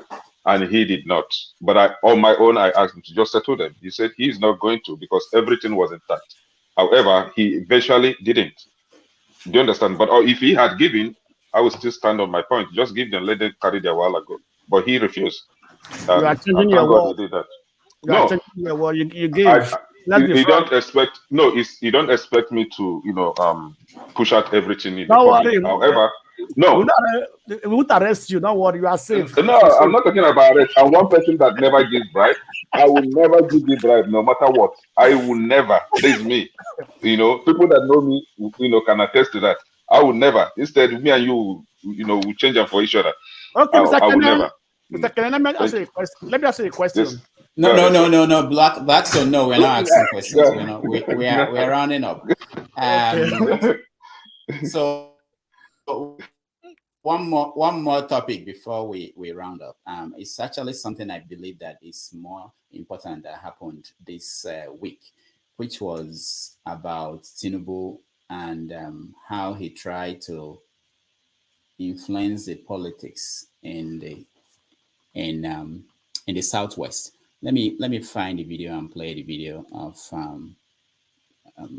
just a minute. Okay.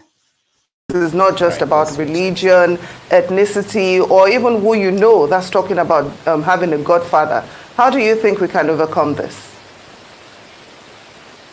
Thank you very much. Anybody who's thinking the way you are thinking should vote for Buhari. I should vote for Obidat campaign. It's the only man can unite the country. Anything outside it, you are dividing the country the more. Write it down, as far as I'm concerned, I'm a passing message. At 94, how many of my age group are alive? But we must warn you people, you can't have a united country where you discriminate against a section of the country. If you want us to separate, let us separate it.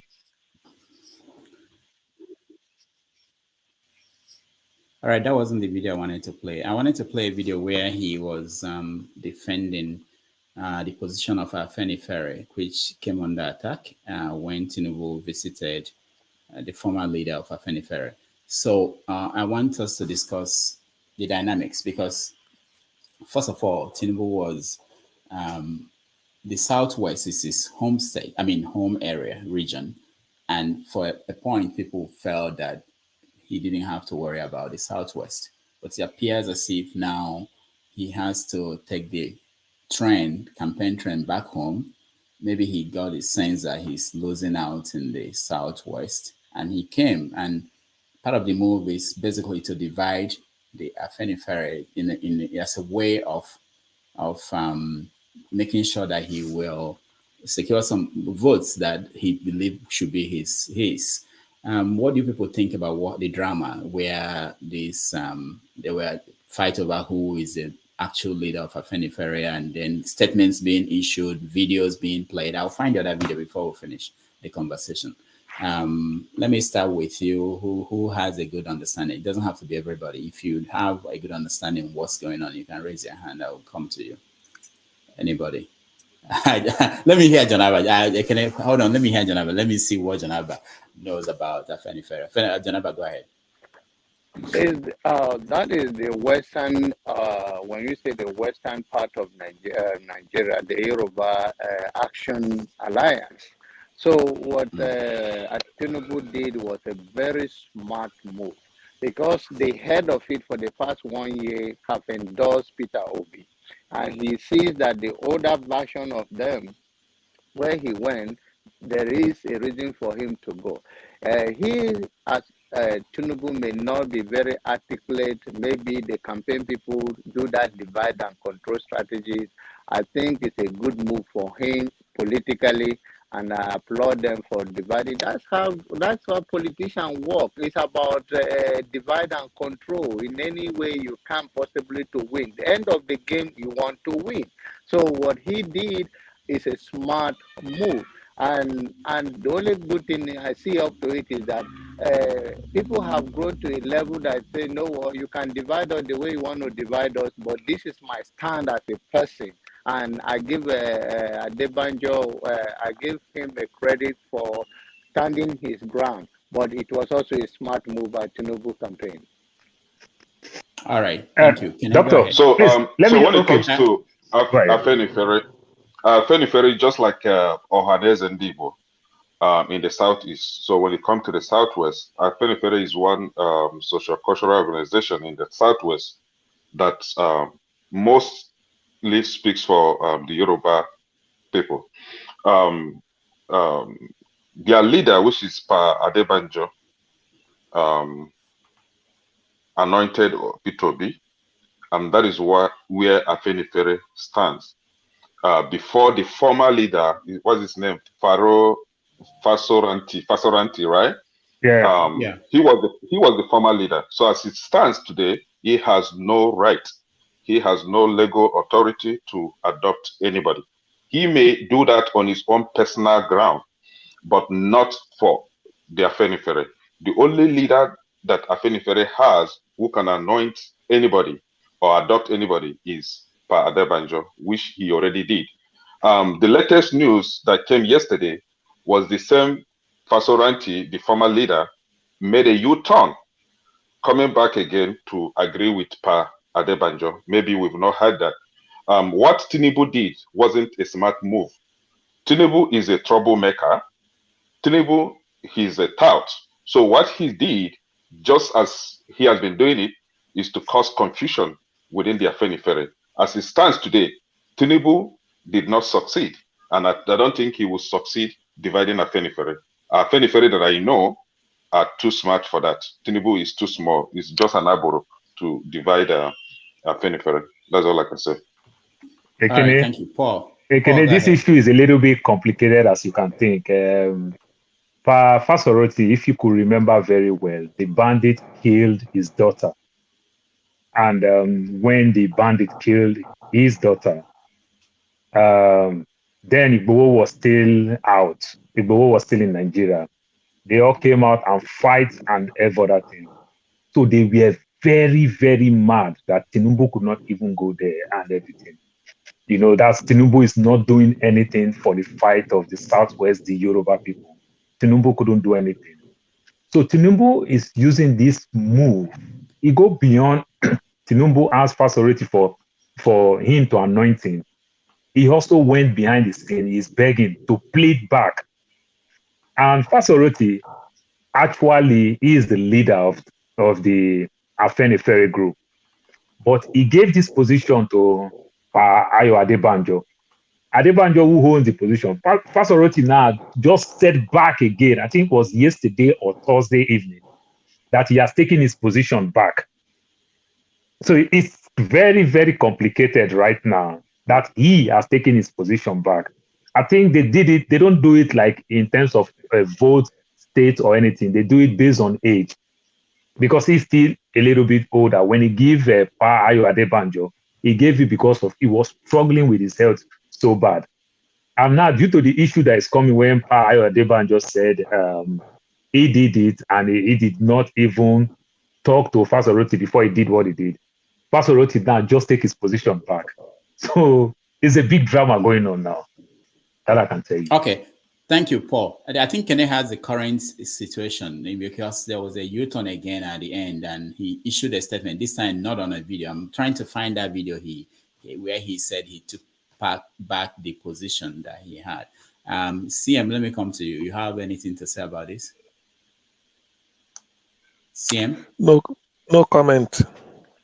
No comment. Okay. No comment. Simbad, do you have anything to say? Not necessarily. Generally, I think there's just you guys hit the ball. It's called divide and conquer. Just put some chaos there and let's see where the balls lay. I think hopefully Nigerians are smart enough to look to see exactly what's going on, and they can see they make up their mind and they know who works for them.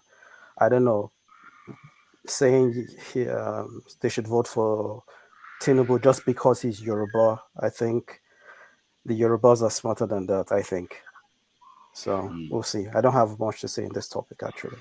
I don't know. All right. Thank you. Can I just add something?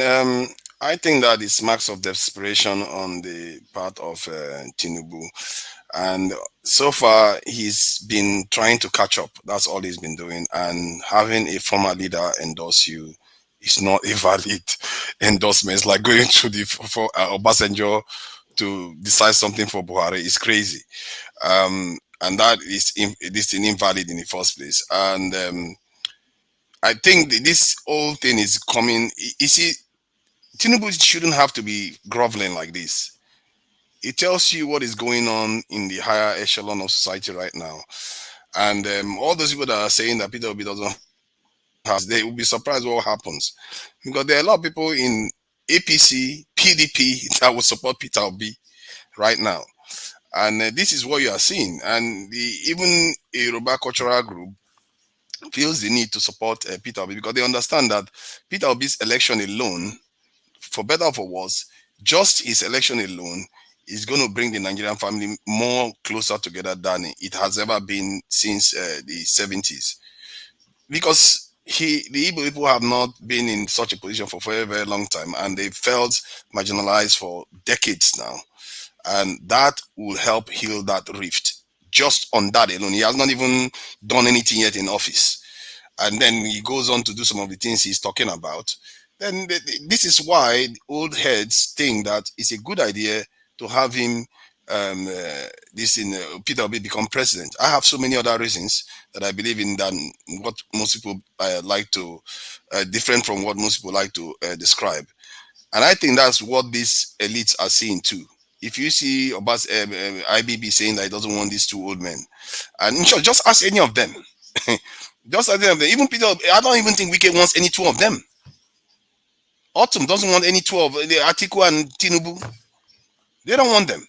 So it tells you that there's going to be a shift that is going to happen. And watch it. If Peter Obi starts struggling, you'll find this will come out openly to back him. Thank you. All right.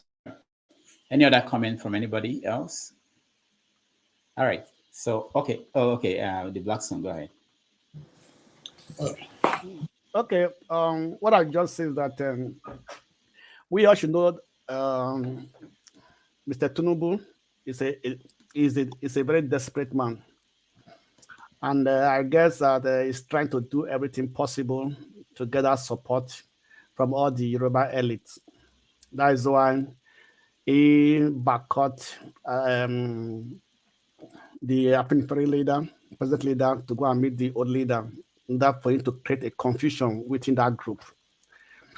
But what I know that anyway, it will soon die down. At most 2 weeks, when you about it again, nobody will know about it again, right? And with the support that Obi is having all around the whole country, I guess that most of the supporters of the other parties will vote for Obi as a president in the presidency. We vote for him. Even all the 5 governors that have having issue in PDP, I guess that they will support they will tell their leaders, their people to vote for Peter Obi as a president. But in the other polls, right, that where they definitely vote for their own party. So at the moment, I see Peter Obi having the actual edge above all the other 2 candidates, Atiku and Tinubu.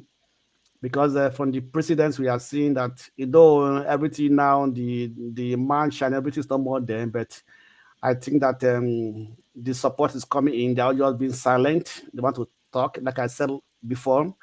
As from January, that's we actually know when the pendulum is going to, right, where the masses are going to, right. And I guess that if Obi can continue the present momentum, right, he has a chance, definitely. And All no right. matter what Tinubu do or what the article will do, I think he has a chance. Mm. Thank you. All right. Thank you so much. Okay, let's. Simbad wanted to say something. Do you? Yeah. Simbad? Yes, I have. Okay, go ahead. Let's not underestimate Tinubu. Actually, I thought Obi was going to win in a landslide until I saw the rally in Lagos for Tinubu. He does have a hold of that thing. This is not the time to slow down if you are for Peter Obi. I think now he has to communicate more to the people in their language. Not just necessarily in their language, but he has to make them understand why they should not vote for Tinubu clearly. If they say Tinubu is the one that built Lagos, oh really? Speak the facts. Tell them, do you have running water in your house? Do you know a single building that has running water? Not from borehole. Why? Under whose watch the borehole tax start? These are the kind of questions that he has to communicate to them. So this has to be pushed. It has to be almost like a propaganda. It has to be shouted on the mountain. It has to be pushed regularly. Just here on social media is not enough. It has to be pushed, make people understand why shouldn't they vote for him. Because you might be surprised if you're just thinking the people are smart enough and they will just vote for Peter Obi. That's a different thing entirely. That's not necessarily the case. There are people that are still, for some odd reasons, still loyal to Tinubu. And that's just how it is. Mr. Simbad, yeah, Right. let me correct an impression about the Tinubu's rally in Lagos. The two rallies that they organized in Lagos, two things happened. The first rally was a kind of deceptive rally. This is what I mean by that. There is this woman that always come out annually to do what they call Walk for Cancer awareness, right? So the Lagos state governor used those women. He forced them to come out for that cancer awareness that particular time. So if you watch the video, you will see that the women, they wear pink. So they are known for wearing pink. Pink is their kind of is their uniform, and they do have insignia for cancer awareness. So if you watch the video, you see that when they are doing the coverage, they blur the insignia so that the masses, the people, won't see that this is actually work for cancer awareness. So that was what happened. So that pool, that crowd that you see, is not for Tinubu. They were actually manipulated. So what Tinubu boys did was to station their cameras and then front their own members with APC insignias so that it will look as if it is APC march. So that was happened. That was what happened. The second one was that the Arboros, the Tinubu Arboros in Lagos, actually forced market women that they must come out and do a work for Tinubu. They were forced. So watch the news. You will see that people were forced. If they don't do that, they will not be allowed to sell in that market anymore. Remember, Tinubu's daughter is the Iyaloja, the owner of the market in Lagos State. So it's a forceful work for Tinubu. I believe no right-thinking Yoruba man, educated man, will be supporting Tinubu at that age. Canvassing for presidency. Yorubas are smarter than this. So all those work that you're seeing is fake. All right, Mike. And if it is true, let that be replicated in other states. Why is it just Lagos? We have Ondo, we have Osun, we have Ekiti. So let him go there and replicate same work. Let's see. Mike, go ahead. For me, I know Tinubu is a ruthless individual who would step on anybody's neck to get what he wants. If, for example, Tinubu does not care about our feelings, Because if he cared about our feelings, Shetima wouldn't be his vice president. This is an alleged Boko Haram sponsor. This is the individual who was governor that the whole world felt the terror of Boko Haram when they kidnapped the Chibok girls. Like, don't they have a press individual in APC that will tell Tinubu, Baba, this is bad though. Somebody may have said, Shetima is bad news. You understand? And he will say, I don't care. That's how someone who is ruthless and who doesn't care to divide and conquer. You understand? He doesn't care about what people, how we feel. These politicians don't care if we partake in the election or not. They'll still do the same ruthless things they do. People are going to die. It's a pattern. People are going to die on election day. Election will be rigged. Some establishments will be put ablaze on that day. So while you're busy quenching the fire, the people that are snatching the ballot boxes are taking it. You understand? So it's just a pattern. And I don't like it when people say Obi or Showore should tell adults to vote for them, or to tell adults that to see the reason why they shouldn't vote for Tinubu. We know they suffer tired for that country. Are we not tired of suffering? Then Ahmed in the north, is he not displaced, living in IDP camp, suffering? Is his family members not being kidnapped by bandits in their farm? Are they not being butchered? Or the person in the east that's sitting at home every day, every couple of days, are you not being displaced? Are you not losing income? People that suffered flood now, how many states now that suffered this flooding? Are you telling me that you need P2B to come there and tell them, listen, you guys are a product of bad governance? You understand? We should take some responsibilities. We shouldn't be. If any adult who decides to vote the wrong person, they should deal with the consequences for the next 8 years. That's it. You understand? All right. Thank you. It's annoying. We have to change topic now. James, go ahead. One more. I have nothing to say about this. Totally ignorant of what is going on.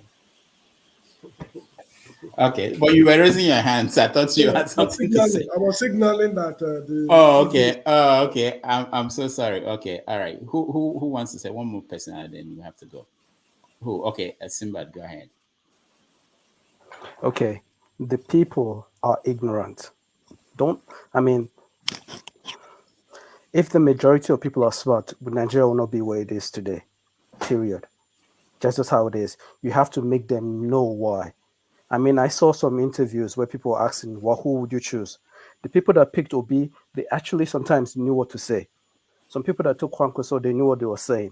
Some people just picked Tinubu and they're like, why? He said, yeah, because in this party, he has given me money. How do you think Nigerians take food like 1,000 or 5,000 naira for their vote? It's not because they are smart. If they were smart, they would say, okay, how much is the minimum wage? 18,000 per month. Okay, I'll calculate. If you give me 18,000 times 12 times 4, then you can buy my vote. Then that makes sense. Then you can buy people's vote. But if someone gives you 5,000, 10,000 for your vote, that's the stupidity to the highest level. And there are people like that. Don't get it twisted. People are like that in Africa. And how do you change their mind? How do you make it known? Yeah, that's a good point. I always wanted to say that people who talk about the voters as if we've done whatever position you have, whatever side you're supporting, you've done enough work to educate them, to get them to where you are so that they will make the right choice. I don't think that has been done enough, and we keep blaming them for whatever way they are thinking. Anyway, I want to bring up two issues before we continue. We have to also round up. Kwankwaso just unveiled his manifesto. Forefathers, you should be happy about this. he's deciding that he's going to hire 750,000 soldiers into the military. Maybe he's been watching this show. I see that Ovia is on the comment section. We'll get him up here very soon to tell us what's going on, whether he's leaking information from this show to Kwankwaso. Forefathers, I think you should be happy about that. But I wanted to point out that tomorrow, our guest for tomorrow, let me put it up. The former chief security officer, Abacha's chief security officer. Yeah, not ADC, okay, whatever you call him. Okay, but no, there's this breaking news that a court in where in Kaduna sacked him today. The court ordered the INEC to remove his name as the candidate for the party that is Action Alliance. So hopefully he will be here tomorrow and he will start by explaining to us what's going on. Yeah. So anyway, but that's what I wanted to bring up. Go ahead, Forefathers. Yeah, I think it's a good thing that they are beginning to realize the core of the problem. You can have as much equipment, as much intelligence. You just all it's good that is going to happen is that the people will be kidnapping people. You'll be watching them on TV because you don't have people to go there to intercept them. You need more people on the ground to be able to hold the territories that we occupy in Nigeria. Nigerians are difficult people just being Nigerians alone. Look at what Nigerians do when they go overseas. then you under-police them again, control their territory.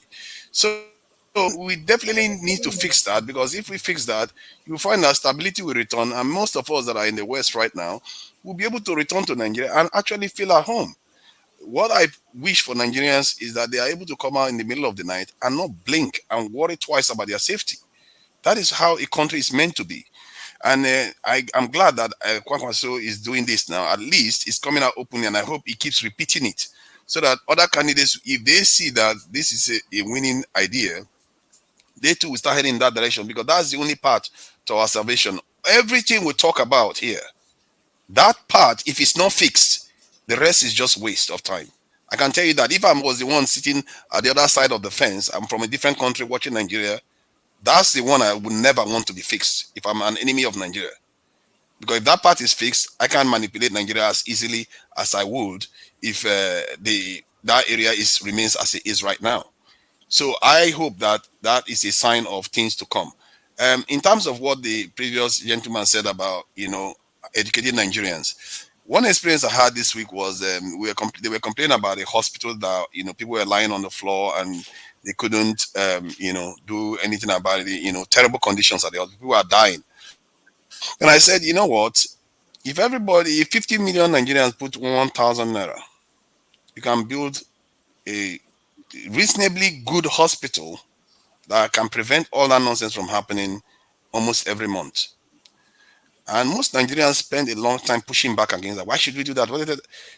Because they are thinking that I'm saying that they should pay to the government. Nobody says you should pay. You can pay, do it yourself. You can come together, put the money, it goes to a bank account, and you guys select a contractor that you know is highly reputable, and you build this yourself.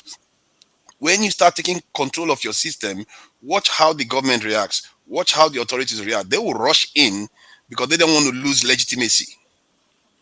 Because a sign of this happened just how many months ago, when the Parents Teachers Association wanted to intervene in the ASU strike.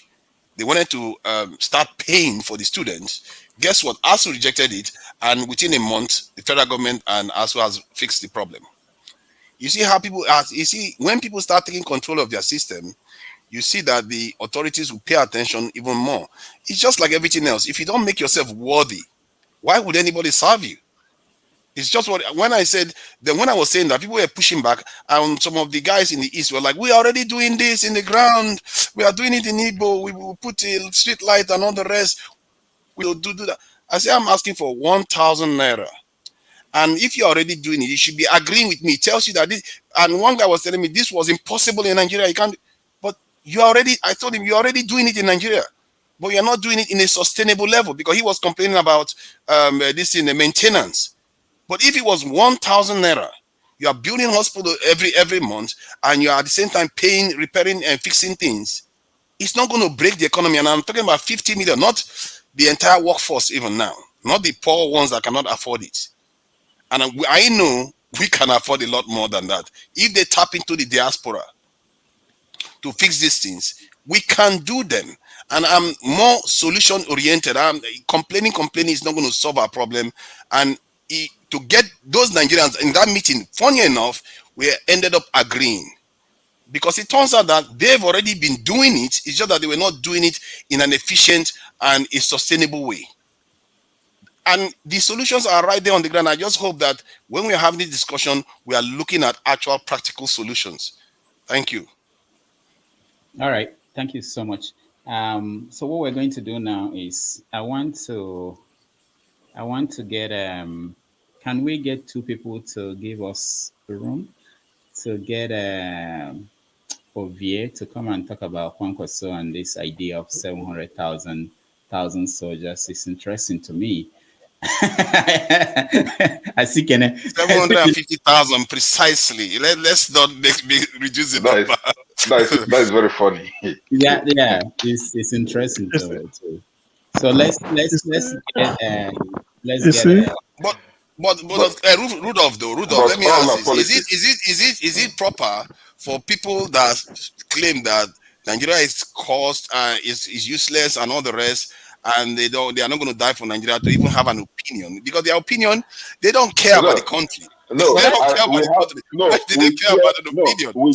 We care for the country so much that we are providing solutions for its numerous problems. However, for us to randomly come out to die for nothing doesn't make sense. So we are trying to prevent. Hold on. You before dying, before you choose the path of dying, you should first and foremost put solutions in place. Try to do something right first. And if that is not working, this is where you now say, okay, I've tried all I could and it's not working. Time to take it by force. But you've not done anything yet, and you just want to carry gun to go and die. Like somebody from Kano State, the popular candidate in Kano State, Kwankwaso, that is saying that he's going to recruit 730,000 soldiers. You are recruiting 730,000 children of 750 children of the downtrodden, that you be paying them 45,000 naira monthly salary. 45,000 naira, that's what you're paying them, and you give them gun. You give them gun to go and face Boko Haram that are sophisticated in weaponry, to face them for 30,000 naira. And again, the leaders, the military leaders are working with Boko Haram. You fail to do the right thing. I'm telling you, my brother. Okay, so let me ask you this: what is he going to do that will satisfy you in terms of keeping the country safe? Thank you. First and foremost, restructure that very country. That that army leadership should be restructured first. The country in its entirety, the constitution must be restructured before you can fix anything. If you don't do that, do from now to nothing is going to be fixed. You are one of those there's an arm robber coming to the house to come and rob us. I'm sorry, my dear, not until the country is restructured. Can we buy a house next year? No, not until the country. Hold on. You are the kind that make every excuse for inaction. Come on, stop it. All right, I stopped two of you. Yeah, because we have to get other structure and other here. Because it's making excuse for inaction. No. How can I stop people when they come on again on their own? I want to welcome Femi to the show. Femi, welcome to the show. Okay. Because you guys overshadow some people because they don't talk so much. You guys think you can. Femi, welcome to the show. Good afternoon, everyone. Good afternoon, Dr. Damages. Yeah, Femi is here because Femi wants to explain the Afenifere thing that you guys misunderstood what's going on. Femi, is that why you came on? That's one of the reasons. All right. So I saw the comment. You guys are laughing. I saw the comment, and I'm trying to get some people here who have insights. You know, some people will Thank, just yeah. thank God I said, thank God I said no comment. So I'm not Femi. You You see, should. yeah, I said no comment. CM understood that it's not his top. It's not where he So I specializes. said no comment. So Femi, welcome to the show. Thank you. Tell these So, people that what they don't understand. so I will not claim knowledge of everything and anything. However, one thing I can clearly tell you is the Tinubu we know, because if I've never told you this before, I'm from Lagos Island. So there's nothing spectacular. There's nothing Tinubu is doing right now that's surprising. It's me. I'm just enjoying the whole show, and I just if I'm not someone that's so into prayers the way Nigerians are, that they think prayers will do anything without having to work for it. What I would just say is all of what you saw got played out. Again, it's not surprising to me. Now, keep in mind, just like Paul correctly said, the way Afenifere is structured, they go in terms of age. Maybe not necessarily exactly that you have to be the oldest, but that's similarly the way the structure is. Now, at the time, Fasonrati had stepped aside. No disrespect to Babangida. It was exactly because of his health. And even when he was at the helm, Paddy Banjo has always been someone that you consider what an Abacha, for lack of a better example to use, would have been to Babangida. It was always the pillar of Afenifere. Even when you had, I forget the name of the original originator of Afenifere, that other man, I forget his name now. He's always been a key pillar there. In addition to late Yinka Odumaki, who I dearly miss so much. Now, the reason why I put this out there is to let you know that what you saw play out is not anything. And I always let people know, especially people that think all Yorubas are betrayers, that every ethnicity, every group, every race, every religion has its own betrayers. For me, what Pade Banjo has always stood on, just as you heard about from our guest last week, is equity and justice, which is part of our major problem in Africa as a whole and Nigeria in particular. And I'm not necessarily going to just limit it to the major tribes and religion, because a lot of times we tend to also forget that there are other ethnicities, but at least with the way Nigeria is structured, we know that it's an intentional game that's being played out. I'm not necessarily saying that Obi is the Jesus Christ of Nigeria, but if anything else, where is justice? Where is equity? When the likes of, this morning I spoke to my aunt, and I'm gonna quickly round up now. I spoke to my aunt in Nigeria. Now, if I was the type that just because I was sending money to her, and I'm trying to make her see reason why you cannot tell me because Tinubu, because she belongs to one of these, she's about 70, she's one of those people that have this mindset, and she doesn't have to be old. They have this mindset that, oh, because it's Yoruba. Because she was trying to give me some reasons. I'm like, a lot of what you're telling me makes sense, but out of respect, I'll just let you realize that if this was the Yoruba people facing the same kind of injustice, would you say the same thing? But again, like I said, none of what you see playing out is Afenifere still remains Afenifere. It's just the Tinubu way. There's no easy that is normal. That's surprising to me. So I'll just rest my case there. All right. Thank you, Femi. Did Femi answer your questions? Anybody? All right. Mr. Scribe, welcome to the show. Thank you, Rudolph. Okay. So I don't know if you are. Yeah, I specifically to give. There's something I just want to highlight. I have a suspicion, but I will take that angle from history. Ayo Adebanjo is before he joined the Action Group in 1952. I'm not accurate. Between 1952 and 1956, he was an NCNC member. Adefaras Fasuranti is a pure action group guy. I believe he's from Ibadan. So now, if you look at it from a historical standpoint, I don't know if you agree with me. I'm speculating. It's here. from Ondo State. Ondo State. Oh, okay. Ondo. Sorry. Okay. So, but also I was checking there is this I'm trying to draw an inference here from the Akintola versus Awolowo thing to kind of help predict what, or to give some insight onto what may be playing out and how history can actually help determine what could possibly happen and what a Tinubu is trying to do. I think this is what is going on. I think we should be very respectful of the fact that from an ideological standpoint is a nationalist, because that is the philosophy of an NCNC. And though, yes, for the reasons that we all know, that he moved to Action Group and he remained in Action Group, we know that. That's fine. But when you look at it, Tinubu is actually he's playing, he understands the base and he's playing it very, very well. And I think it's along this philosophical line that Ayo Adebanjo is looking at it from a principle standpoint, which is not far away from what an NCNC and Nahoro or the rest or play. He's looking at it from a Nigerian angle and he's supporting a P2. Now, a Fasuransi appears to be on the fence because from maybe Pa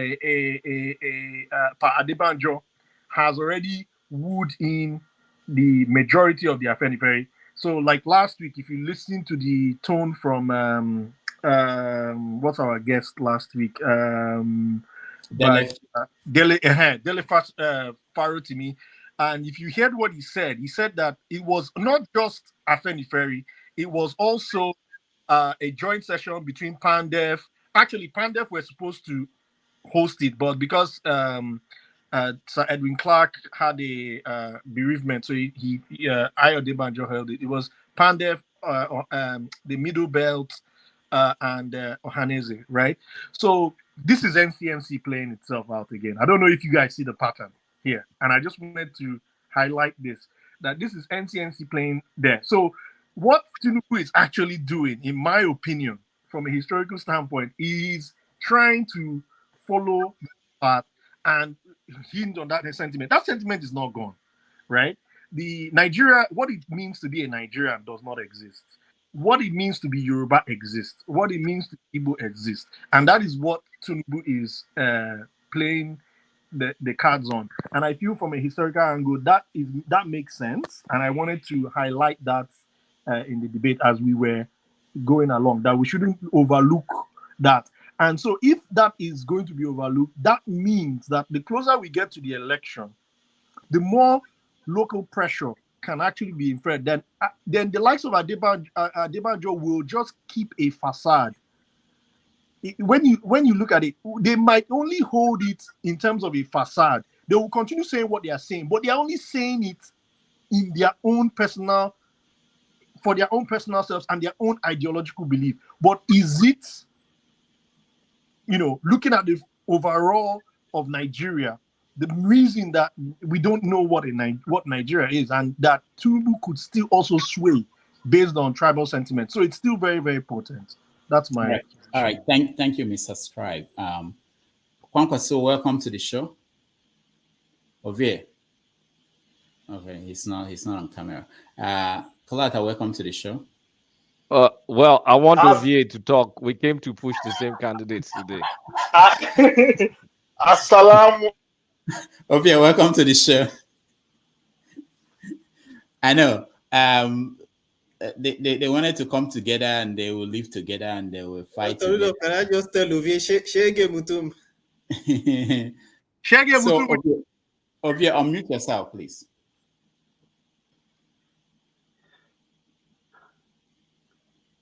Okay, Ovie, can you speak? I'm trying to mute myself. It's not. I don't know what's going on. It is this obedient people. All right. So V, you are here. You are here because two things. Kwankwaso just released his manifesto. You said it's already a bestseller on New York Times bestseller. We don't know yet, but we are going to talk about what's. You tell us what's in there because we've not seen it. We just saw the headlines. But the other thing is the issue of Perry. What do you have to say? Because Kulata is here to make sure you said the right thing. Go ahead. I mean, are you talking to me? Yeah, Ovie, yeah, that's you. Oh. Sorry, Jama. Um, I would like Kulata to go first. Now, Guy, now, guy, you must talk to me. So, Okay, So why are you scared? so we're not here to talk Your about candidate. Afeniferi. I Tell think us your candidate. Afeniferi. I want, if you guys can I hear me, think so I want. Afeniferi. Just leave Yoruba people to do their civil war. I think it's not wise for you guys to touch that space because that's you don't go you ahead. don't Don't give room understand the for way Esho. Yoruba people think. Let's hear You're Esho Kulata. gonna have coming. 10 Yoruba people with 10 different opinions. So just leave Yoruba people. They'll sort themselves. Afeniferi will sort themselves out. But I think we came, Ovia and I mean, Ovia gave me a challenge this week to go and actually look at Kwakwanso as a person because, we just naturally just dismiss those candidates. Like he's from the north, Atiku is from the north, Buhari is from the north. So I just said, okay, let me go check out this guy. And by looking at him, I'm like, well, if you look at the experience, Kwakwanso has when you talk about quality experience, he's been governor for 8 years in a big state. He's been a senator. He's been a defense minister. He's also been an ambassador. So that kind of like intrigued me because I never really paid attention to Kwakwanso. That why is Ovie so thrilled about Kwakwanso? So when you look at the qualifications, the guy is pretty qualified. Then what about his achievements in the area of education? He's kind of like set up two universities. He set up like a state university. One of them is Wait. federal, like a Kulata, state. Kulata. Why you be political here now? Say it the way it I'm is. You said Ovie, it let me before. land now. You Let did me an land. excellent I'm job. endorsing Kwakwanso this week, 2 more days. So he set up Kano University of Science and Technology. And he later on worked in alliance with another school to set up Northwest University. And in addition to that, he moved like enrollment in schools from 1 million people to 3 million people, 2011 to 2015. So in the space of 4 years, he moved enrollment by 2 million people. Then he has over 200,000 people that is sent on scholarship abroad. So when you keep looking at a lot of people, especially here, southern space, people beef the north. But when you look at what this guy is able to achieve, if you're going to fix Nigeria, you need this kind of guy because look, let's be candid. Many say a lot of the issues we have, poverty and all, getting people to school, out of school children, is heavily skewed towards the north. And if you have someone being able to pull up a lot of all these achievements, I'm not done with his achievements in the education space. I think right now that I've read his record, I think he has the best record in education. It's not by who's the best in WAEC or who's the best in JAM, but who is the best to lift a significant chunk of vulnerable population into schools. So, in addition to setting up 2 universities, he set up 230 secondary schools, 47 technical colleges, 44 schools of Islam, a Chinese college, a French college, a girls' boarding school, and also some other boys' school in Niger Republic. And under his tutelage, they've had 2,600 postgraduates and postgraduate students awarded under him. So, do we think we don't need someone that can lift the knot up? This is not his time. Don't get me wrong. We can't go from Buhari to Kwakwanso. But if by the time power is going back to the north, I think someone like Kwakwanso deserves a chance if he can sustain this level of achievement in education. This is amazing because there's no way we're going to be a country without lifting the northerners out of poverty, getting educated. He's been consistently doing it. And also is one of the guys that followed the template of what's the name of that guy from Kano in the 70s? Aminu Kano. Aminu Kano, thank you. Aminu Kano, the people's person. So we shouldn't be all stuck on Tinubu Obi and all. Look at all these other guys. Like the way I want to study people is I want to support them for a week to just go and read about them. But Obi, I've not read that 176 manifesto. That one is it passed my power. It's too long. 80 pages is fine, but Sorry, sorry, sorry, 176 point of pages. correction. Point of correction. That's a blueprint. That's not the manifesto. Yeah, but I'll try. It's a New York I'll version. try and do a speed through. But on a serious note, though, on a very, very serious note, if we're going to be one country and we have this guy that can pull many people out of poverty and get educated, if power shifts back to the north, Kwakwanso deserves serious attention. That's how I leave it. So, All right, did I do you good? Hey, can we ask questions? No, not yet. No, not yet. Ovie, go. Akulata, yes, I'm actually very, very impressed. To know that you just actually decide to do your research on it for a couple of days and you bring up that just little of that kind of achievement. Now, everybody keeps saying like people like Tinubu or Atiku they started their presidential journey since 30 years ago. This man is actually fulfilling what Aminu Kanu could not. His dream. So he's building on that man's legacy. So those who are actually following, people like me who are actually following that guy, I'm not following because of anything. I'm following because based on what he has done. You understand? Just like when Donald Trump they come say, I go do this thing and him do am. This man, based on what he has done over the years as part of the public life and the movement that's able to build, you go know say yes, this guy is somebody. It was born to serve. Not just in purpose for life did that. And all this scholarship that Kulata was talking about, none of them come to say now one reach home. No, it goes into the core local areas of Kanu, around the country, around the northern area, and pick people who say 5 children, 6 children, and no feed, they no get parents. You could just pick one of them, and that is why the elites around that region no like am. Why? Because now the same school where then they send their kids go abroad, and the same school this man they send all these guys go. So that him having the ability to level the playing field is not something that I want to settle down well with those so-called elites in the north. That's why I know it's not somebody that is big on media too. So it does underground, he does this thing. A very quiet guy. Another thing again. You ask anybody where they can, how many people actually see in children anywhere they do all this.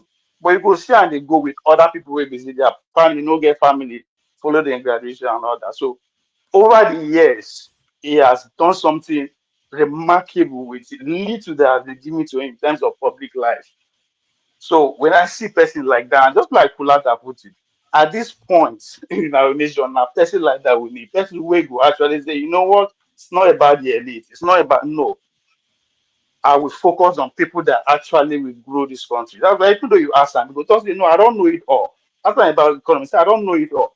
But one thing I will sure do is that I know the people from every nook and corner of Nigeria that will come and play that role. So it's not about and people go, they say, maybe where he get him, where he get the money from. That's why the little that is given to him, it makes sure say yes, everybody, everybody gets them. And so and at this point, if you even they read if you never see say the election is going through rounds, then I think you should stop following the election and just join comedy or something. Because people will actually know what is going on.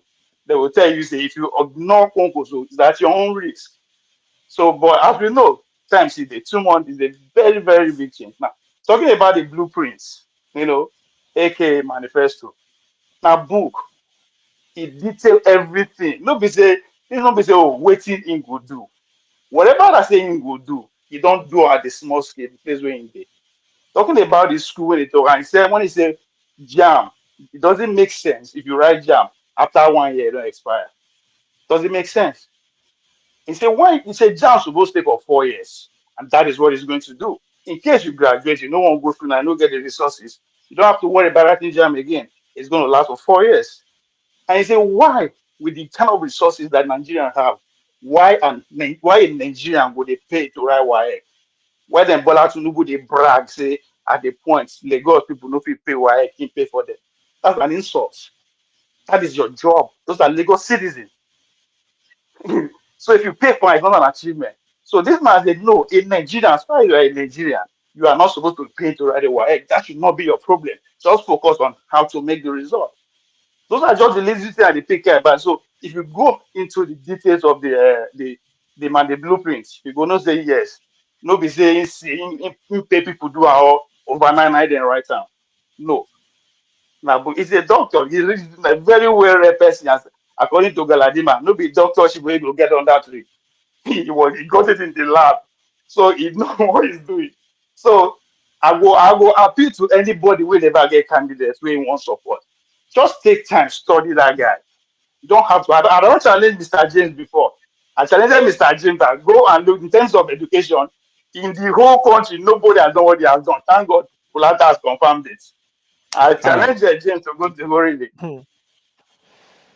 All right, thank you. If they can take questions, Mr. Scribe, either for Kulata or for Oge. Yeah, I have a question, and I Kulata spoke about his record, but what do you think is Kwankwaso's ideology?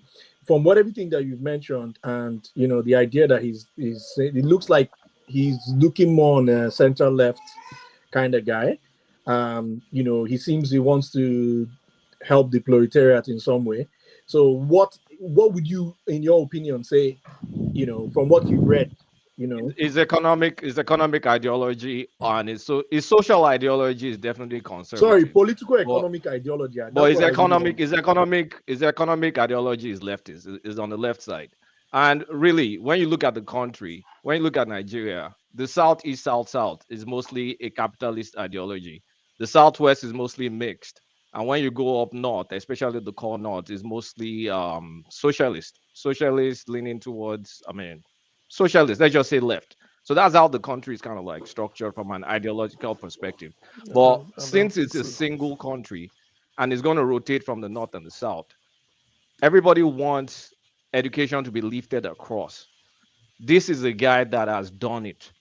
And it's not just about like putting in effort like GEJ tried in vain. So it's not just putting up building and putting up money. There's something cultural and social that needs to kind of like unlock that key. You just can't come from the south and dictate, oh, I built this school for you, you go to that school. Someone needs to be able to relate to that space, to open their minds, to have them go to school. So that's how I'm thinking about it. Like, at least this is someone sincere that is actually putting his money where his mouth is, getting people educated. Is not just getting them for elections. And a lot of people send people to schools in India, schools in Malaysia, all over the world. So it's a real deal. Honestly, I did not pay him any mind. I'm not even going to lie. It started like a joke, but I went to go and read it, and I'm like, isn't this what we need to be able to like lift up people in the north, people that can relate to them? So, Kolata, how many non-Northerners did he give that same free education? Because Kano is a very secular state. I don't know. Now, everybody that lives in Kano will benefit from it. I don't think it will be discriminatory. Why would you live in Kano? I want to believe in terms of campaign like this, he should do things like that. In terms of campaign, he will want to say things like that. Listen, you live in Kano, even though you come from Delta. If you go and enroll, are they going to turn you back and say because you're from Delta, state of origin? It does happen. It does happen. So very, very well. I'll go and check. Yeah. I'll go and check. My research did not get to that point. 100%. My research did not get to that point, so I cannot answer you factually. What is doing in Abuja? You can live in Abuja and still there's some segregation there. Very, very subtle. What do you say? Okay, hold on, guys. Hold on, guys. Let's have another. Hecho. In as much I like Kwankwaso educational ideology, the truth is, what is his real ideology? If there's any person so far that has a straightforward ideology, a straightforward manifesto, bold and courageous, it's Showore, but we don't talk about him here. He's bold. He's courageous. He knows what he's going there to do. And some of us look at it, does not have experience. Really? Is it the experience of looting and bribing and corruption to buy delegate to enter? Is that what you people call experience? I think it is high time we inject young blood that has the mentality, the capacity, and the ability and the sagacity to go in and do the needful. Showora has that, but we never talked about it. I don't belong to AAC, but I like his ideology. If I was to become a candidate today, I will follow that kind of ideology because Nigeria needs to be clean.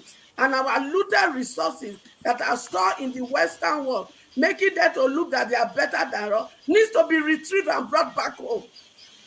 For example, what they returned to Edo State, the things they stole, and they said they brought some money. Really? How much have they used it to raise in their museum? They need to have returned it with interest and whatever they have collected so far. People like Showore would have done that.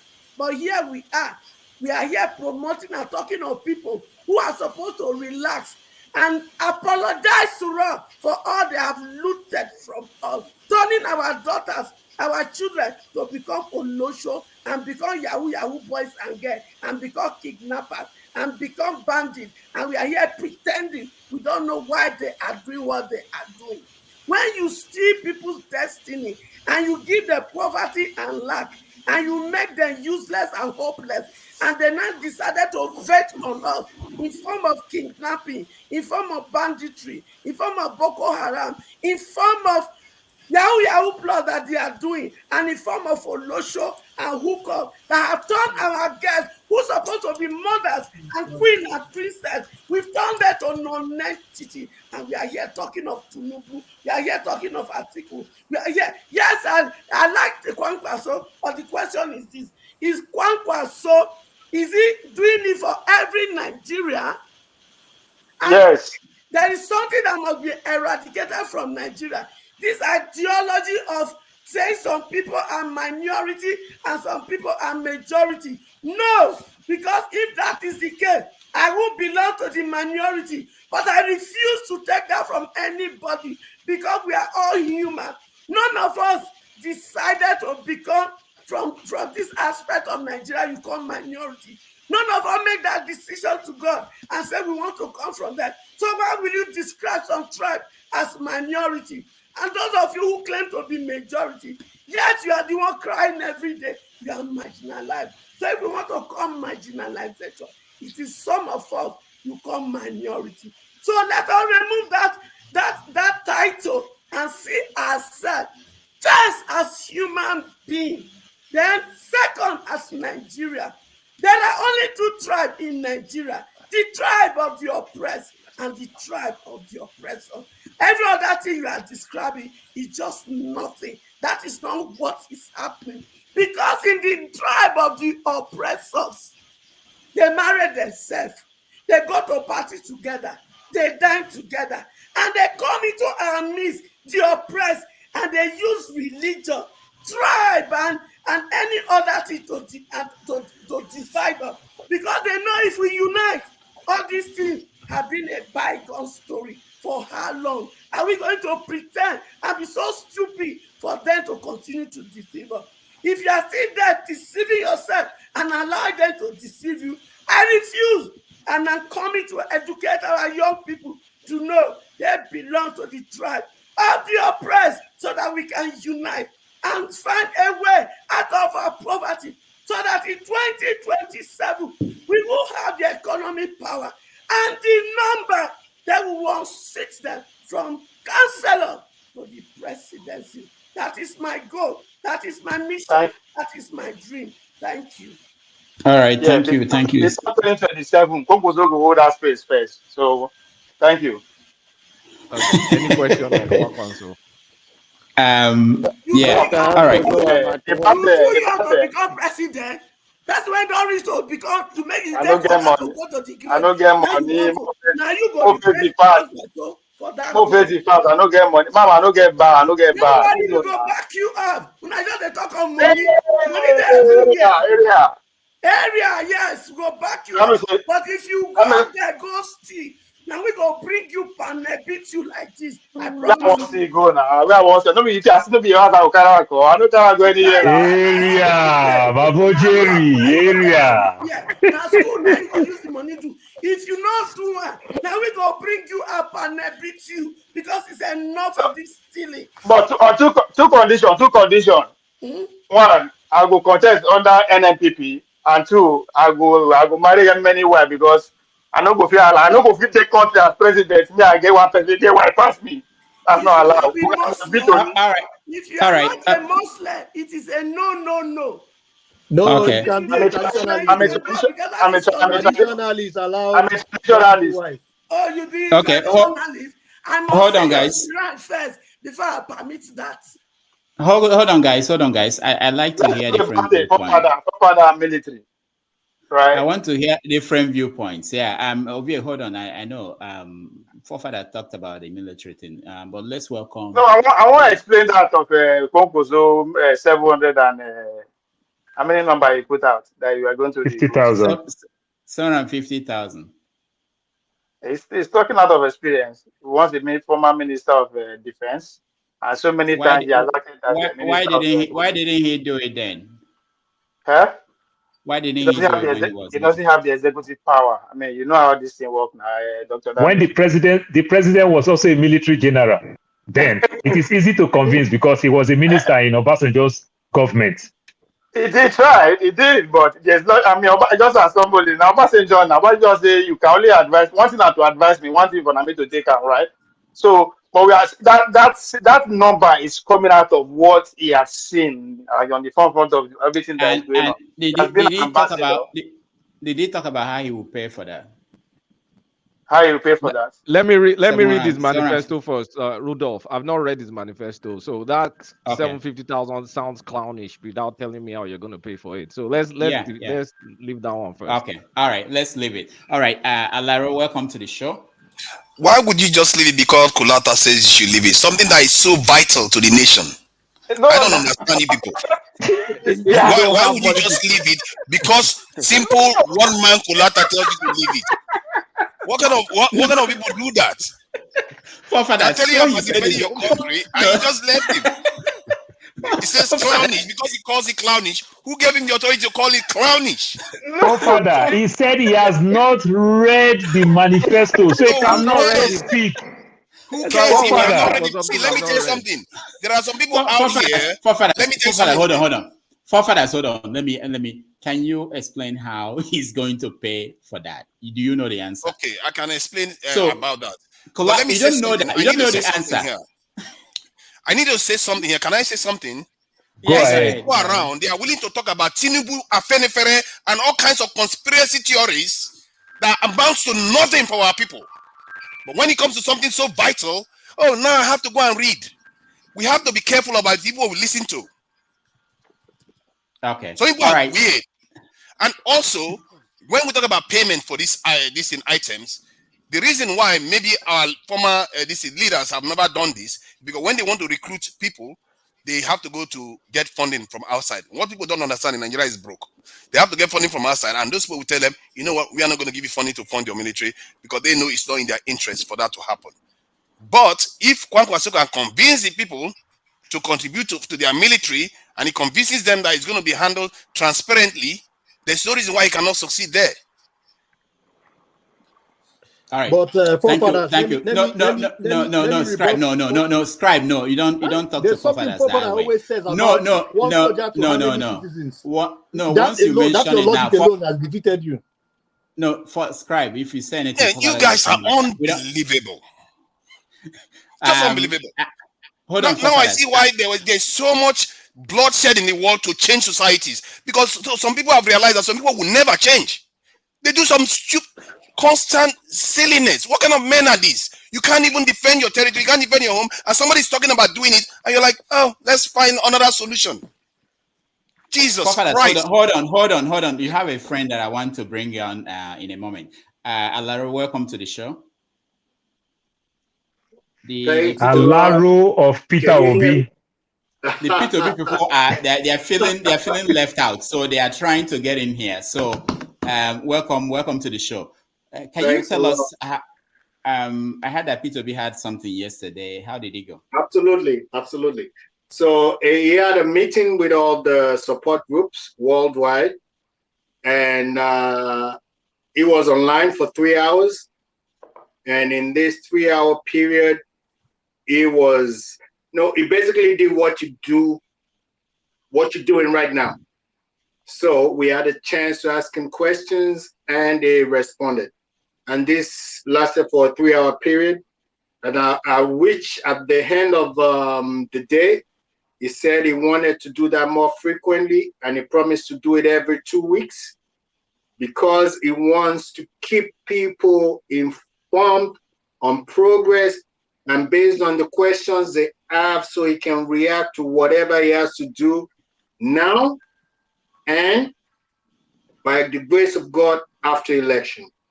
So it was a very productive and very positive, and this is a situation nobody has never had the access to in Nigeria. We've never had such a thing.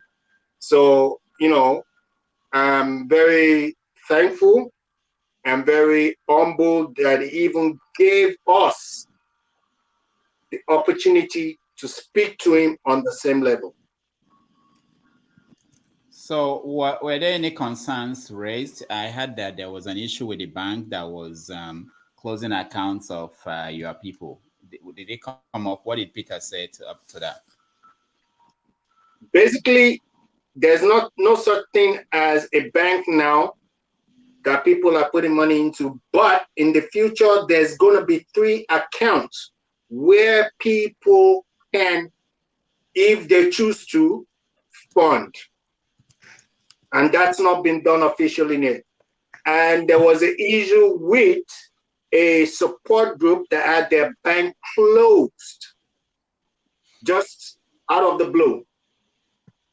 Because they had a support group, and they were doing pamphlets and doing flyers, and that had nothing to do with him. This was just a support group, just like what I do and anybody does. And all of us, I think it was Zenith Bank. I'm not 100% sure. Don't quote me on that. And the account just got closed, and there was no reason, there was no way for them to function, and there was no reasons given, even though these guys were trying to contact them and figure out what was going on. And you have to put in mind, this has no connection to him, has no connection to Labour Party. This was just something somebody like me or somebody somewhere was doing just to support the movement. Okay.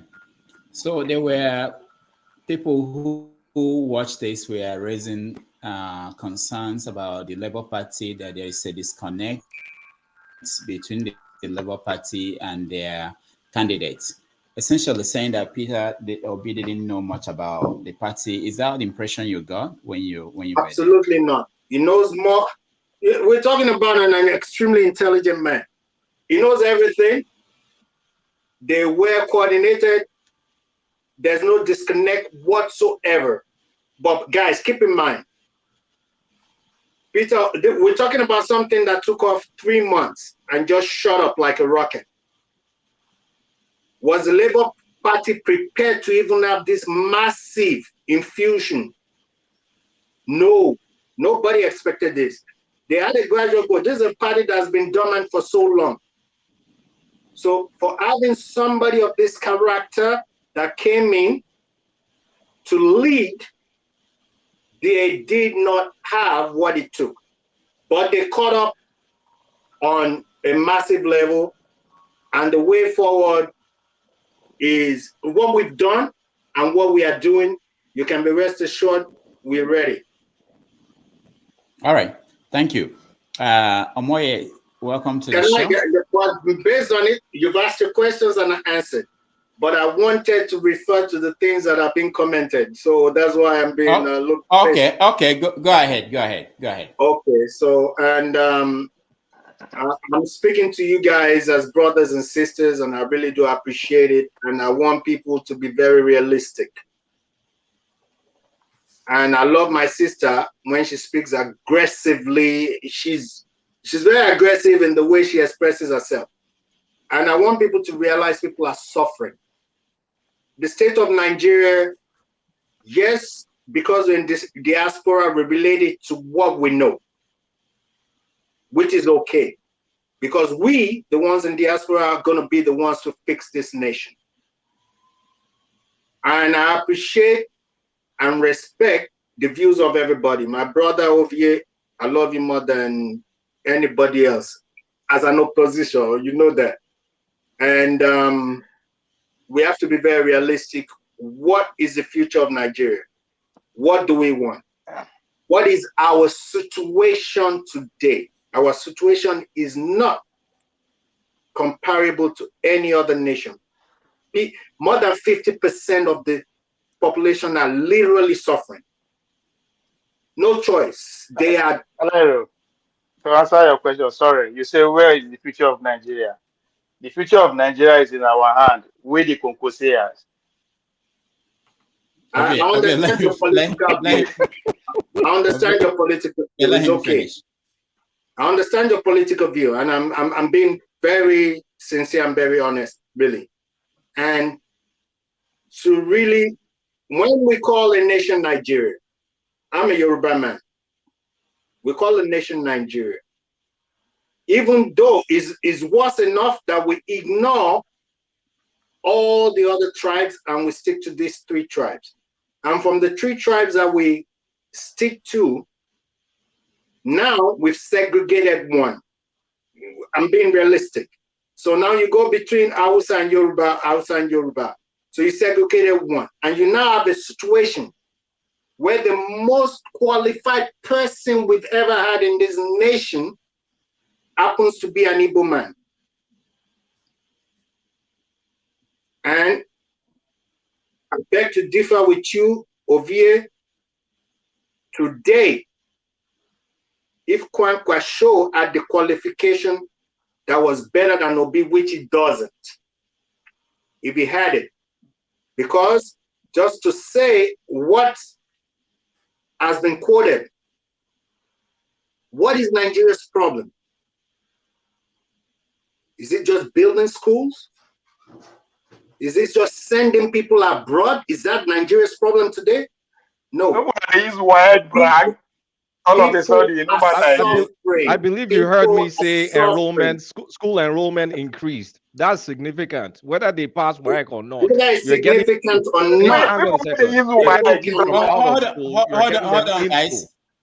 Hold on, guys. Let's hear one person. Lara, go ahead. No, I mean, I don't like the downplay. We have a massive out of school issue. 20 million no, kids. Kalata, hold on. Okay, let him finish. Then we can rebuttal. Go ahead, Lara. I have a great respect for your views, and the fact that you took the time to do the research, that's commendable. Is the man qualified to rule Nigeria? Yes. History of Nigeria, are we going to be realistic with ourselves and do what is right by ourselves, by our brothers and sisters? This is the question you have to ask yourself. This is the question I ask myself. Peter Obi don't want you to vote for him because he's an Igbo man. He wants you to vote for him because he's qualified. He wants you to vote for him, and he promises to make a change. So, this people are suffering. We need food, basic needs. We need a trader. We need somebody that knows the concerns of the people. Thank you very much. My brother, now. Doctor, hold on. Let me say something. No, not yet. There's somebody who has not said anything. Why are you people always like this? I'm leaving. I'm at work. I've been with you. Okay, John Abba. Okay, John Abba. What? I don't want you to leave. What if I don't want you to leave? Okay, go ahead. That's what we do now. The dictatorship now, we sit down where they put us. All right, go ahead, John Abba. Go ahead. Alaro is a very good politician. You don't know the bank that your people are talking about, and you are speaking so eloquent about the bank that they are closing and all. It's Keystone. Ask your spokesperson here, Kenneth. Okay. Yeah? What? Thank you. To tell you before you present your case. And by the way, if we're going to be in this talking about demonizing one another party, anybody in Nigeria is qualified. You are more qualified to run for Nigerian president. It may be more than Peter Obi. It's just like it's an opportunity that is the one the momentum is on his side, but he's not more experienced than Kwankwaso. Or never did even his record is better than Kwankwaso. But in life, when the momentum is on your side, whosoever will make Nigerian better, and if Nigerians take their destiny in their hand, and even if it doesn't work with Toby, we know that Nigerians have changed the equation, that their vote count, and the system have changed, that the cabals or the elite cannot manipulate again. Then it's the beginning of the change that we are all expecting in Nigeria. If Obi do not do well, then the next 4 years, we can now say, okay, there is destiny in our hand. We are able to succeed to hold them accountable, and we can continue to do it until we get it better. But the issue of this is a 3 major tribe and the other one is more qualified. What about me that from Benue State that I don't even talk about? Am I not serving Nigeria as one Nigeria? What about the judge like Paul here? That's exactly so what I said. What are we talking about? We don't get money. We don't get money. Exactly what I said. Let me give fact. We don't get money. Do we come here? We come here as what? We come here as a exactly. to 3 tribes. What are you talking about? Jonathan, good luck with your job. Exactly. So okay, then let's talk about Nigerians, and then don't talk about these 3 tribes of Nigeria. So what? Exactly my point. So let's go to talk about whatever the party you belong to, whether you're APC or PDP or Labour Party, whosoever succeeded in the next election, at least there is a pushback now that there is a message that if we don't even succeed this time around, we can succeed in the next time to change the direction of our country. But we cannot be playing politics with tribal politics here. This is 3 major tribes. Who tell you? Who can't say? Benue people say born more than anywhere because the governor is not accountable for us, and we know. The thing is this. Let us. No. Hecho, no. Hold on. I'll see you guys later. I'm at work. I'll welcome. If you have a question for me, if not, I can bow down. No, we don't have a question. Janaba, we don't have a question. Thank you very much. Okay. Yeah. Not I'll come as a guest. I'll come as a invited guest with Hecho. Maybe we'll teach you that through spiritual journey. Okay, thank you. So thank you so much. Omoye, welcome to the show. Greetings, salute my sister, to everybody. I see your face today. I know. my queen. Sister Echo, my God, I gbadun your submission. Thank you for bringing the fire. I thoroughly enjoy, listening to you. I like the energy. Oh my God, thank you so much. Thanks to everyone. No may not be like I do Pasha. My queen, you don't see me. My queen, you don't see me. Hailing, CM, do they sleep? Forefathers, greetings, everybody. Dr. Damages, well done. Kene, Simbad, Mr. Laro, greetings, everyone. Welcome. Dr. Repair, not be damaged, the damage you go to. Mama, ask someone why she no greet me, especially. Ask her why she no greet me. Mama, I'm a hate you. Because I take over your throne for today. That's why she no one greet me. Yes, I take over your throne. My people say make I bring her come home as our queen. Dr. Damage, as I was saying. Okay, yeah, let's hear her finish. Let her finish. Yes, okay. I have something to say about Kwankwaso's manifesto, which nobody is actually talking about here right now.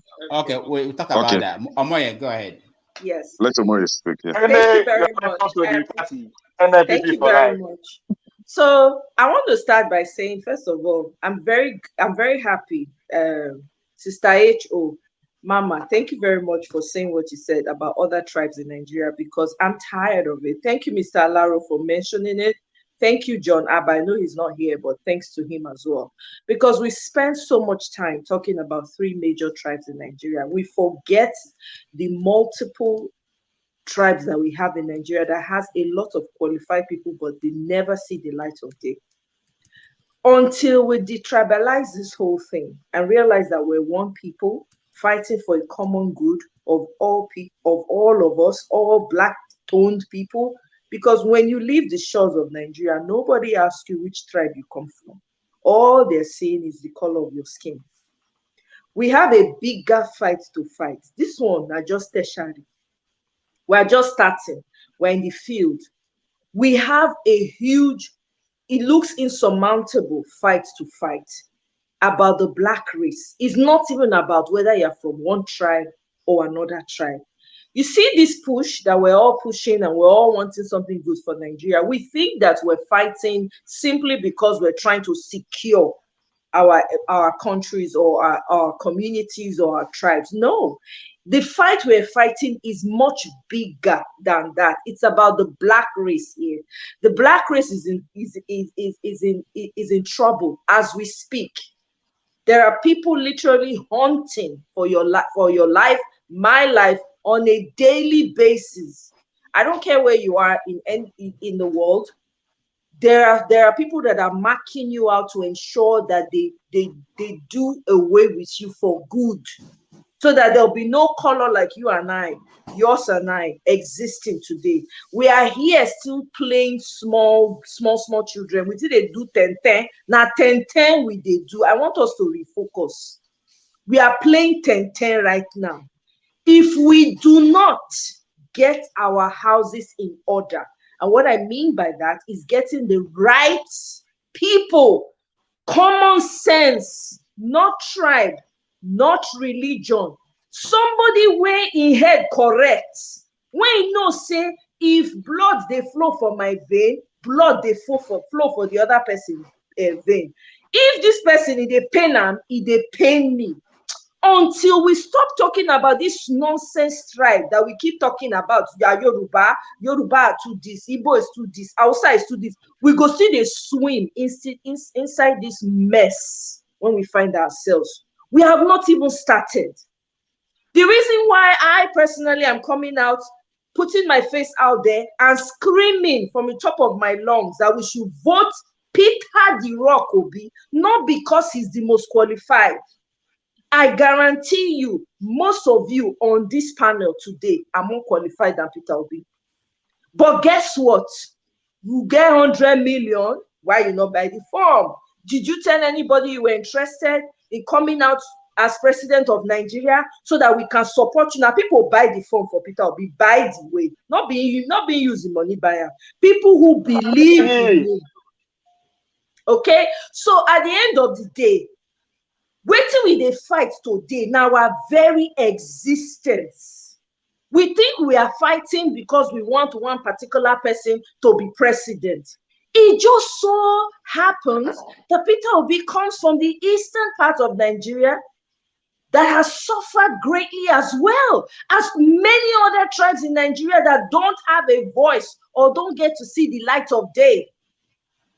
The man is representative of every suffering that is going on in Nigeria. I want a man who has empathy. Whoever is in that position. If I don't see empathy, I don't see compassion, I don't see you talking and relating to us that are trying to get into office, forget it. You are not getting there. I'm not just talking, and I know that a lot of Nigerians that have this pain in them feels the same way. We're not just talking. So let's put Hausa, Igbo, and Yoruba on the freaking side. I don't care what tribe you come from.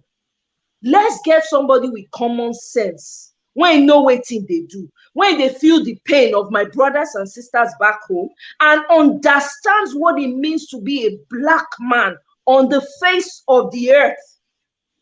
Isn't it ironic? The black race is the most denigrated race in the entire world. It bothers me sometimes when I hear some people make comments and it's all about sectionalism, about regions, about, oh, is this? I don't give a damn. I don't care who or where he's coming from. Can he put food on my table? We have millions of people that are living under poverty in Nigeria. What are we doing? We have men and women here. Why are we not in the battlefield? We don't deserve to exist if we continue to allow this sectionalism to continue to take advantage of our very existence. We do not deserve it. Because let me tell you, the real truth is that you're going to be colonized again if you're not careful. With all this nonsense when we they do. Who cares where the man comes from crying out loud? Not be human being. If you cut in hand, not be blood go come out.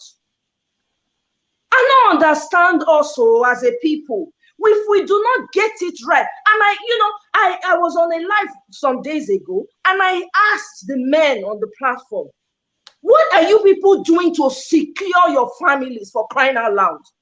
Why is it that the women are bleeding out every day? The children are not cared for. They are abused on a daily. And we have men in that country. Why?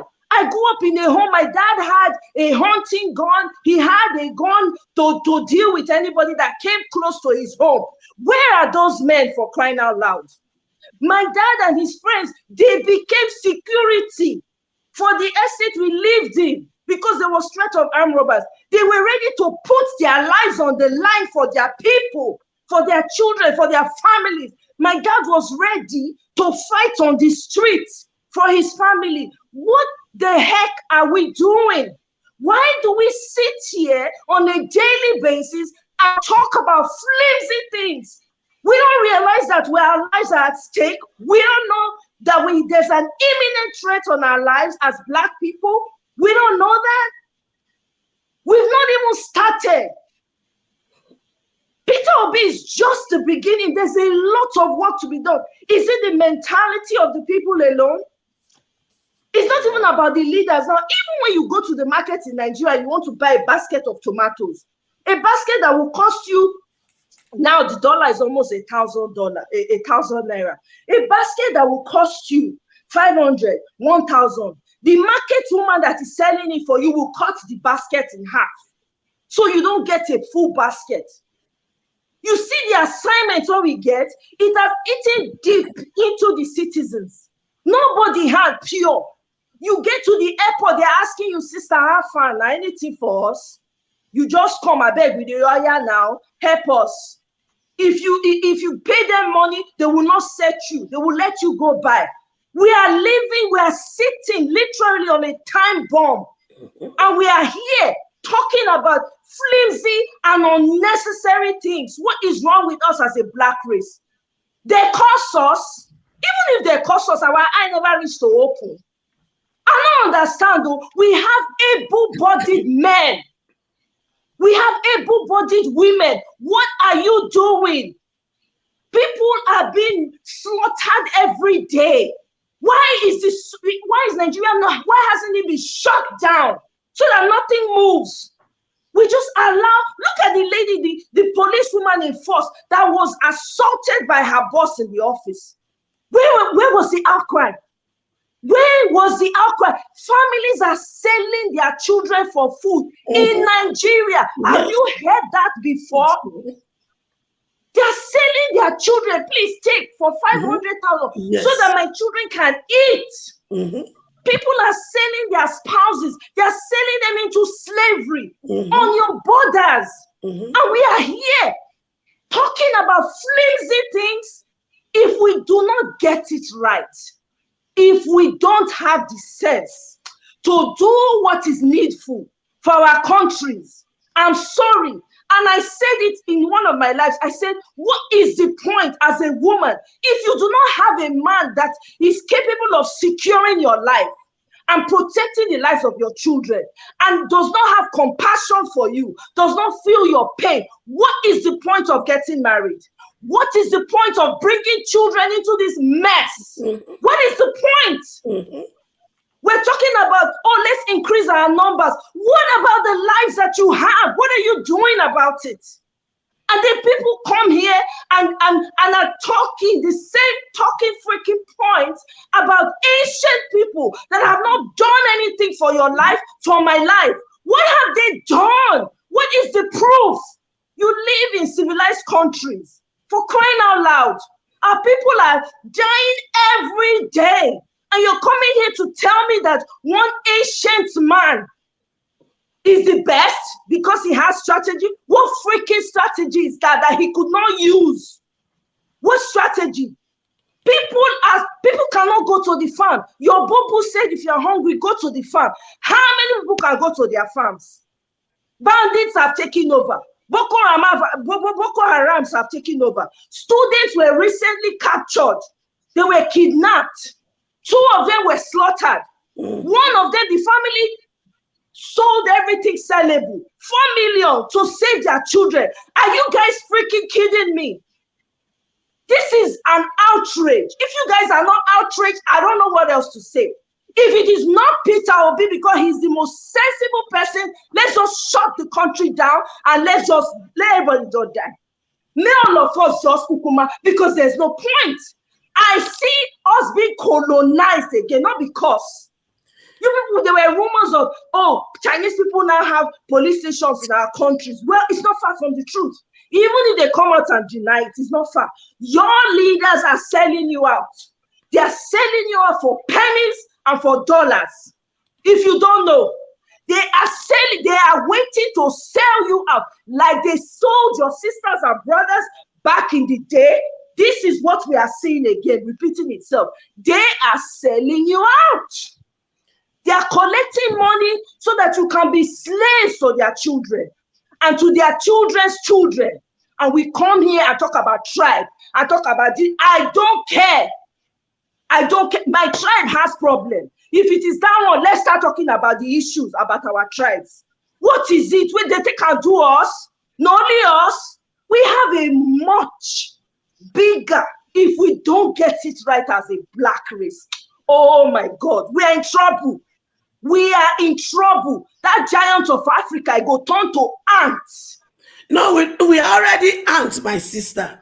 We are already ants. When you talk about the black race, I'm a social worker here in US. I decided to become a social worker. When I came in, I wanted to learn the system. I wanted to know what is going on. Yes, you are right, my sister. The black race, they've turned us to non-entity. As a social worker, I've seen much. When they take a black child, he's treated as a slave. When they take a white child, they do everything possible to unite them to their family. But they make the black child to remain in the system and they separate them from their family when they are in the system. When they are 18, they say we are done. And they leave them because they are not prepared for adulthood. They take to crime. Go to our prison and see what is there. And we are here really talking about this bullshit called Hausa, Yoruba, Igbo. Really? What about us? But that's not the issue. The first thing we must understand, we are human beings. None of us decide the tribe we want to come into this world. None of us decide the color we want to come into this world. But one thing I've come to realize is this.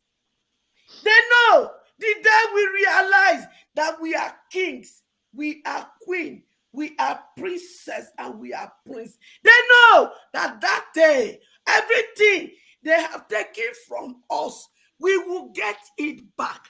They are what they are today because of us. Why? We are so blessed with everything. Everything they use in making this phone, everything they use in making this laptop, they came from Africa. And yet, Africa, my beloved continent, is wallowed in poverty, in lack. Yes, my sister, you were right. When you said they turned out to slaves, in China, you cannot have a company with your own money without a Chinese being the head. Our brothers and sisters that are in China, they don't have land, but our greedy, selfish people, they sold our land to Chinese, to Lebanon, and even in our country, Those people that cannot clean their bumble, they enslave my brothers and sisters because they are working for them. And we sit here, we talk bullshit about against people that does not have the vision of tomorrow, that does not know that Africa continent needs to be revived and they become the glory that God has made us to be. See, if we are not going to lead the fight, men, we go put una for corner. People like my sister and myself, another courageous women. We will be the Deborah of our time. We shall liberate Africa. We shall liberate Africa. Amen. Dr. Damages, let me finish my Thank you. thought and I will get off. Okay, hold on. Real quick. Real quick. Let me just finish my thought. Okay, thank you. So, Mr. Kulata, you said, how did he get to tribe? Well, that's what you guys are talking about. And yes, it does matter until we get it right, because the fight we're fighting now is small compared to what we are going to fight. So, yes, it is about tribe, Mr. Kulata. Okay? And please, for those of you that are still sitting on the fence, if you like, go and vote for your great-grandfathers. But I'm begging and I'm appealing. If you are a gatesman, you are a houseboy, you are working for one oga, you have been house girl for 20, 30 years for one man that does not see value in you, be obedient. Otherwise, your children will remain slaves to these oligarchs that feel these cultists, oligarch too mild, cultists, gang members, drug barons that want to continue the crime. If you by mistake get it wrong, it will be touts, gang members, cultists, thieves, robbers, kidnappers that will be ruling over you. I yield. Make I go chop. Are they hungry? Yes. Okay. Real quick. Guys. Thank you. Your input was very concise and straightforward. And Esho, I like that. It is not only in China that if a Nigerian, for example, wants to set up a business, you must have a Chinese as the owner. You know, that happened in UAE, Dubai. If you can, as a Nigerian, you can't own a business unless you have a local that will stand as the owner. So it's only in Nigeria that you give them free will to do whatever they want to do. Now, let me go to my point why I wanted to speak. When Kolata was reading out Kwankwaso's manifesto, not manifesto. I have not read his manifesto. Okay. So, no, you were reading out what he did in Kano State. His achievement, right? Yeah. So you concentrated most on schools, how he builds schools and all that. I want us to ask ourselves this question. Is it appropriate for a governor of a given state to use the state's money and build schools in a foreign country? Yes, if the citizens are not complaining. Hold on. It is illegal. It is not constitutional for Kwankwaso to use Kano State money to go and build schools in Niger Republic. So, which means you're making an assumption. Hold on, no, you read it. Hold on. Let me finish on this, please. Let me finish on this. This is what Kwankwaso did, and I want us to go and verify this ourselves. Now, Kwankwaso go on October 27th, 2015 National Dailies. When Kwankwaso right now, his manifesto came out, I call that manifesto a manifesto that will never manifest.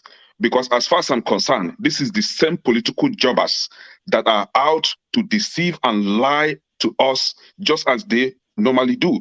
Kwankwaso now is piloting himself as a governor that has never borrowed money or that was not indebted when he left office. No, we have not forgotten. National Dailies of 27th October 2015 had it that Kwankwaso borrowed 3 billion naira. No, 4.1 billion naira from pensioners' fund, and he never returned that money. Kwankwaso left Kano State Chamber of Contractors with a debt of about 200 billion naira, and he refused to pay. Actually, he used that money to run for senatorial position. So Kwankwaso, during his term as a governor, that he refused to pay the pensioners, the contractors. The local contractors went on protest. He arrested and imprisoned 50 of them. 40 of them died on the street. We are forgetting so soon. Mr. Mike said that we Nigerians have short-term memory.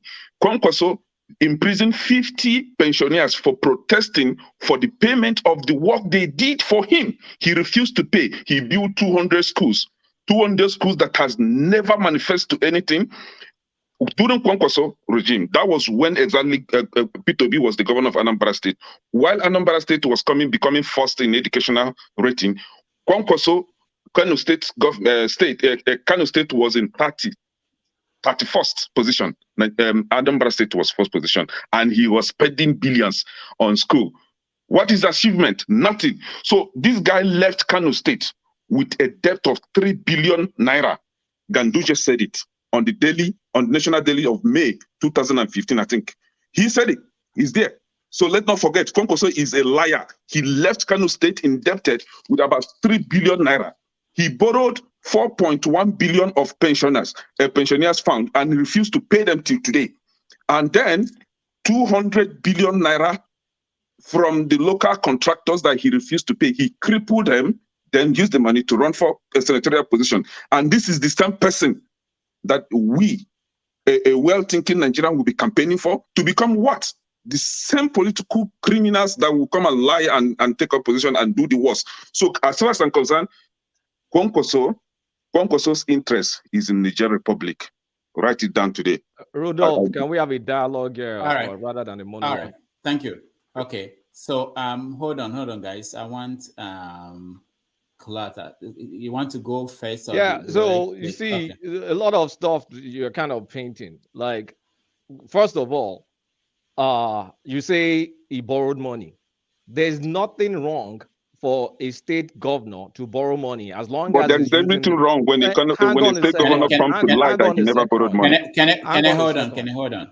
I didn't come here to tell you about whether I borrowed money or not, because debt financing is very okay in my books. Is what do you do with the debt financing? You can't have a deficit of infrastructure and you're not supposed to try and build something up. You need to fund it. You need to, either you borrow money, you raise taxes, you do something. You need to fund whatever you need to do. That's why anybody talks about a manifesto and I can't see exactly how it's going to pay for it. I laugh because it's just a wish list. So if Kwankwaso borrowed money to fund some initiatives for a state, I have no personal beef with it.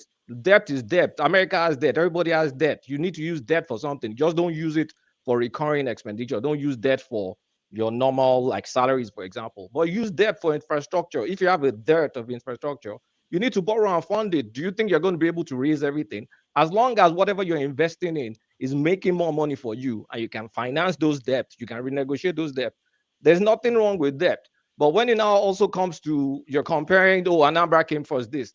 Look, from the state in the north, it's not about saying one became first, one became last or whatever. We're talking about a bunch of people that are not going to school and are getting enrolled in school. You're fixing a lot of future problems. Nobody's saying whether Kano State will come first in JAM or whether, we're even talking about the barest minimum. Can you get those kids in school? Can you get them to focus on education? Can you get their mind open? Not whether they came first in WAEC or came first in JAM.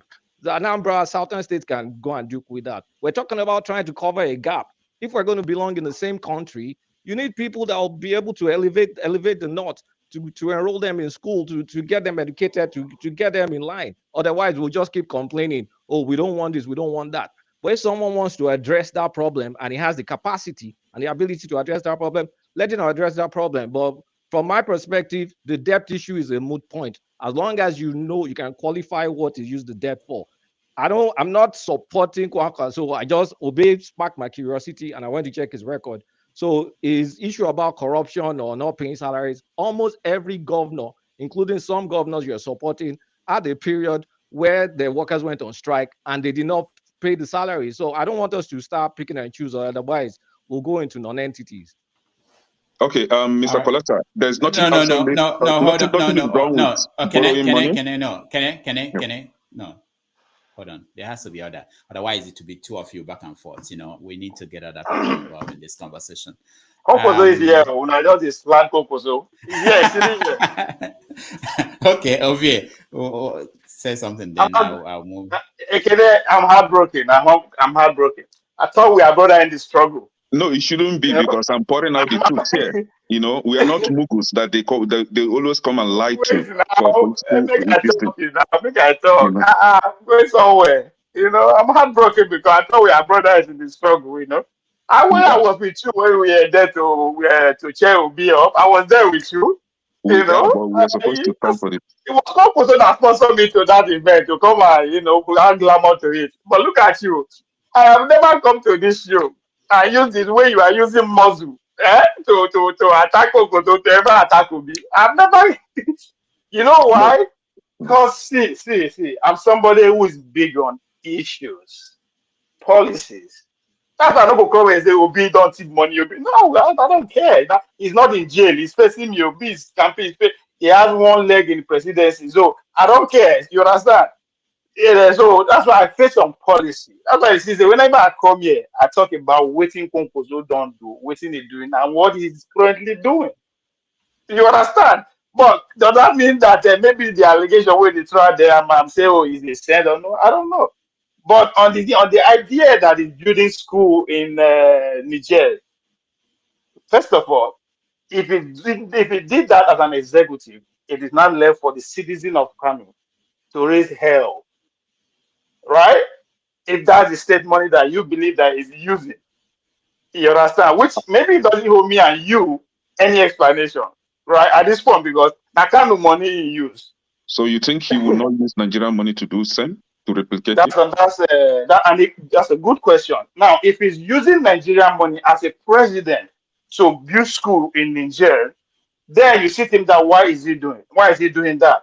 I just hope he has the better explanation. Because I know listen. Because I know one day, we will run our pipe to reach Europe to sell our gas and everything. Only God know where those pipes will pass. If we just turn our back on our neighbors, I don't know where all those pipes will pass. Because this idea is, man, we too get muscle. So people say get muscle, get sovereignty. So when they do something, it's very okay to question why, but don't just condemn it. You understand? I'm not saying, oh, we should be spending our money in all our neighboring countries. But as we speak today, all our enemies across the world, guess what? All our neighboring countries are there with their base. And if you still believe that all this insecurity that is happening in Nigeria is just because of our government official incompetency alone, then we should prepare for a shocker. It's very easy to come here and complain how things they do. We should not vote for them. That's very. I always say it. I'm meant to be that. That's the easiest thing to do, to complain and to protest. But that's all we can do. The fucking politicians. I'm sorry for my foreign language. The politicians are actually fighting as we speak. Oh, but are they complaining? Now listen. Let me know. Your words now. When the political elite are fighting, they don't complain. Now, that's where complain. How they say one today? Now only we can complain now. Everybody else is now. We should stop complaining. If you believe so much in your candidate, at this point, it is too late to criticize anybody. Focus on how do you buy that guy that is on the fence that is not decided yet. How do you get him on your side? That should be your focus. Criticize this, say this one is too old, this one is too young, this one is young. It is too late at this point. Goddamn too late. And if we believe that the complaining will going to make any change come 2023, I'm yet to be proven wrong. It is not going to happen. Obvious. No, hold on. Please,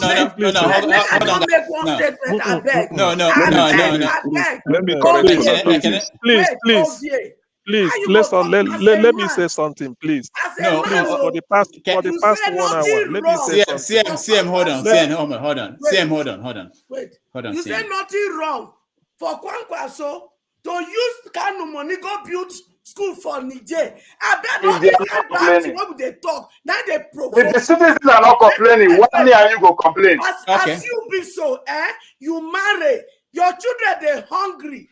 You never feed them. You can't carry the money they give one woman. If I be your wife, I go provoke. You don't hear me? So Exactly, telling but you our not Okay. be people my build wife. You are not schools from in Kanu. Niger, You not be it my is wife. I not wrong. from Kanu. Totally All right. wrong. Thank you. All right, we have Sorry, to have order. Rudolph, You I know, we can have to. Yeah, address that Nije school. I just Mr. checked it. Damages, There's a, right? I Mr. just Hold checked on, it. no, Damages. no, Can I, can I, no, please. I don't want, no, the please. There are people that have not said anything in an hour. Kano and Nije, they have a bilateral relationship to Mm-hmm. cooperate in areas. And this Ah. is what they're leveraging, that he built that girls only school in Niger. I just read it. Okay. So if they have a Thank you. We do bilateral is to relationship, complain. We will Okay, never learn. Can I add something, okay. please? No, hold Can on, I? guys. Forefathers, hold on. Kulata, thank you for that information. This is what I want. I want kind of conversation where there are things I don't know too, and things our viewers don't know. So if you have information that is important, we can take that. CM, you are next. Okay, thank you, Rudolph. I think this issue of 750,000 soldiers, we shouldn't sweep it under the carpet. It requires a good in-depth interrogation. That's why we get back to it and say part of the problem might not, although numerical strength need to be increased to be commensurate to our population, but we must try. If this is probably whoever takes over, should try and professionalize. The word is professionalized Nigerian military. It's only in Nigeria you see military collecting money at checkpoint with gun. Between main market on Onisha, the Owerri road, you see them lining up, taking money. These are soldiers. You don't see them anymore. They are no longer professional. With Koboko whipping people, if you don't pay money, they bring in all those things. It's an eyesore. So part of our military, and if we say we do not have enough, they shouldn't even be outside at all. You don't see military. The only time you see them is going to the airport. They are being ferried to another country to go and fight, or there's an emergency. They bring them, mainly the engineers, like army military engineers, to go and construct bridge. Like now that we have a flooding, maybe they need something, some emergency work to be done. You can move in the military. They help to put things in order, maintain, being sort of do some emergency work to rescue the people. But in Nigerian military, you see them, do even the not even the job of the police. You don't see them on the road. So for them to be misbehaving and enforcing indiscipline, you see a military, you take them, you put them in the car, you are going somewhere, they are following you. No, no, no, that's not it. So if they are going to increase the 750,000, probably that may be the first batch. If we have up to 5 million, it's not bad. But then the manner of recruiting the police, I mean, the military should also be looked into.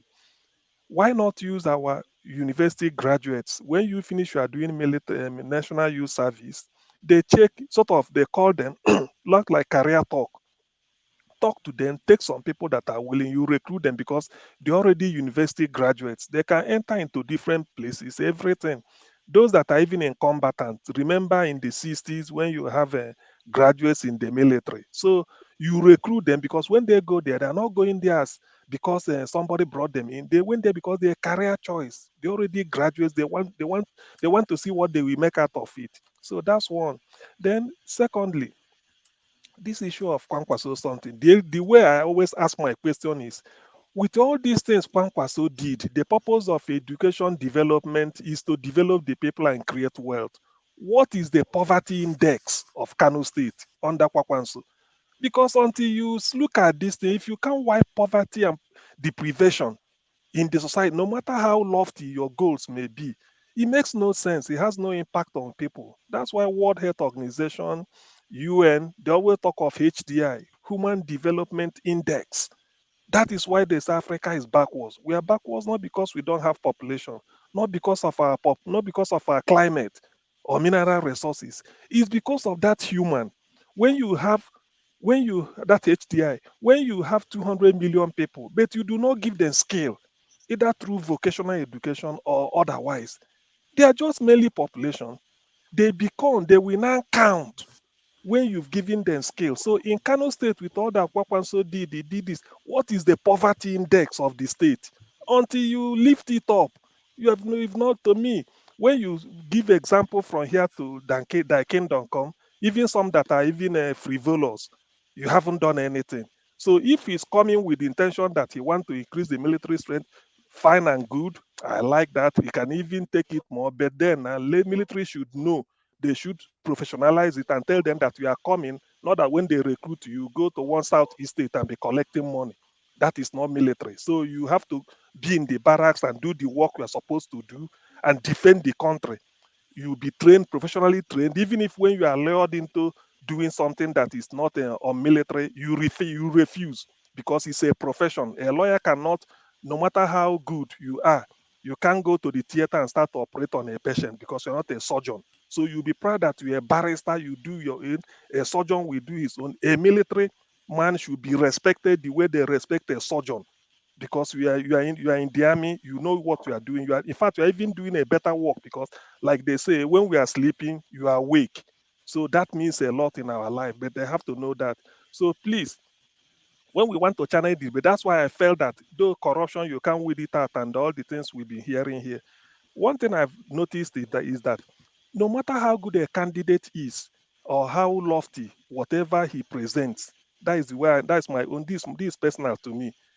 I look at the person as a character. That is what matters to me. Because I've seen in the Western world, it's not really the manifesto that they thought, is the person, is the character. They want to know who are you, your age, the school you attended, what you've been doing, how many times you've dodged tax, how many times you've been in prison or you trade in drug. You know, those things you have, this is character. Because they take every other thing as given. Anybody can decide to tar road and build schools. The civil servants, they are the engine room. They can decide that because they have the statistics. They will say, okay, oh, our schools are failing, all these are failing. We need to do something about it, all this. Even without you, they can recruit teachers. But it is you, the character. That is what we should be looking at. So when I settle for somebody like Peter Obi, it's because of you can't you can't really pin anything on his character as a person in terms of mismanagement, looting. Okay, look at what is happening with Ekweremadu. This is a typical politician. This is what Rochas Okorocha did. This is what Ojo Okalu did. This is what Chimaro Okenamani did in Enugu State. 1999, 29th May 1999, there's nothing like Ebano Estate. The man created it, built houses there. Maybe he did his own. Maybe then Dubai wasn't in vogue. Now look at what Ekweremadu, 40 houses so far. Peter Obi, since he left, you can't hear this type of, you can't negate. So when somebody is this clean, that's why I go for him. Whatever deficiencies he may have, we will now be helping him like what he now do, and then be bringing it up and say, this is what we want. Because such a person being at the helm of affairs will not to pretend over theft. He did it in Anambra. That's what we should look for. When we look for strong men to be our leaders in Africa, because of they've stolen money, they are willing to have structure, put thieves everywhere, do everything. I mean, we should be able to say, what really do we want? How do we go forward? Thank you. All right, thank you. Okay, we're rounding up. We've done 6 hours, 30 minutes, and in another 30 minutes, they'll knock us off from this platform because we can't stay that long. All right, so let me hear from, you have to raise your hand. Alaro, let me hear from you. I want to put No, please. Thank you very much. Thank you very much. Guys, you hear with the vigor the women speak. They speak out of pain. The difference when we speak and when those two women are speaking, and Ikene that was speaking before, she's not here today. Also, Ineke that used to speak, they speak with a lot of anger, but positive anger. Why? These are the women that are giving birth to these youths that belong to the movement. These youths that have no future, even though they've done everything the society has asked them to do to be productive. And, and we get down and we talk about Kwankwaso and what it has done, and we get technical, even though people are dying, literally dying and starving. We know. I always say, everybody in diaspora is a sacrificial lamb to everybody that's connected to you back home. Mm-hmm. I'm 100% sure there's nobody on this planet that doesn't have a bill they have to sort on a monthly basis. So let's talk. If they're fooling you, stop fooling yourself. Nigeria is a collapsed state. Opportunities will never keep coming. This is why I say we talk about 3 tribes. There's more than 3 tribes. We're all Nigerians, brothers and sisters. But now we have a capable personality that has a plan. The man has a plan. It will get us from point 0 to the plus sign. How far we go and hand over to the next person. We have to take our future and take back this country. It's not politics as usual. The minds, thank you very much. Have a blessed day. I appreciate you. God bless. Thank you. Thank you so much. Simbad, after you, then we do what keeps you up at night and round up. Go ahead, Simbad. Okay, can you hear me? Yeah. Okay, good. Good points. All of you guys made some very, very good points. I just want to focus on some things. When we say education, what does that mean?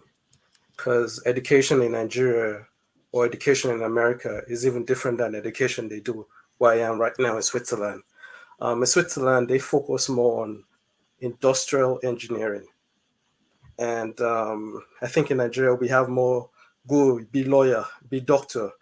These are all consumptions. I mean, doctor, we can argue about that one, but our doctors we export. But anyway, we have to focus on people building infrastructure, the infrastructure we need, engineering, the things, panabita, all these things that people hate. These are the most important things that are needed, instead of going to import it from China. Why aren't we the China? We have cheap labor. We should focus on that. That should be our number one priority.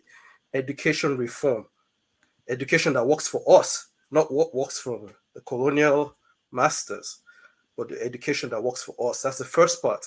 And the question now is, whoever comes in power, if Peter Obi comes in power, he's going to have obstacles. How does he manipulate himself against that? What exactly can he do? What are the presidential, executive decisions he can make on himself that will help us eventually? What can he do? Can you guys tell me exactly what exactly can he do that will bypass everything and get things done? What are the fundamental things? And I think one of them should be transparency, where you can hold people accountable. Even in my profession, I hold people accountable biggest time. So that's the number one fundamental thing. That's how you can get things done, holding people accountable. How can he implement that? Building the bridge. What was the budget for it? Who had the contract for it? How do you hold those people accountable and make it transparent? Not just what you say. It has to be a fluid process, a website where you see this is the contract, these are the people responsible for it, this is the progress. Something that the people can see live. Is that possible? I rest my case. All right. Thank you so much. Yeah, I'm the only one that hasn't said anything since everybody spoke. All right, Go ahead. So yeah, I have to. Okay, thank you for letting me. I know it's been long. Yeah, I think what the two ladies said is, they are expressing the frustration that I've always felt. That I'm surprised our women are not calling the men out a bit more. Actually, that our men have proven to be the least performing in the world in terms of providing and defending their people. And when I say this thing, it appears I'm just criticizing them, but it's just the basic fact. And I'm saying it because how else am I supposed to say it?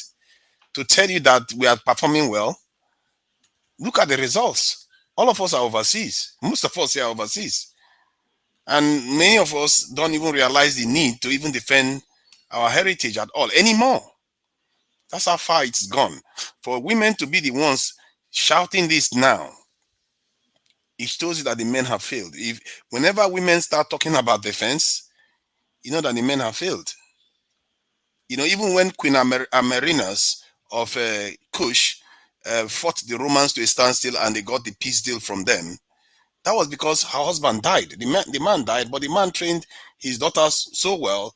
His daughter took the reins of the country and fought the Romans to a standstill while they were actually at that same time enslaving England. That was a black lady that did that. Because the men were not there anymore, the men died off. So, and in our own case now, it's not that because we are not there. We are there now, and many of our men are here constantly about little details. Those are details. And when this in the Kwankwaso says something about building this in college in Niger, and the first instinct of anybody is suddenly the guy that wouldn't die for Nigeria, his instinct is, why is he not doing it for his own country, his own, in its own this thing? Because you don't understand. You see, so because you don't understand, like I think Kwankwaso made a profound statement. Ask why before you condemn. You react from the point of tribalism, because that's where it's coming from, really, because you are pointing to Niger in a pejorative way. There are black people right there suffering too, worse than us. If you think we are suffering, theirs is worse. What difference does it make? Nations have exchanges all the time. This is how you build relationships. If you have your your next door neighbor, you're not talking to them. Tomorrow somebody will come and carry you. Nobody will know what the next door neighbor will not be any aware of what's happening. You have to have relationship with your next door neighbor. And I'm sure the Yoruba side is having relationship with Benin Republic and vice versa with the Cameroonians in the east. So how we think like this, I don't get it. We have to be more circumspect the way we think about each other here, because we are all in a mess. This is so obvious. It's like it doesn't even bear mentioning. We are all very capable, intelligent people here, capable of analyzing information. We shouldn't find this type of things controversial at all. When somebody says the right things, we should think twice and say, you know what, I agree with you. Maybe this area I don't agree with you. It's that simple. Because right now we don't have luxury for playing politics or playing some kind of game of I got you. I don't care about got you. If Kenneth says something that I agree with, I will agree with him. If I am wrong, educate me. I'm not here to teach anybody. If you learn from me, good. Because that is the only way we are going to forge forward here. Thank you. All right. Thank you so much, forefathers. Rohan, I'll give you a chance to say something, and then what keeps you up at night? We go from there. Go ahead, Rohan. Okay, thank you very much. Honestly, I must say to the men in the house today, I'm somewhat disappointed, because I think we should look at things objectively. If you want Nigerian to work, it's like we are leaning towards sentiment and tribalism, and I don't think it will augur well for us, honestly. There was an issue about Konkoso. Yeah, we can say all we like about politics, but Konkoso has done a lot. Even right here in Malaysia, there are a lot of people that he has sponsored. And even last year, it was revealed about 3 of the candidates he sponsored for PhD have the most scientific citation this year, early this year, in Nigeria. One of them is second best in the world as we speak. So when you invest in education, like you want to see the result, now you can't see the result immediately. It's a gradual process. Thank you. He sponsored a lot of people to various universities within Nigeria. And he sponsored non-indigenous as well. But I don't want to talk about the issue of politics and what have you. Please, we've heard what women have said here, and honestly, it's quite a very serious issue that we should look onto that and take decisive measures as men. We shouldn't be too sentimental, please. Thank you very much. Thank you. All right, so we are now going to give everybody 1 minute to tell us what keeps them up at night. Simbad, let me start with you. Okay, what keeps me up at night? It's what's going to happen if Peter Obi does not become president of Nigeria. What exactly is going to happen? How is the situation going to happen? What happens if Tinubu takes power? Which there is a chance he could take power. What will happen in Nigeria then? Are we going to go to war? We talk like war is something.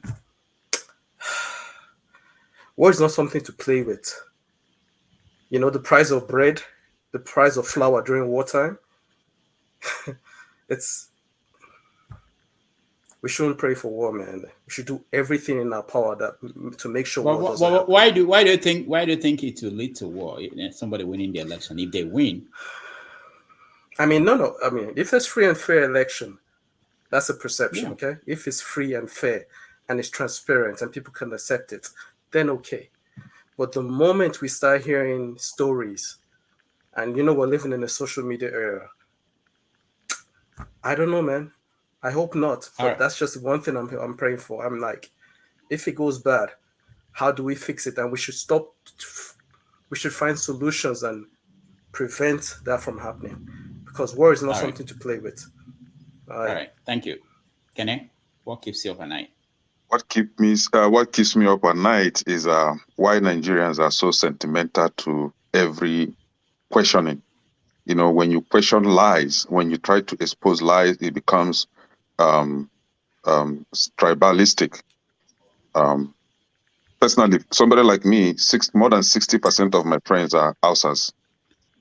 So if there is any detribalized Nigerian here, should be me, right? But I question lie because Kwankwaso lied to us, and we Nigerians are keeping quiet, pretending as if nothing happened. And this has been yearly stuff. Each time they come out campaigning, they always lie to us, and we always take the lies and pretend as if nothing happened. So Kwankwaso lied, and that is actually what I'm exposing. I'm not being tribalistic for exposing it. If anybody should lie, if P2B lied today and I found out, I'm going to expose P2B right away. I don't care who you are, right? So, Mr. Rohan, Kwankwaso Ovie, what I'm simply doing is exposing the lies of Kwankwaso. Kwankwaso left Kano State in 3 billion debt. Gandu just said that himself, that Kwankwaso left 3 billion naira debt for him to take care of. Kwankwaso borrowed money meant for pensioners 4.1 billion naira and refused to pay them. When they protest, he jailed some of them. He did the same to contractors. He refused to pay them what they work for 2 billion naira. When they protested, 40 were killed, 50 were jailed. So this is the same person coming out to begin to lie, and we so forget so soon. Kolata asked for the link. Go to Delhi, National Dailies of 27th October 2015. You'll see it there. I shared the link in the comment section. So this is the truth, and let's go and verify. We always verify P2B. We always verify Atiku and Tinubu. Let's verify Kwankwaso as well. Thank you. Did you verify? Right, is it a verified information? And yes, verified information. The case is with EFCC. What is the precise lie? Because you said he lied, but I don't know what he claimed that he was lying about. He claimed that he never borrowed money as a governor, and it's a lie. Because there's no governor that doesn't borrow money. No, but he said that he did not borrow money. If he had come out clean and said that I borrowed money as a governor and this is what I use it for, nobody should be questioning him right now, right? So, but he came out and said that he never borrowed money. Yeah, he never borrowed. That is what he said. Kwankwaso said that. All right. If he said that, then that's false. If it's proven to be false. Okay, thank you, guys. Let's move on. Omoye, you're next. What keeps you up at night? What keeps me up at night? Nothing keeps me up at night. I put out all the energy that's necessary to ensure a win for Peter Obi. Come next year, he's going to win with a landslide, whether they like it or no. That is the energy that keeps me going. When I'm done with that, I sleep well for night. Nothing they shake me. Now this world we dey. If not to go fight, no we go. It's all right. One way or the other, we're going to go anyway. But we must get it right. This is the only chance we have. Nigerians, I'm talking to the houseboys. I'm talking to the gardeners, to the drivers, you people, all you domestic staff that they treat anyhow. I'm talking to you. Come out and vote with your PVC. Vote for your freedom, Nigerians. and stay away from tribalism that is not giving you people any turn. It's only digging more holes for you to fall into more and more. And not send anybody papa tribe. You do anyhow, you see anyhow. It's just that simple.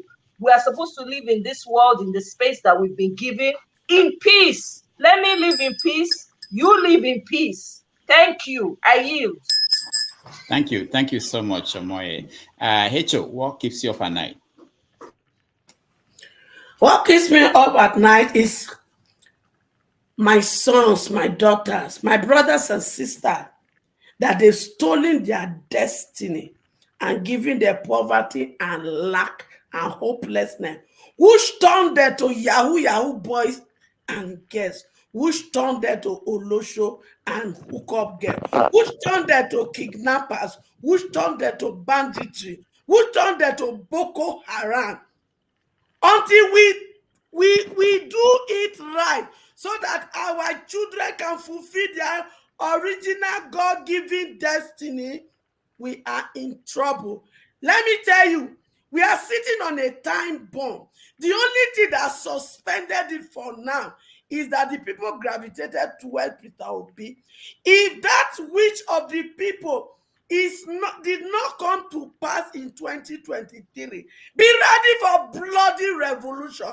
And I, Hannah Jebare Obukoko, I will lead the fight. Enough is enough.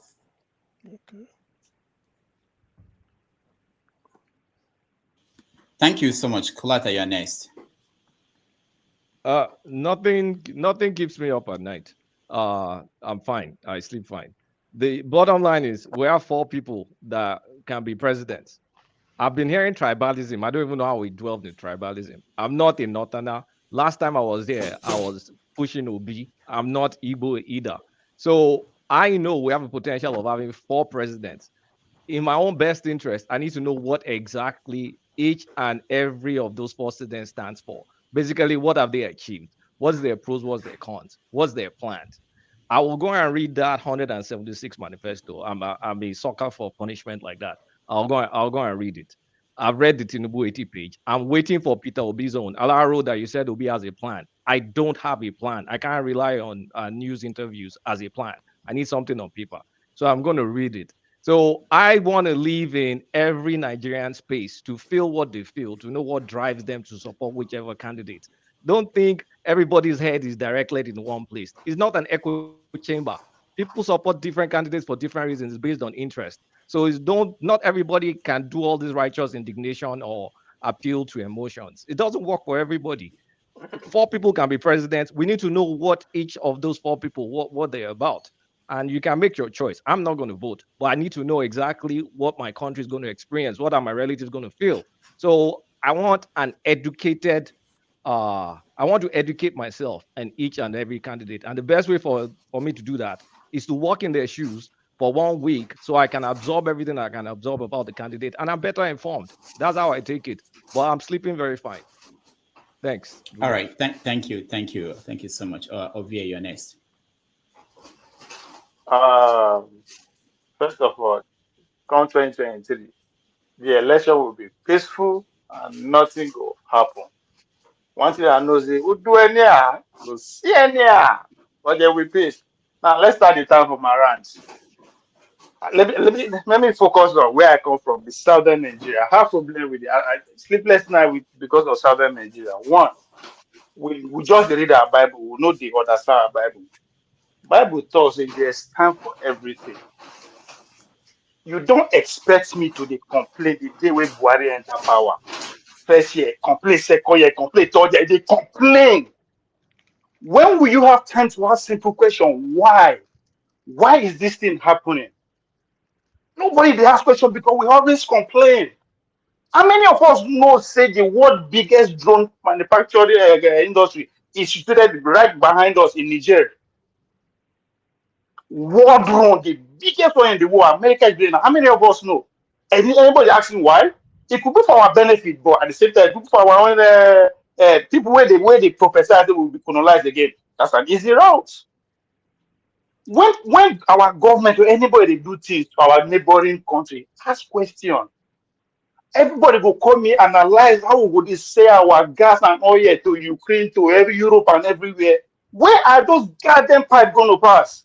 Now here, no person land. If you don't establish a relationship with this your neighboring country, how are they going to allow you make sure that everything going well with you? Or when your enemies are coming to attack you, how are you make sure they're not going to just open the border for them like that? But we don't ask questions. Why? Because we like to complain. I think the easiest thing to do is to complain and protest. Anybody can do them. What the rich and poor can do them. It's not going to take us anywhere. Complain. When are we going to plan? I was complaining 4 years ago. 3 years ago, I began to say, come on, we need to do this. Oh. 2 years ago, I said, come on, this is how this thing will be. Oh. This is time for me to put numbers together. I don't care where the president come from. I don't care. Because I can't change that. It is too late for me and you to change that, whether we like it or not. For one of these folks that will be our president. Guess what? Not be me and you vote that person in. It's not me and you, but these are not our choice. They presented it before us, and we are bound to vote one in. And at the end of the day, they will work for those people's interests. How much me and you pay to put those people into power? Or do you think it's cheap? Because billions of dollars. How many me and you control? So I don't worry myself who or where is going to come from. I don't have control over that. All I need to do is to pay attention and allow how they move. That's the best I can do. So if I come here, I need to talk about politics, I have to analyze them, not be to come and complain how Gary Bridge. There's time for that. I don't care. I don't complain. All right. Beyond me and you at this point. All right. Thank you. Too late. Thank you, Ovie. Forefathers. I guess foreigners keeping me awake. I do sleep well, I guess. I'm one of those people that can fall asleep on a ladder. So sleep is not my problem. I think what worries me when I'm awake is actually so many things, actually. You can't believe how many things that worry me. Because one of them is like, oh, what if Peter will be selected and it's assassinated? Oh, the country will go off in flames. This is there are things we take for granted that could easily happen because we are conditioned to find ourselves in that kind of mess. And this is why these type of discussions are important. We have to keep things in measure. I think, what was that? Sinbad was the one that said something about, when people talk about war, you have to be careful because you don't know what you're setting yourself up for here. And for me, I worry about very, very mundane things that most people take for granted. And because the First World War was triggered by one man's death. And, we've had wars that have been triggered like that. Even on the continent, I think the Rwandan one I think Congolese one was triggered like that too. So we have to mind the kind of language we use to describe these things. And we always have to keep an eye on the dial that we don't want to go backward. We are to be marching forward. No matter what, if one man falls, the important thing is that people have the vision to march forward. We have to do this for the future generations. And there are optimism, I think 1,000 years ahead. We can't even see beyond February.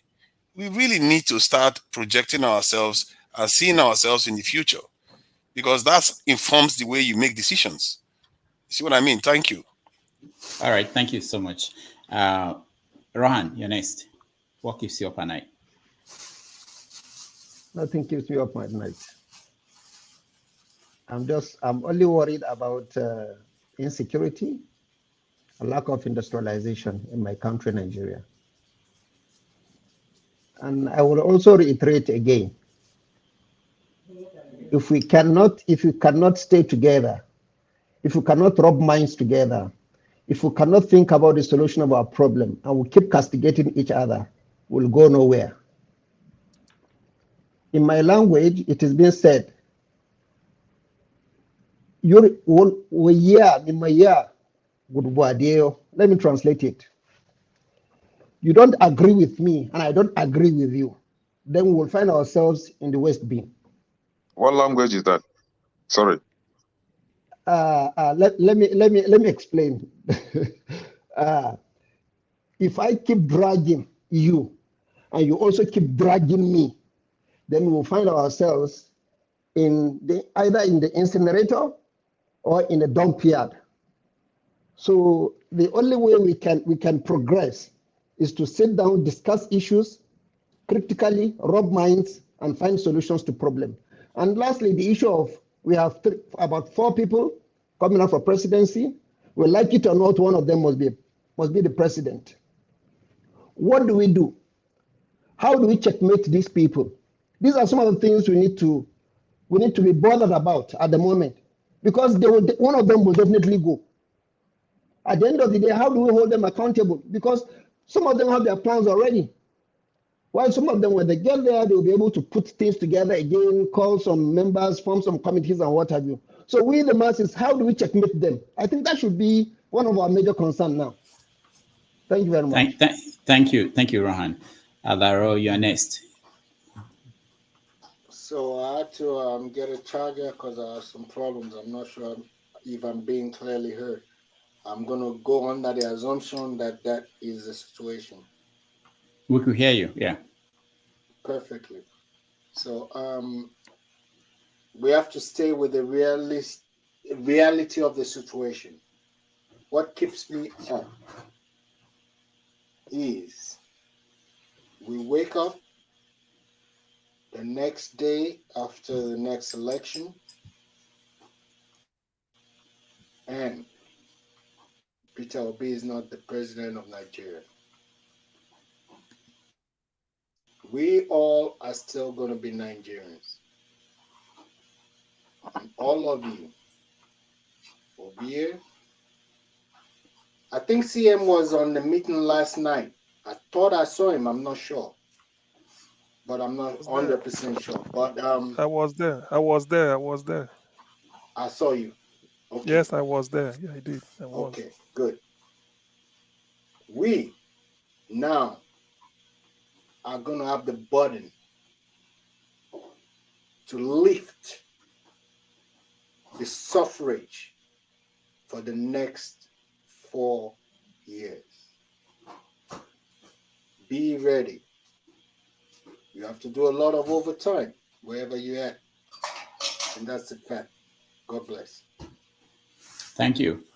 And finally, CM, what keeps you up at night? Well, it hasn't changed. It's still the high cost of living in Nigeria. It's getting worse by the day from a feelers I'm getting. It used to be 30,000, 35,000 a bag of rice. They've mentioned 45. Then I envisage giving our penchant to exploit every situation. By the time you get to December 15th, people will tell you a bag of rice. If you have the new note, the new Naira note, maybe you get 45. If it's the old one, they may say 60 to tell you that you go and change it. Why not? So really the cost of living is a nightmare. It's becoming, and then it will get worse because of during the farming season, most people couldn't get to farm. Even the ones that are planted, particularly in the areas affected by this flooding, they get washed off. I saw a picture by East West Road in Bayelsa then, in which people were sort of peeling cassava. They said it's premature because of the rain. They have to quickly uproot them, and then was trying to see if they can do anything with it. I mean, we all saw it, or not we all anyway, but for those. So such thing worries me. And this is a country in which ordinarily the billions stacked would have been used to import food. At least if Nigeria should say, even if they placed embargo on importation, this is a time to open up. Let the people survive. You import food, trailer, shipload, at least for this season. That is justified because of the flooding. The people of Benue State couldn't go to farm, which is the food basket. Most of the yams eaten in the southern part are from Benue.